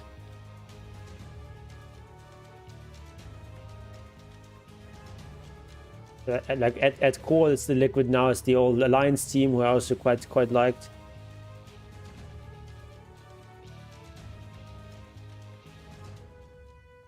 Or there was a bit shitty of them just to sort of like playing Alliance all this time, not really performing very well, and then like the one TI where they have like a pretty solid performance, they immediately jump ship and go to Liquid. Here's the Radiant ban. But okay. Let's watch this draft. Radiant's turn to ban. Bet Boom against Liquids. Eastern Europe against Western Europe. Marcy gets through. It's also a Primal Beast. Primal Beast and Undying going through there. I immediately like the Liquid drafts here. Alright, Void used by Boom.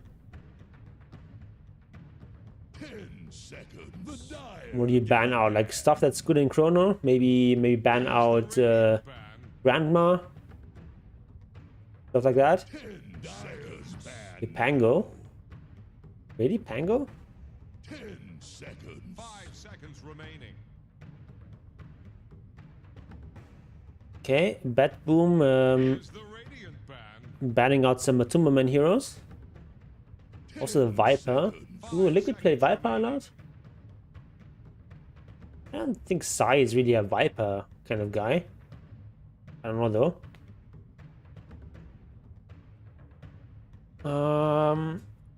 What do we have here for Liquid? Radiant's turn to pick. Ooh, Beastmaster. Okay, interesting. Ench. Okay, kind of a counter pick to Beastmaster. Especially in lane, he can sort of steal his 5 seconds remaining. bows. Being is also quite good against the kind of heroes that Liquid have so far. Like nothing that really hits the egg well. Like Beastmaster helps a little bit because he gives attack speed, aura. But other stuff can hit the egg better. Pudge also not an egg hitter. What position is Pudge here? Radiant's turn to ban. Kind of a weird lineup for Liquid. It's like all 4 strength melee heroes. Seconds remaining. Dyer's ban now. Kind of weird. 10 seconds. 5 seconds remaining. Do I like alcoholic liquids? Yes. 10 seconds. I suppose. remaining. Dyer's turn. Radiant. Zeus in here. Alright, alright. 10 seconds. 5 seconds. What'll it be? Wouldn't it be like amazing for Batmoon just to get a Timbersaw in here? Choose your hero. Like, what does Liquid do against Timbersaw? Okay, now they have this Mickey Storm Spirit in mid. Matu Pudge. Boxy Primal Beast. Okay. And Zai Beastmaster. Alright, alright, alright, alright.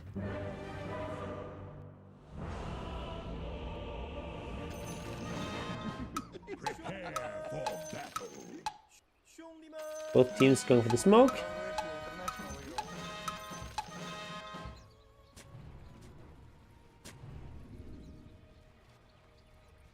Another possible Primal Beast.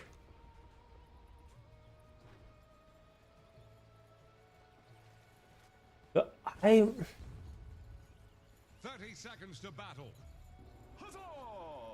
I'm not sure what I think about this Liquid lineup. I think they're gonna have a big problem with the Phoenix Egg.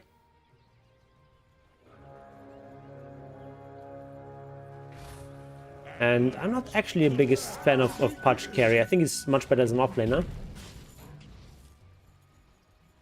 But we'll see.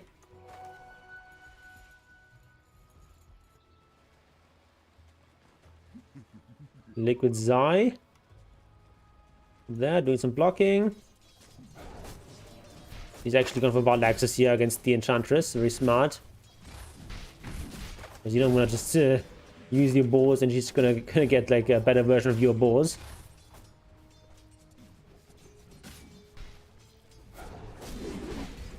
And she's actually just going for the impetus as well. Okay, mid. Mika is rushing bottle here, not the stick. And oh, what do we have here? Insania being very aggressive here.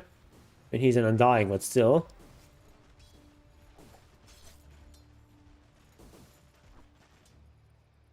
Alright, so oh, it's actually like an off-lane Marcy. I see. Might die here though. Matsu now. Not going for it though. Getting so lot of experience though. Marcy's still level 1. And I guess Art is also level 1, but you know, he's gonna get all these creeps. Up here with the Void Beastmaster lane. Everything looking, I think, pretty even. Yeah, seems reasonable. And in mid lane, Mickey has like a slight advantage. Whenever you have an advantage as Storm Spirit, you're gonna be quite happy in the lane. Marcy here. Hook does miss. And Martha just gonna go for the phase boots. The standard stuff. Boxy. Dealing a creep wave. Let's get some farm of his own. Actually, just gonna share here with Beastmaster. Oh, use the bow now, but Ench here. Alright, she gets this creep. Oh. Primal Beast, trampling her down.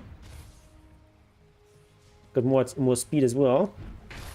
With that Windlace. It could be a kill actually. It'll be first blood. But everything's in cooldown now.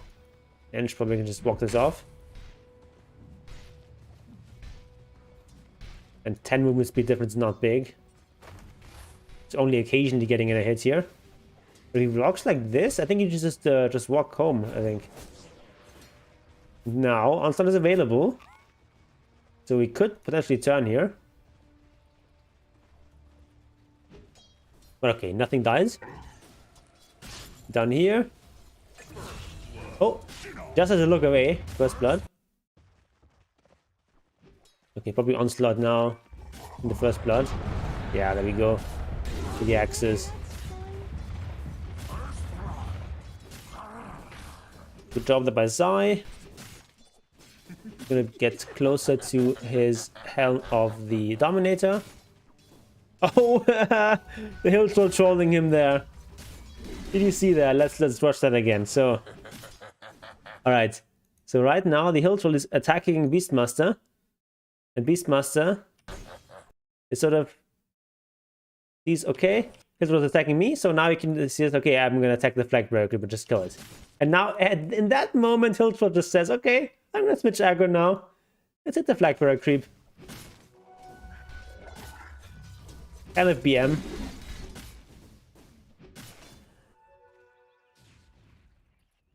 Alright, Soneko returning to lane after securing this rune. The OG draw, yeah. I mean, he is called a troll, so...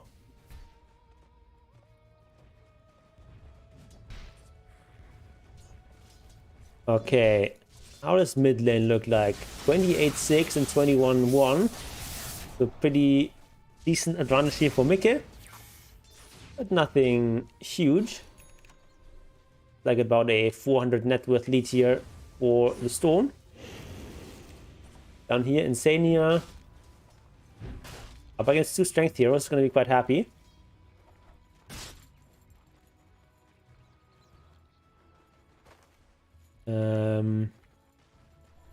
Is Marcy, he's just not having the best lane.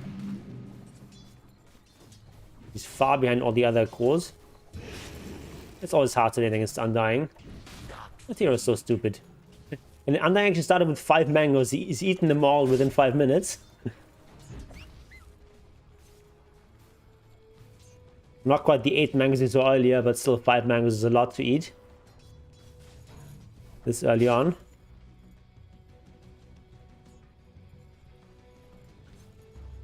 Alright, Punch now going for the hood. Does he have phase boots already flying out? No, he doesn't. Oh, another kill. Alright. This end shot is actually obviously very squishy. Yeah. Beastmaster is just gonna skill up this Call of the Wild, but not really use it very much. Because of the Ench. And just use Wild Axes, and it's okay. He's also gotten a Basilius early here because of that. And honestly, I think like if you expect to using Wild Axes, just like start with Basilius, or at least like with the Sobi Mask. Now that Ench is not here, you can use the ball.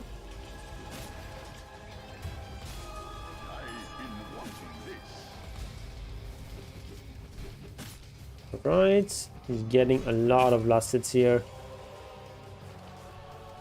And like Liquid are winning all the lanes. Penalty is very slight though. Mikke is going to be a concern though for Bat Boom. He has a lot of farm. Dire's top tower is about to take the plunge. Okay, his bottle refilled now.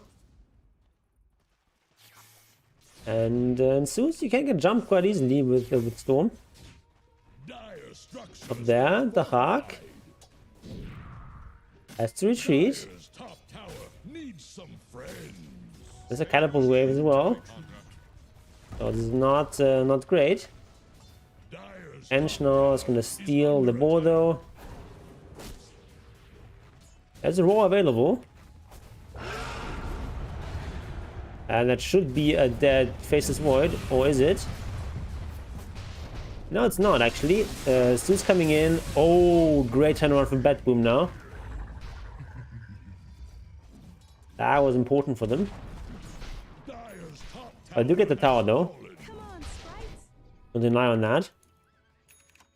Dire's bottom tower is about to flounder.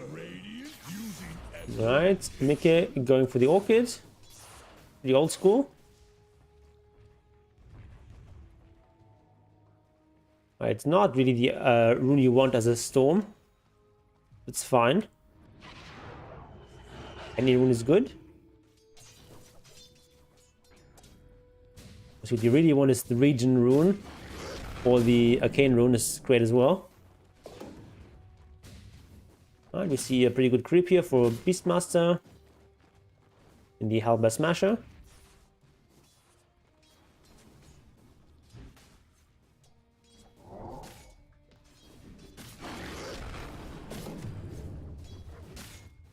Okay, Haste. nice little stack. Got the Occult Bracelets as well, which is a great item. Bottom tower is Helps with staggering. the mana region a bit. There's no primary roar yet, so it's not really any kill threat here. What's Martu doing? He's got the hood. Now finishing up the phase boots. And, you know, as usual with the scary pudges, only a single level meat hog. Building up Rot and probably Flash Sheep second. What's he doing? Oh, is he gonna pull this into the wave? Makes sense. Game is slowed down a little bit. And of course, like for Liquid, a very important timing is going to be this Beastmaster getting the Helm of the Overlord. Because then the Eng can't just steal your creeps anymore. At least not until it's got level 20 talent. Which is going to take a while. And it's just like a huge timing once you have those Ancients. So it's going to be important timing for Liquid. Another important timing. Oh, never mind here. Beastmaster being gone on. Trying to get some sort of Roar off, but it's not happening. Pretty long cast time on Roar. Another important timing for them is going to be the Pudge Aghanims. This is probably what Martu is going to go for after this phase boost.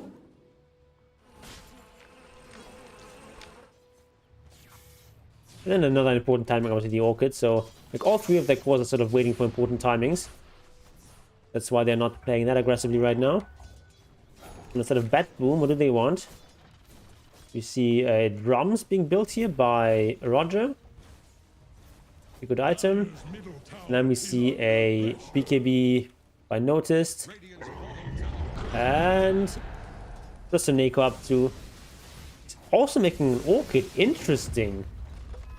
Orchid and support Phoenix. Not something you see very often. This coming in here, is this going for the Kaya? Is the Hawk going for? Just going for Maelstrom. No Midas here. Just straight up Maelstrom. Roger goes for the high five, gets denied.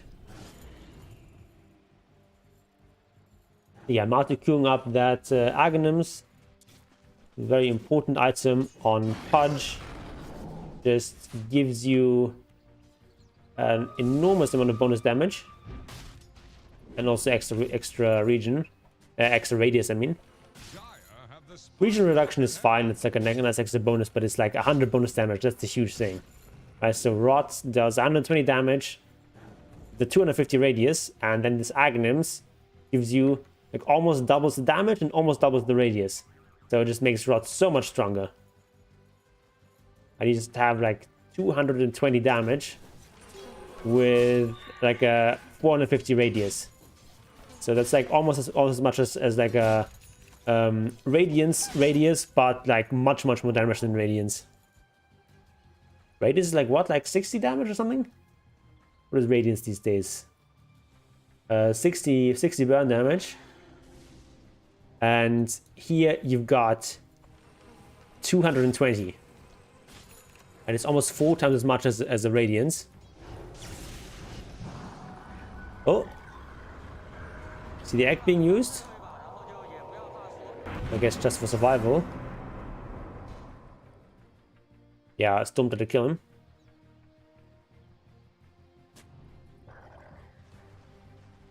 Ooh. Charging in here onto this Eng. Does have Untouchable. And 1 level in attendance.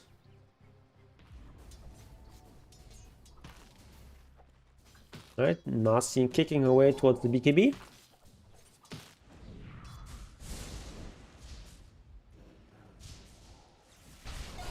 So this Zeus is actually highest net worth in Bat Boom. Not that impressive though. Oh, nice hooky from Matu. Gets the ultimate, but has to use defensive chrono here. But Matu and Mickey are pretty far away from the rest of the team. And Matu's gonna die for this. A nice turnaround here from Bet Boom. Sai, meanwhile, is trying to get the mid tower. It's not quite gonna get it though. Not quite in 9 range though. They do claim his creep though. There's a lot of gold. It is what? Like 100 gold? Yep, 100 gold. Yeah, this is what you often see with Beastmaster when you're playing a lane against something like Ench or a Chen. Is you get like 2 levels in Wild Access at the start, and then you just sort of level up the Call of the Wild, and then you invest into your Inner Beast. That's what you often see. Because you want that aura as well. And just getting that level 4 Call of the Wild is very important. Alright, they're trying to get a kill here. That's going to be a dead Phoenix. Okay, even extra roll there. That's a very dead Phoenix. Zai not messing around. Oh, jump forward here onto the Ench. You really want the Zeus ideally, but Ench is a good consolation prize. Spear is dead. Tower is wide open. But maybe they're not gonna go for it. It's a bit dangerous. Alright, Mika is pretty close to the Orchid. Another 300 gold. And what is Boxy going for? Ooh, Blink Dagger actually. Interesting. You don't see that very often on Primal Beast.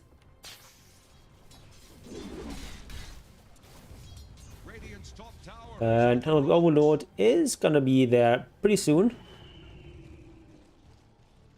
How's the Aghanim looking like? Still a bit to go. Mauto died twice. He's not having the best game.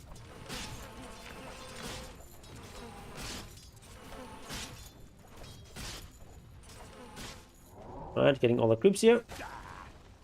And then the hook for the catapult. Nice. A bit low on mana though. Is he getting a clarity? Yep, he is. With Matu. Zai needs another 400, 300 gold. Ooh, big fight in the mid lane. Nothing dying so far. Lal doesn't have jump available. And down he goes to Boxy. Noticed, gonna get a kill here though. The 1-for-1. Good exchange here for Liquid. Trading a support for a core. What's the Hawk doing? He's just farming with his Maelstrom. What's his next item? It looks like he's just gonna go for BKB next. Finishing up that wand. Is Insania going for? He just has got the mana boots. Maybe going for a mech would be nice. And Storm Spirit meanwhile has got the Orca completed. Now working on the BKB. Another 400 gold to go, and then we've got the Aghanims here on Pudge. And by that time, or you already have him in the Overlord here, so all the timing is kind of aligning here. Around like 18 minutes. And now Liquid are really strong. Much stronger than this 2k net worth lead suggests. Need like another 200 gold on Matu. Needs 2 more creep camps. Just been farmed though.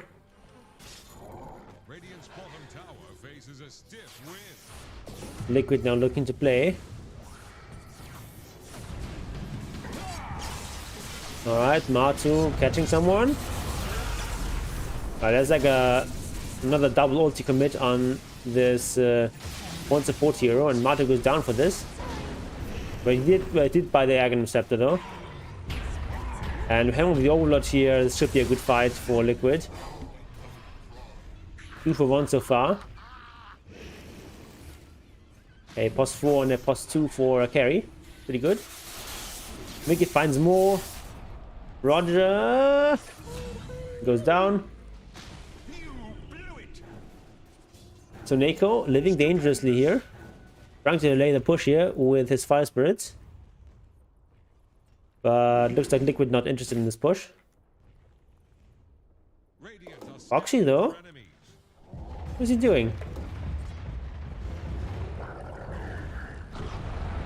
Okay, he's got the onslaught. Onslaughting our way here. And now into the Roche.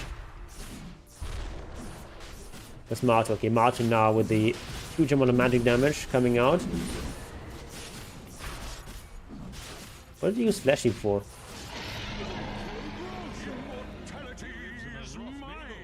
Alright, Immortality on Mickey. Storm Spirit, quite possibly the best Aegis carrier in the game. And yeah, it's going for the Kaya next. Did he complete his BKB? They're coming out. Dire's top tower is about to take the plunge. Not going for BKB? Structures are fortified. Oh, jump in here. That is a dead Zeus. I'm not convinced with the Zeus in this game so far. Not really having a game. 2 and 4 on the mid lane. Not what you want. Then again, no one on Bad Boom is really having a great game. Top tower is about to take the plunge. Dire's top tower. Literally no one with positive stats. Best the Hawk on his 0-0. Dire's middle tower is drowning. Alright. Radiant's bottom tower. Martin now going with Blink Dagger next. Ooh, Vembress is going to be quite good on Punch. The strength is great for the magic resist. And even like the int would be nice for the spell amp.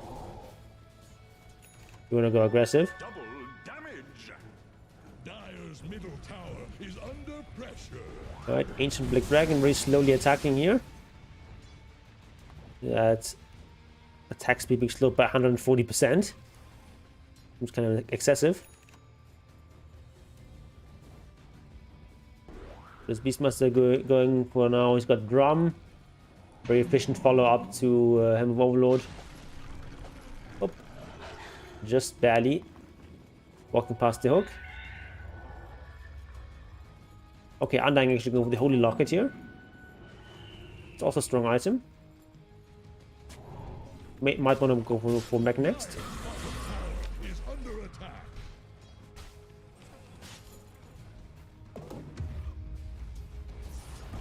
That's a great item to use on Storm Spirit. Dire's bottom Every bit of HP and mana is so important on that hero. A Drum used here for this push. Zai kind of positioning himself here. Thought he would release a Hawk up here like this. bottom tower is under attack. Dire's bottom It is going to the left. couldn't withstand the tide.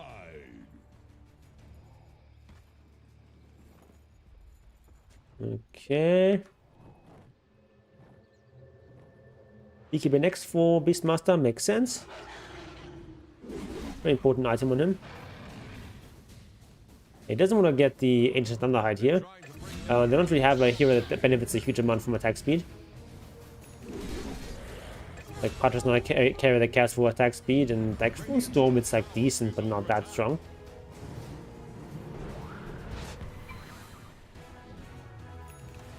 Much better just have the Ancient Black Dragon with the extra farming speed, as well as just having like this aura is nice, and just a decent team fight presence with Fireball.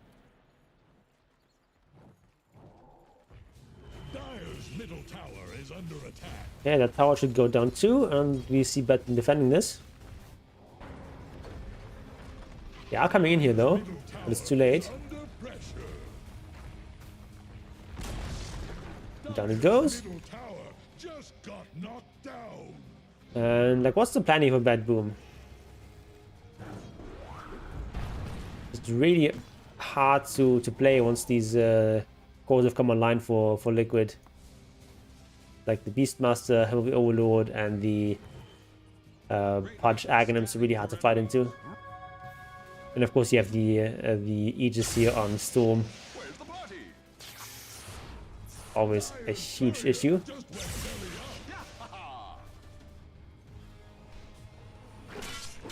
Okay, Martin finds something more.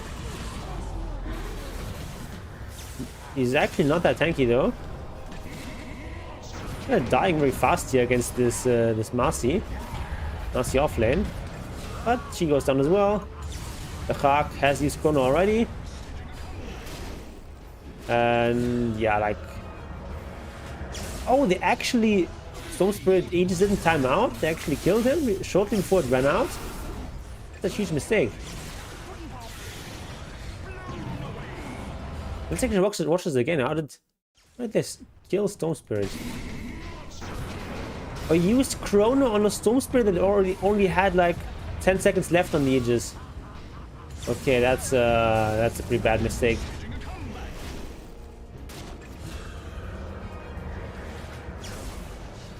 Oof, a Liquid just finding the exact right timing here. And yeah, that's gonna be GG. I think he can come back from this. Notice is doing a good job here. But it's just not enough. Zai having a really good game. Mickey having a really good game. And Matu hasn't had that good of a game. He's died quite a bit. But he's like making the plays. He's starting the fights. And it's good enough.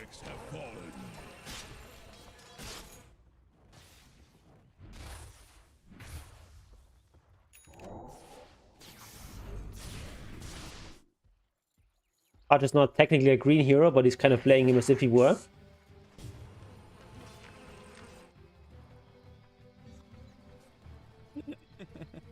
Beast has got the BKB now. Right, we've also got BKB now on Storm. Kaya is finished. Everything looking great for Liquid. They've got 19k net worth lead. Speed this up a bit. Illusion.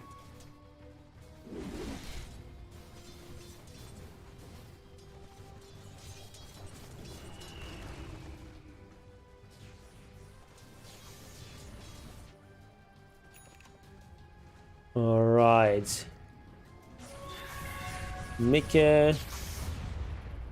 Fresh meat. Is it farming? Fresh meat? Farming, right? So now you have this like 21k net worth lead, but it's still not easy to push high ground here. It's like Chrono and like Zeus and stuff. Zeus is so poor though. Doesn't even have an Aghanim's. Well, he's got his name as Akaya and Yules. A radiant using echolocation.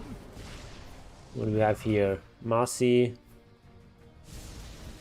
He's got the BKB, which is great, but he doesn't have anything else really. The Hax farm is also pretty sad. Has the Maelstrom and the BKB and Treads, and that's it. He's now queuing up a Wraith plan because it's 25 minutes and yeah, he needs some efficient item. Ah, kind of sad.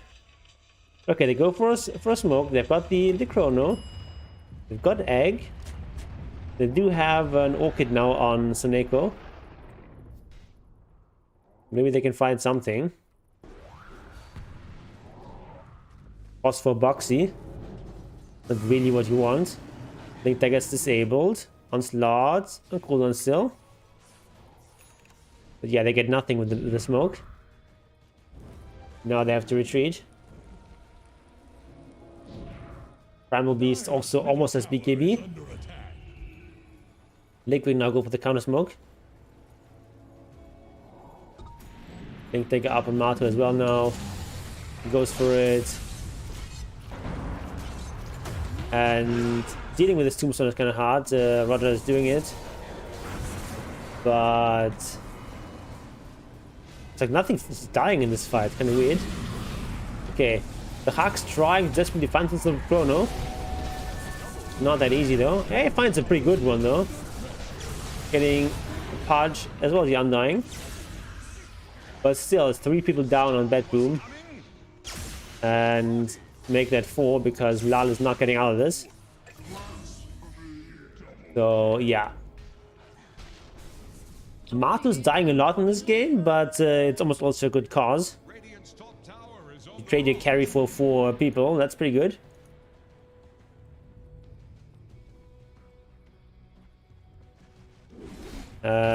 That should be another lane. Oh, they have another fortification. Okay, they can actually defend this, okay. Bench is so low though, only level 10. And Roshan is up actually. It'll be easy Rosh here. Oh, they even have 2 drums.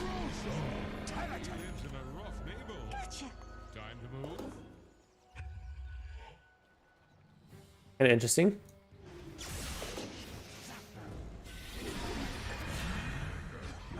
Yeah, let's just find kill after kill. Oh, down there. Big fight. But yeah, Batman just get nothing.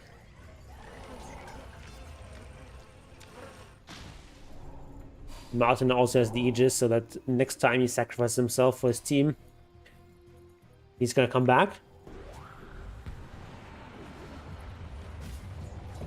Despite him dying a couple of times, he's still a very high net worth. Equal to the Storm here, who's 11-0. Bloodthorn now out. Yeah, this game is pretty much over. Martu finds here Roger and another nice hook. Chrono is useless. And that is going to be the game. Pretty one-sided game.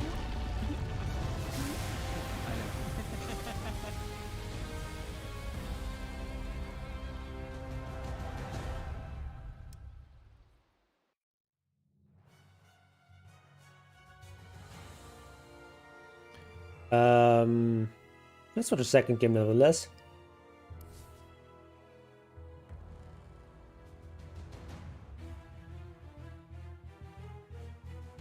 That's gonna be the last one for this stream, I think.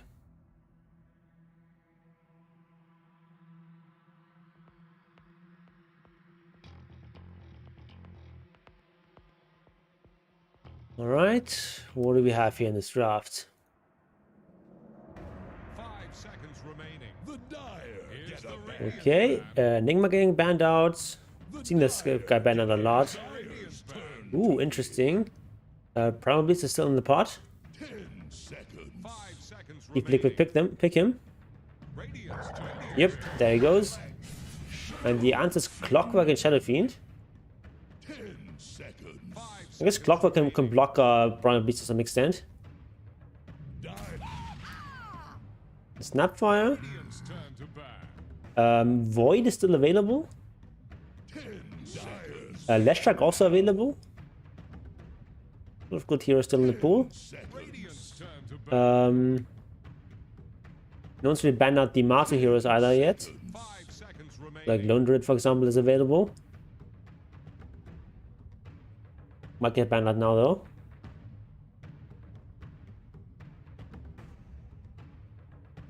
So what do The Dire. a Sniper gets banned out? Also here that Marto could play, obviously. 5 seconds. And Punch gets actually banned out by Liquid. Interesting. Even though they won with him last time, they're banning him now.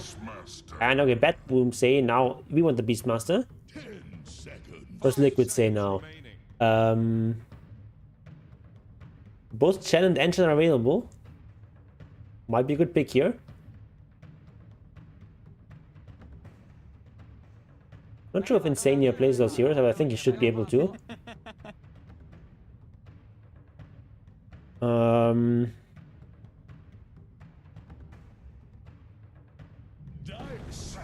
Leshrac is in here. And Tidehunter actually, interesting. Okay, Tidehunter does pretty well against Beastmaster. He doesn't really care about the damage from the summons because he got the damage block from his passive. 5 seconds remaining. Still looking for a Matu hero. Radiant ban. 10 seconds. Remaining. Dyer's turn to pick. Right, what does Matu want here? 10 seconds. 5 seconds remaining.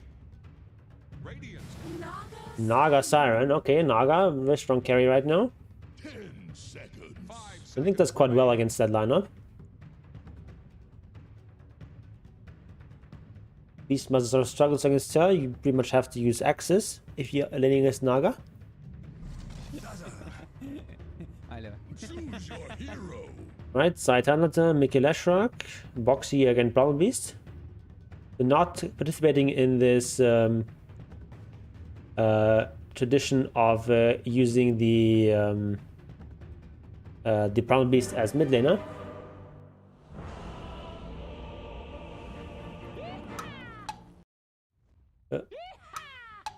Prepare for battle.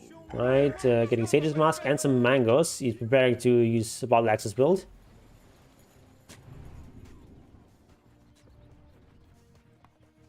Matu here, just chilling in the mid lane. Uses Axis to get 2 gold. Interesting choice. Also 2 experience now. Or he shared 1 experience. Who has 1 experience? I don't know.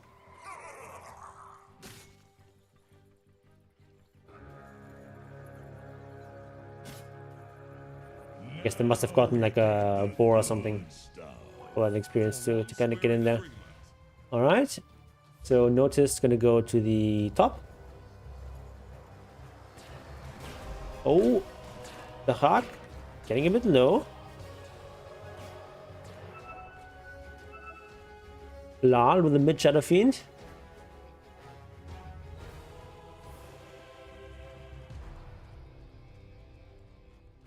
What? Carry Batrider?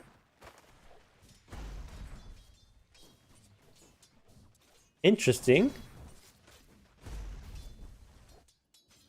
Let's see how it works out for them. I guess Shadow Fiend is going to be like the true position 1.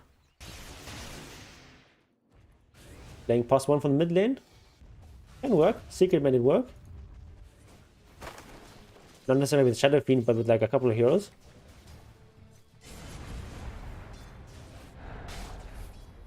Alright, up here. Roger in trouble. He might get first blooded here. Everything in cooldown though. You can just walk it off. And yeah, Zai up here against the Beastmaster. I think you're quite happy with that matchup as Tide.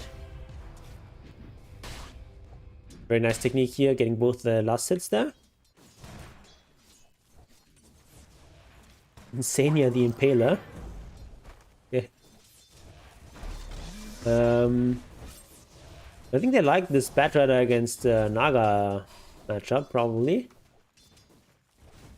And like, yeah, Naga of course can dispel stuff with mirror image. But it has pretty long cooldown, right?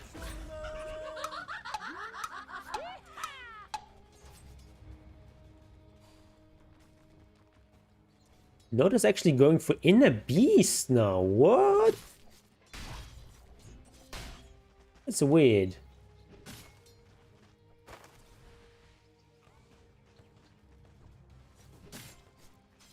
Great Axis Inner Beast. That's something we very rarely see. Even when people go for the Axis, they usually get Call of the Wild as well. Oh, up there, Roger gets first blooded. Box is just gonna suicide to the tower. So Roger's gonna get the gold for that, but he's not gonna get any experience. Because he's dead.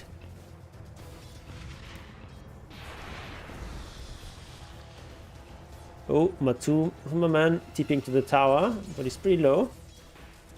With the double regen aura there, he's gonna get some nice regen, 12 HP regen with the tango. Oh, what happened there? Or was a boxy gank. Little fiend just being walked down there. Down he goes. So liquid strike on 2 lanes. And every time it's boxy with this Primal Beast, this hero is just so strong. Let's make so many plays. Beastmaster. Closing in on Dominator. About 450 gold away.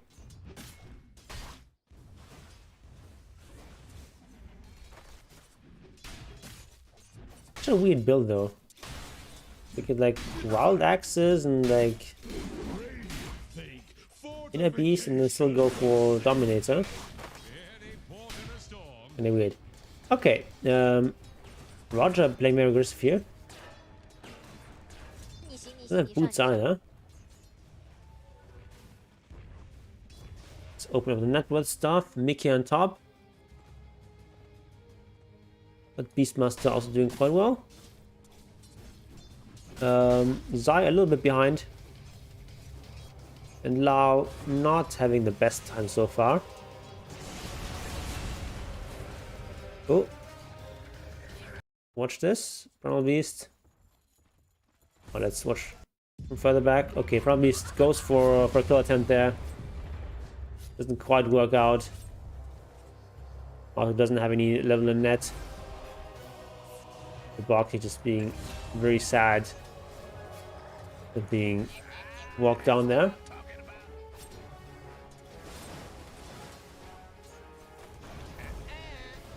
Matsu, what's his items look like? He just has the wand and the circlet. No Wraithbane or anything like that. Just straight for the treads.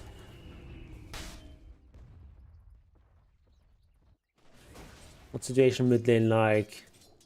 Lao still a little bit behind compared to Leshrac.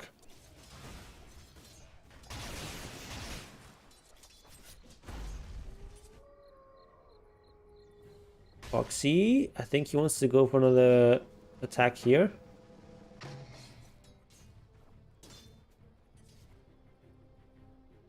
Doesn't quite find an angle though. He's gonna go around and gonna try to go onto Lal. Mickey doesn't yet have level 6. The split out of Lightning Storm has pretty good damage output. But Jellyfish just goes and farms the camp instead, so Foxy a bit sad. Might even get scouted up by this boar, but not quite. Die is kind of low. Yeah, the Beastmaster having a really good time.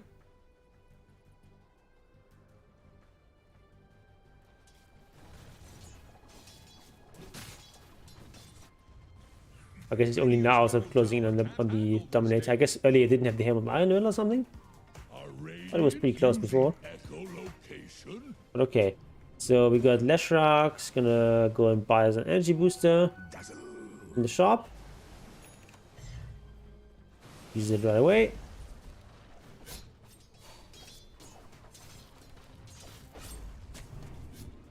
Trying to make sense of play at bottom. But nothing's really connecting for Liquid right now. Oh, but here's a lot of people. No one really dying though. Alright. Insanity Impaler. Escapes. Oh, Roger, he's so low. Okay, Martu says, okay, this guy's dead anyway. So we go for Soneko instead. And down he goes. No level in the Shallow Grave yet. Martu unfortunately not getting any kills here, but it's nice for his team to have some kills. you play like a slower farm-oriented hero like Naga, it's actually almost better if your team gets some kills, because like you want your team to be strong so they can make space for you.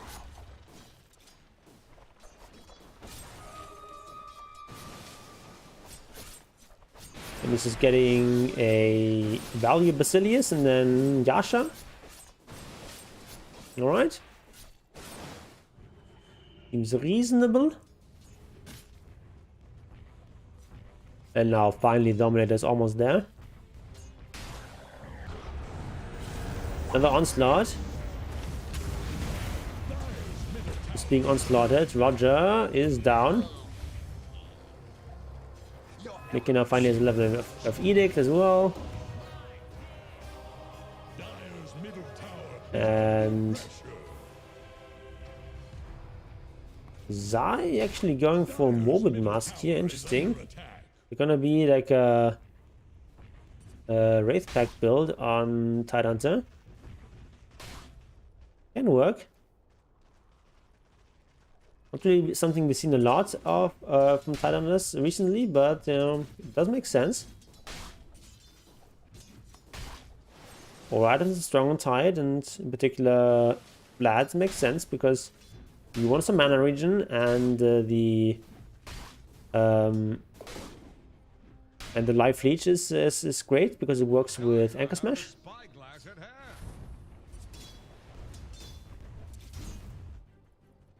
Pretty slow game so far though. Foxy has tried to make a lot of stuff happen, and he had made some stuff happen, but not that many kills yet. Okay, they go for a smoke. Two supports and the mid laner. And the target is going to be this Beastmaster up top. Also see this nice stack.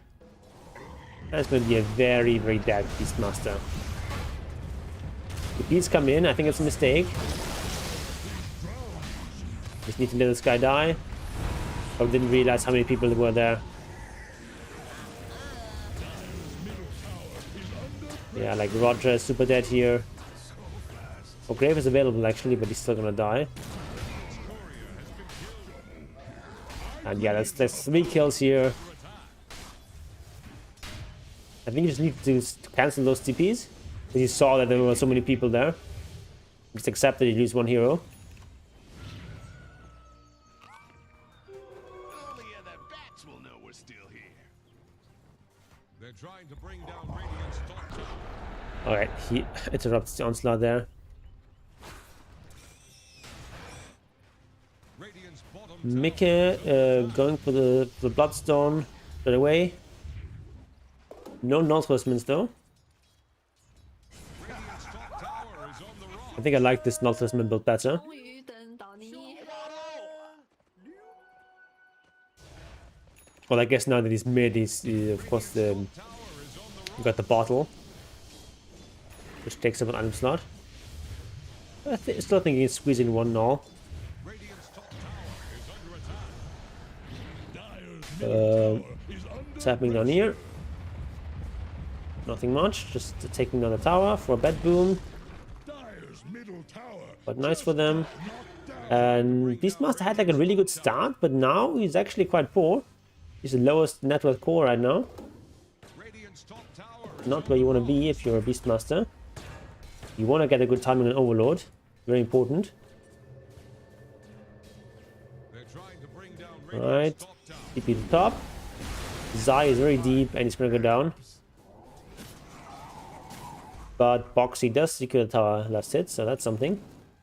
Radiant's bottom tower is staggering.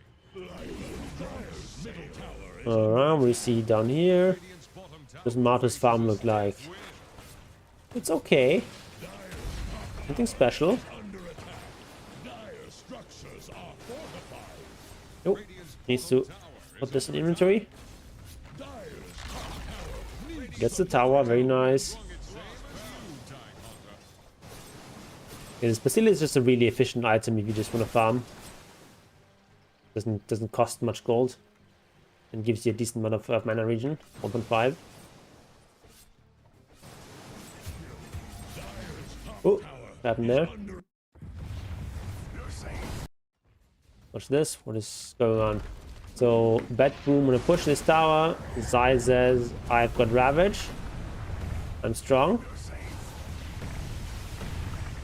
Doesn't even need to use it, just sort of walks at them and makes them scatter. Get 2 kills there. Not using anything in particular. Oh, noticed. Has he been noticed? No?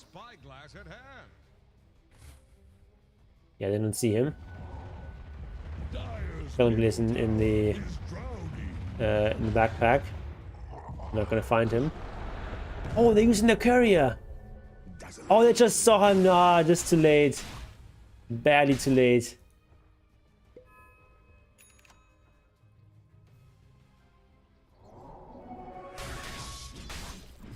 It is indeed gonna be a Vlad's build followed by Blink Dagger. Probably gonna go back for the Wraith Band or for the Wraith Pack a bit later. The Hawk trying to find something.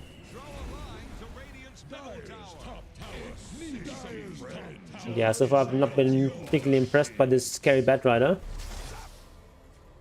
He's pretty poor. Talked about how the real +1 is the Shadow Fiend, but still.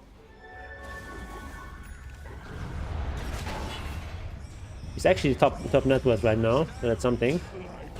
Boxy is gonna go down here. Insania throwing us some kisses. Gets the Hawk. Alright, so support for the enemy carry, not bad. And Bloodstone is out here for Leshrac, and he decides to not go for the Blink Dagger as we see from many lashes, but instead go for the Booth of Travel. Also, of course, a very strong Lash item.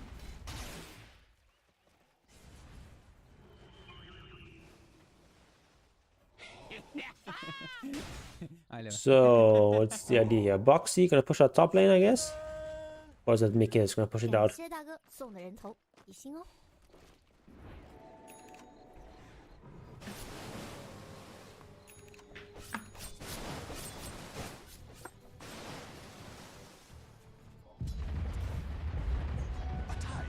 Buck's actually going for a 4-staff. Interesting.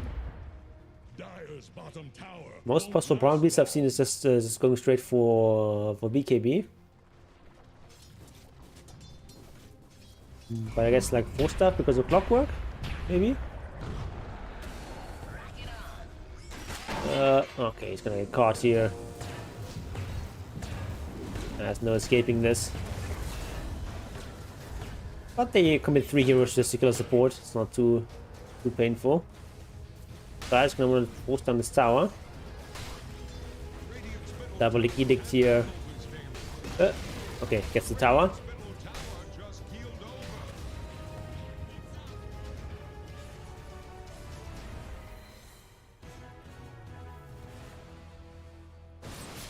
And meanwhile, the untold story of this game is that Martu is just quietly farming. Not really participating, but having a good time. He's now top of the net worth, finally.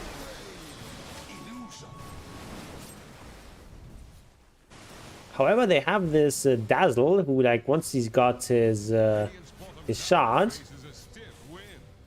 it's gonna be quite good at dealing with Naga and their illusions. Oh, Lal gets him a good ulti.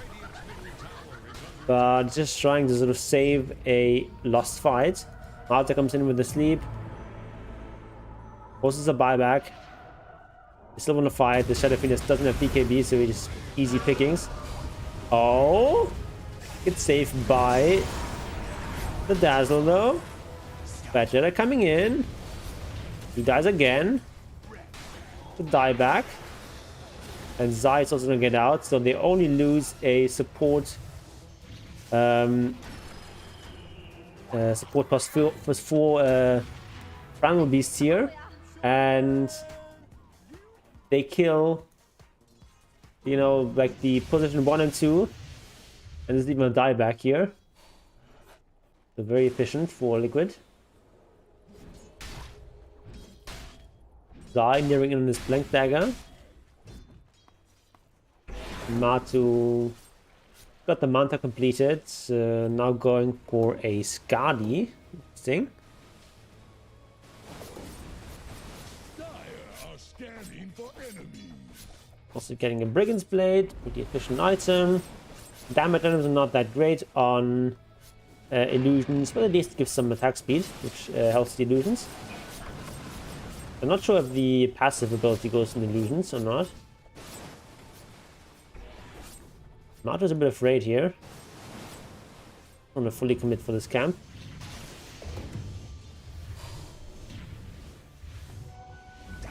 And Roshan is up, so both teams need to be aware of that. With Sai has his Blink Dagger now, so that should be an important item. No Ravage quite yet, though.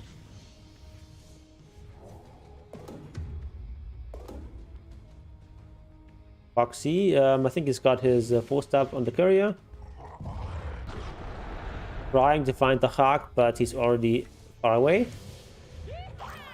Oh, that was super close, actually. Not quite close enough, though. They're still looking here, but it's not there. And just like a big problem for Bat Boom that this Bat Rider is so underfarmed. Like, this is supposed to be the carry player, but like he's got the same farm as the spots for Primal Beast. That is not a viable position for Bat Boom. Now they do have the shot on Dazzle, which is super important. They go for a smoke. Gets revealed here by Insania.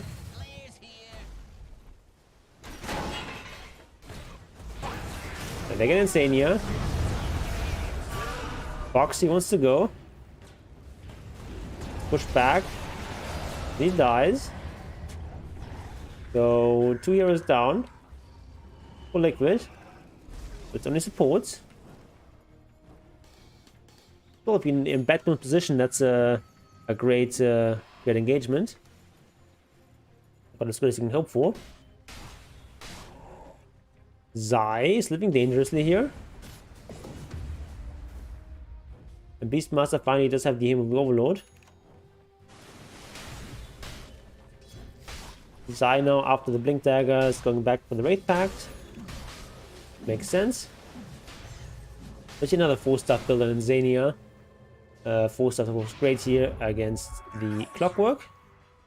The Clockwork actually going for an Aghanims. Alright. Not something you see that often. Especially not like this, such a like fast rush on Aghanims. Oh, it is a strong Aghanims.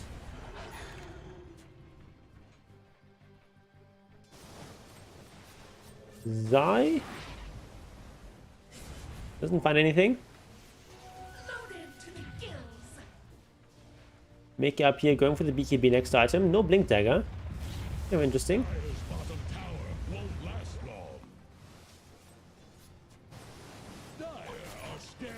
Oh, hookshot in. Insane the Impaler. Also found Zai. He's a Tide Dancer. He's a tanky boy. And Roshan is available. And Bat Boom can actually Rosh reasonably well with their Beastmaster. But it's probably not enough of an advantage to Rosh, really. Just killing a +5. Liquid is strong, and they've got Rabbit and such. They've got the song.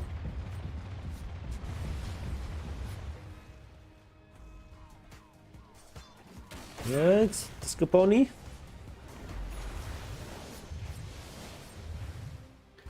Problem though for a Bat Boom is that Matu is just slowly outfarming them. It's got Manta Star and Skadi. He's like one more item and then he's gonna be super hard to deal with. Even with that Dazzle and his Shard. Mata can't really rely too much on the illusions to fight, but he can rely on illusions to farm. So That'd be very dangerous.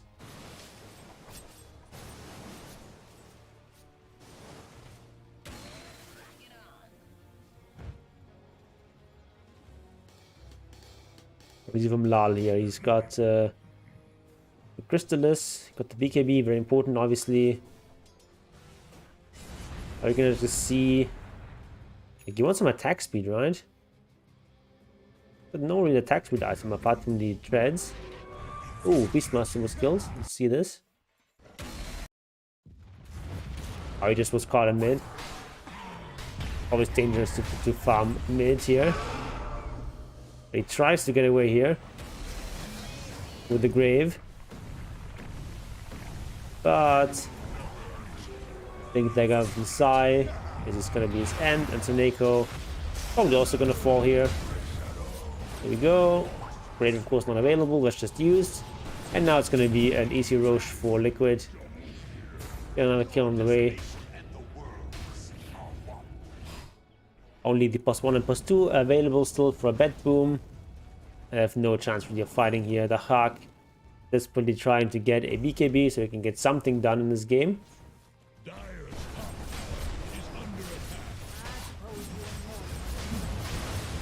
It's going to be the first Roshan.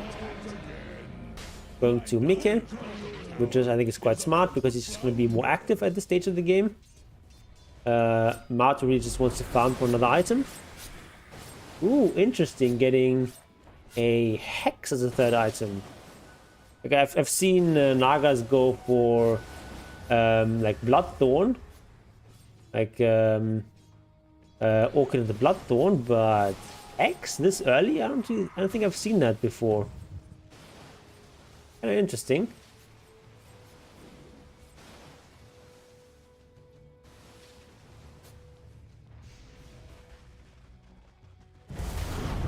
Oh, Bad Rider is gonna go down.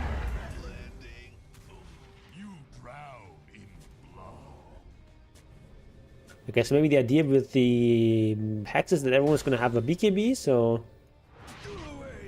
taking the spell stuff. Oh, Bet just falling apart here. They're losing too many people.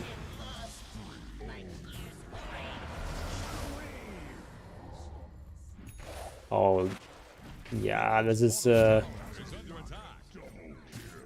not really a winnable game for them.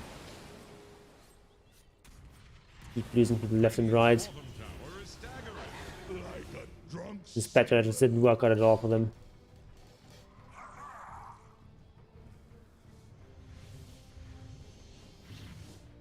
They've just done nothing to stop Margin from farming past the landing stage.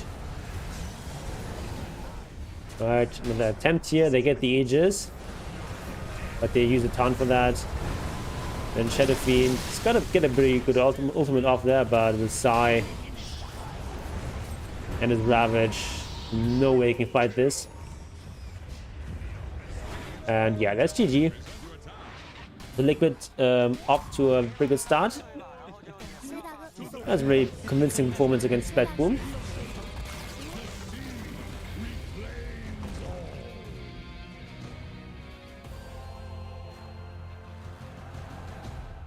Alright, that's gonna be it for today. I might do like a late night stream tomorrow. No guarantees though. But if I don't, I'll probably do something on Monday. Watch some of the games together with you guys. But yeah, that's it for today. Thanks for watching, and see you next time. Goodbye.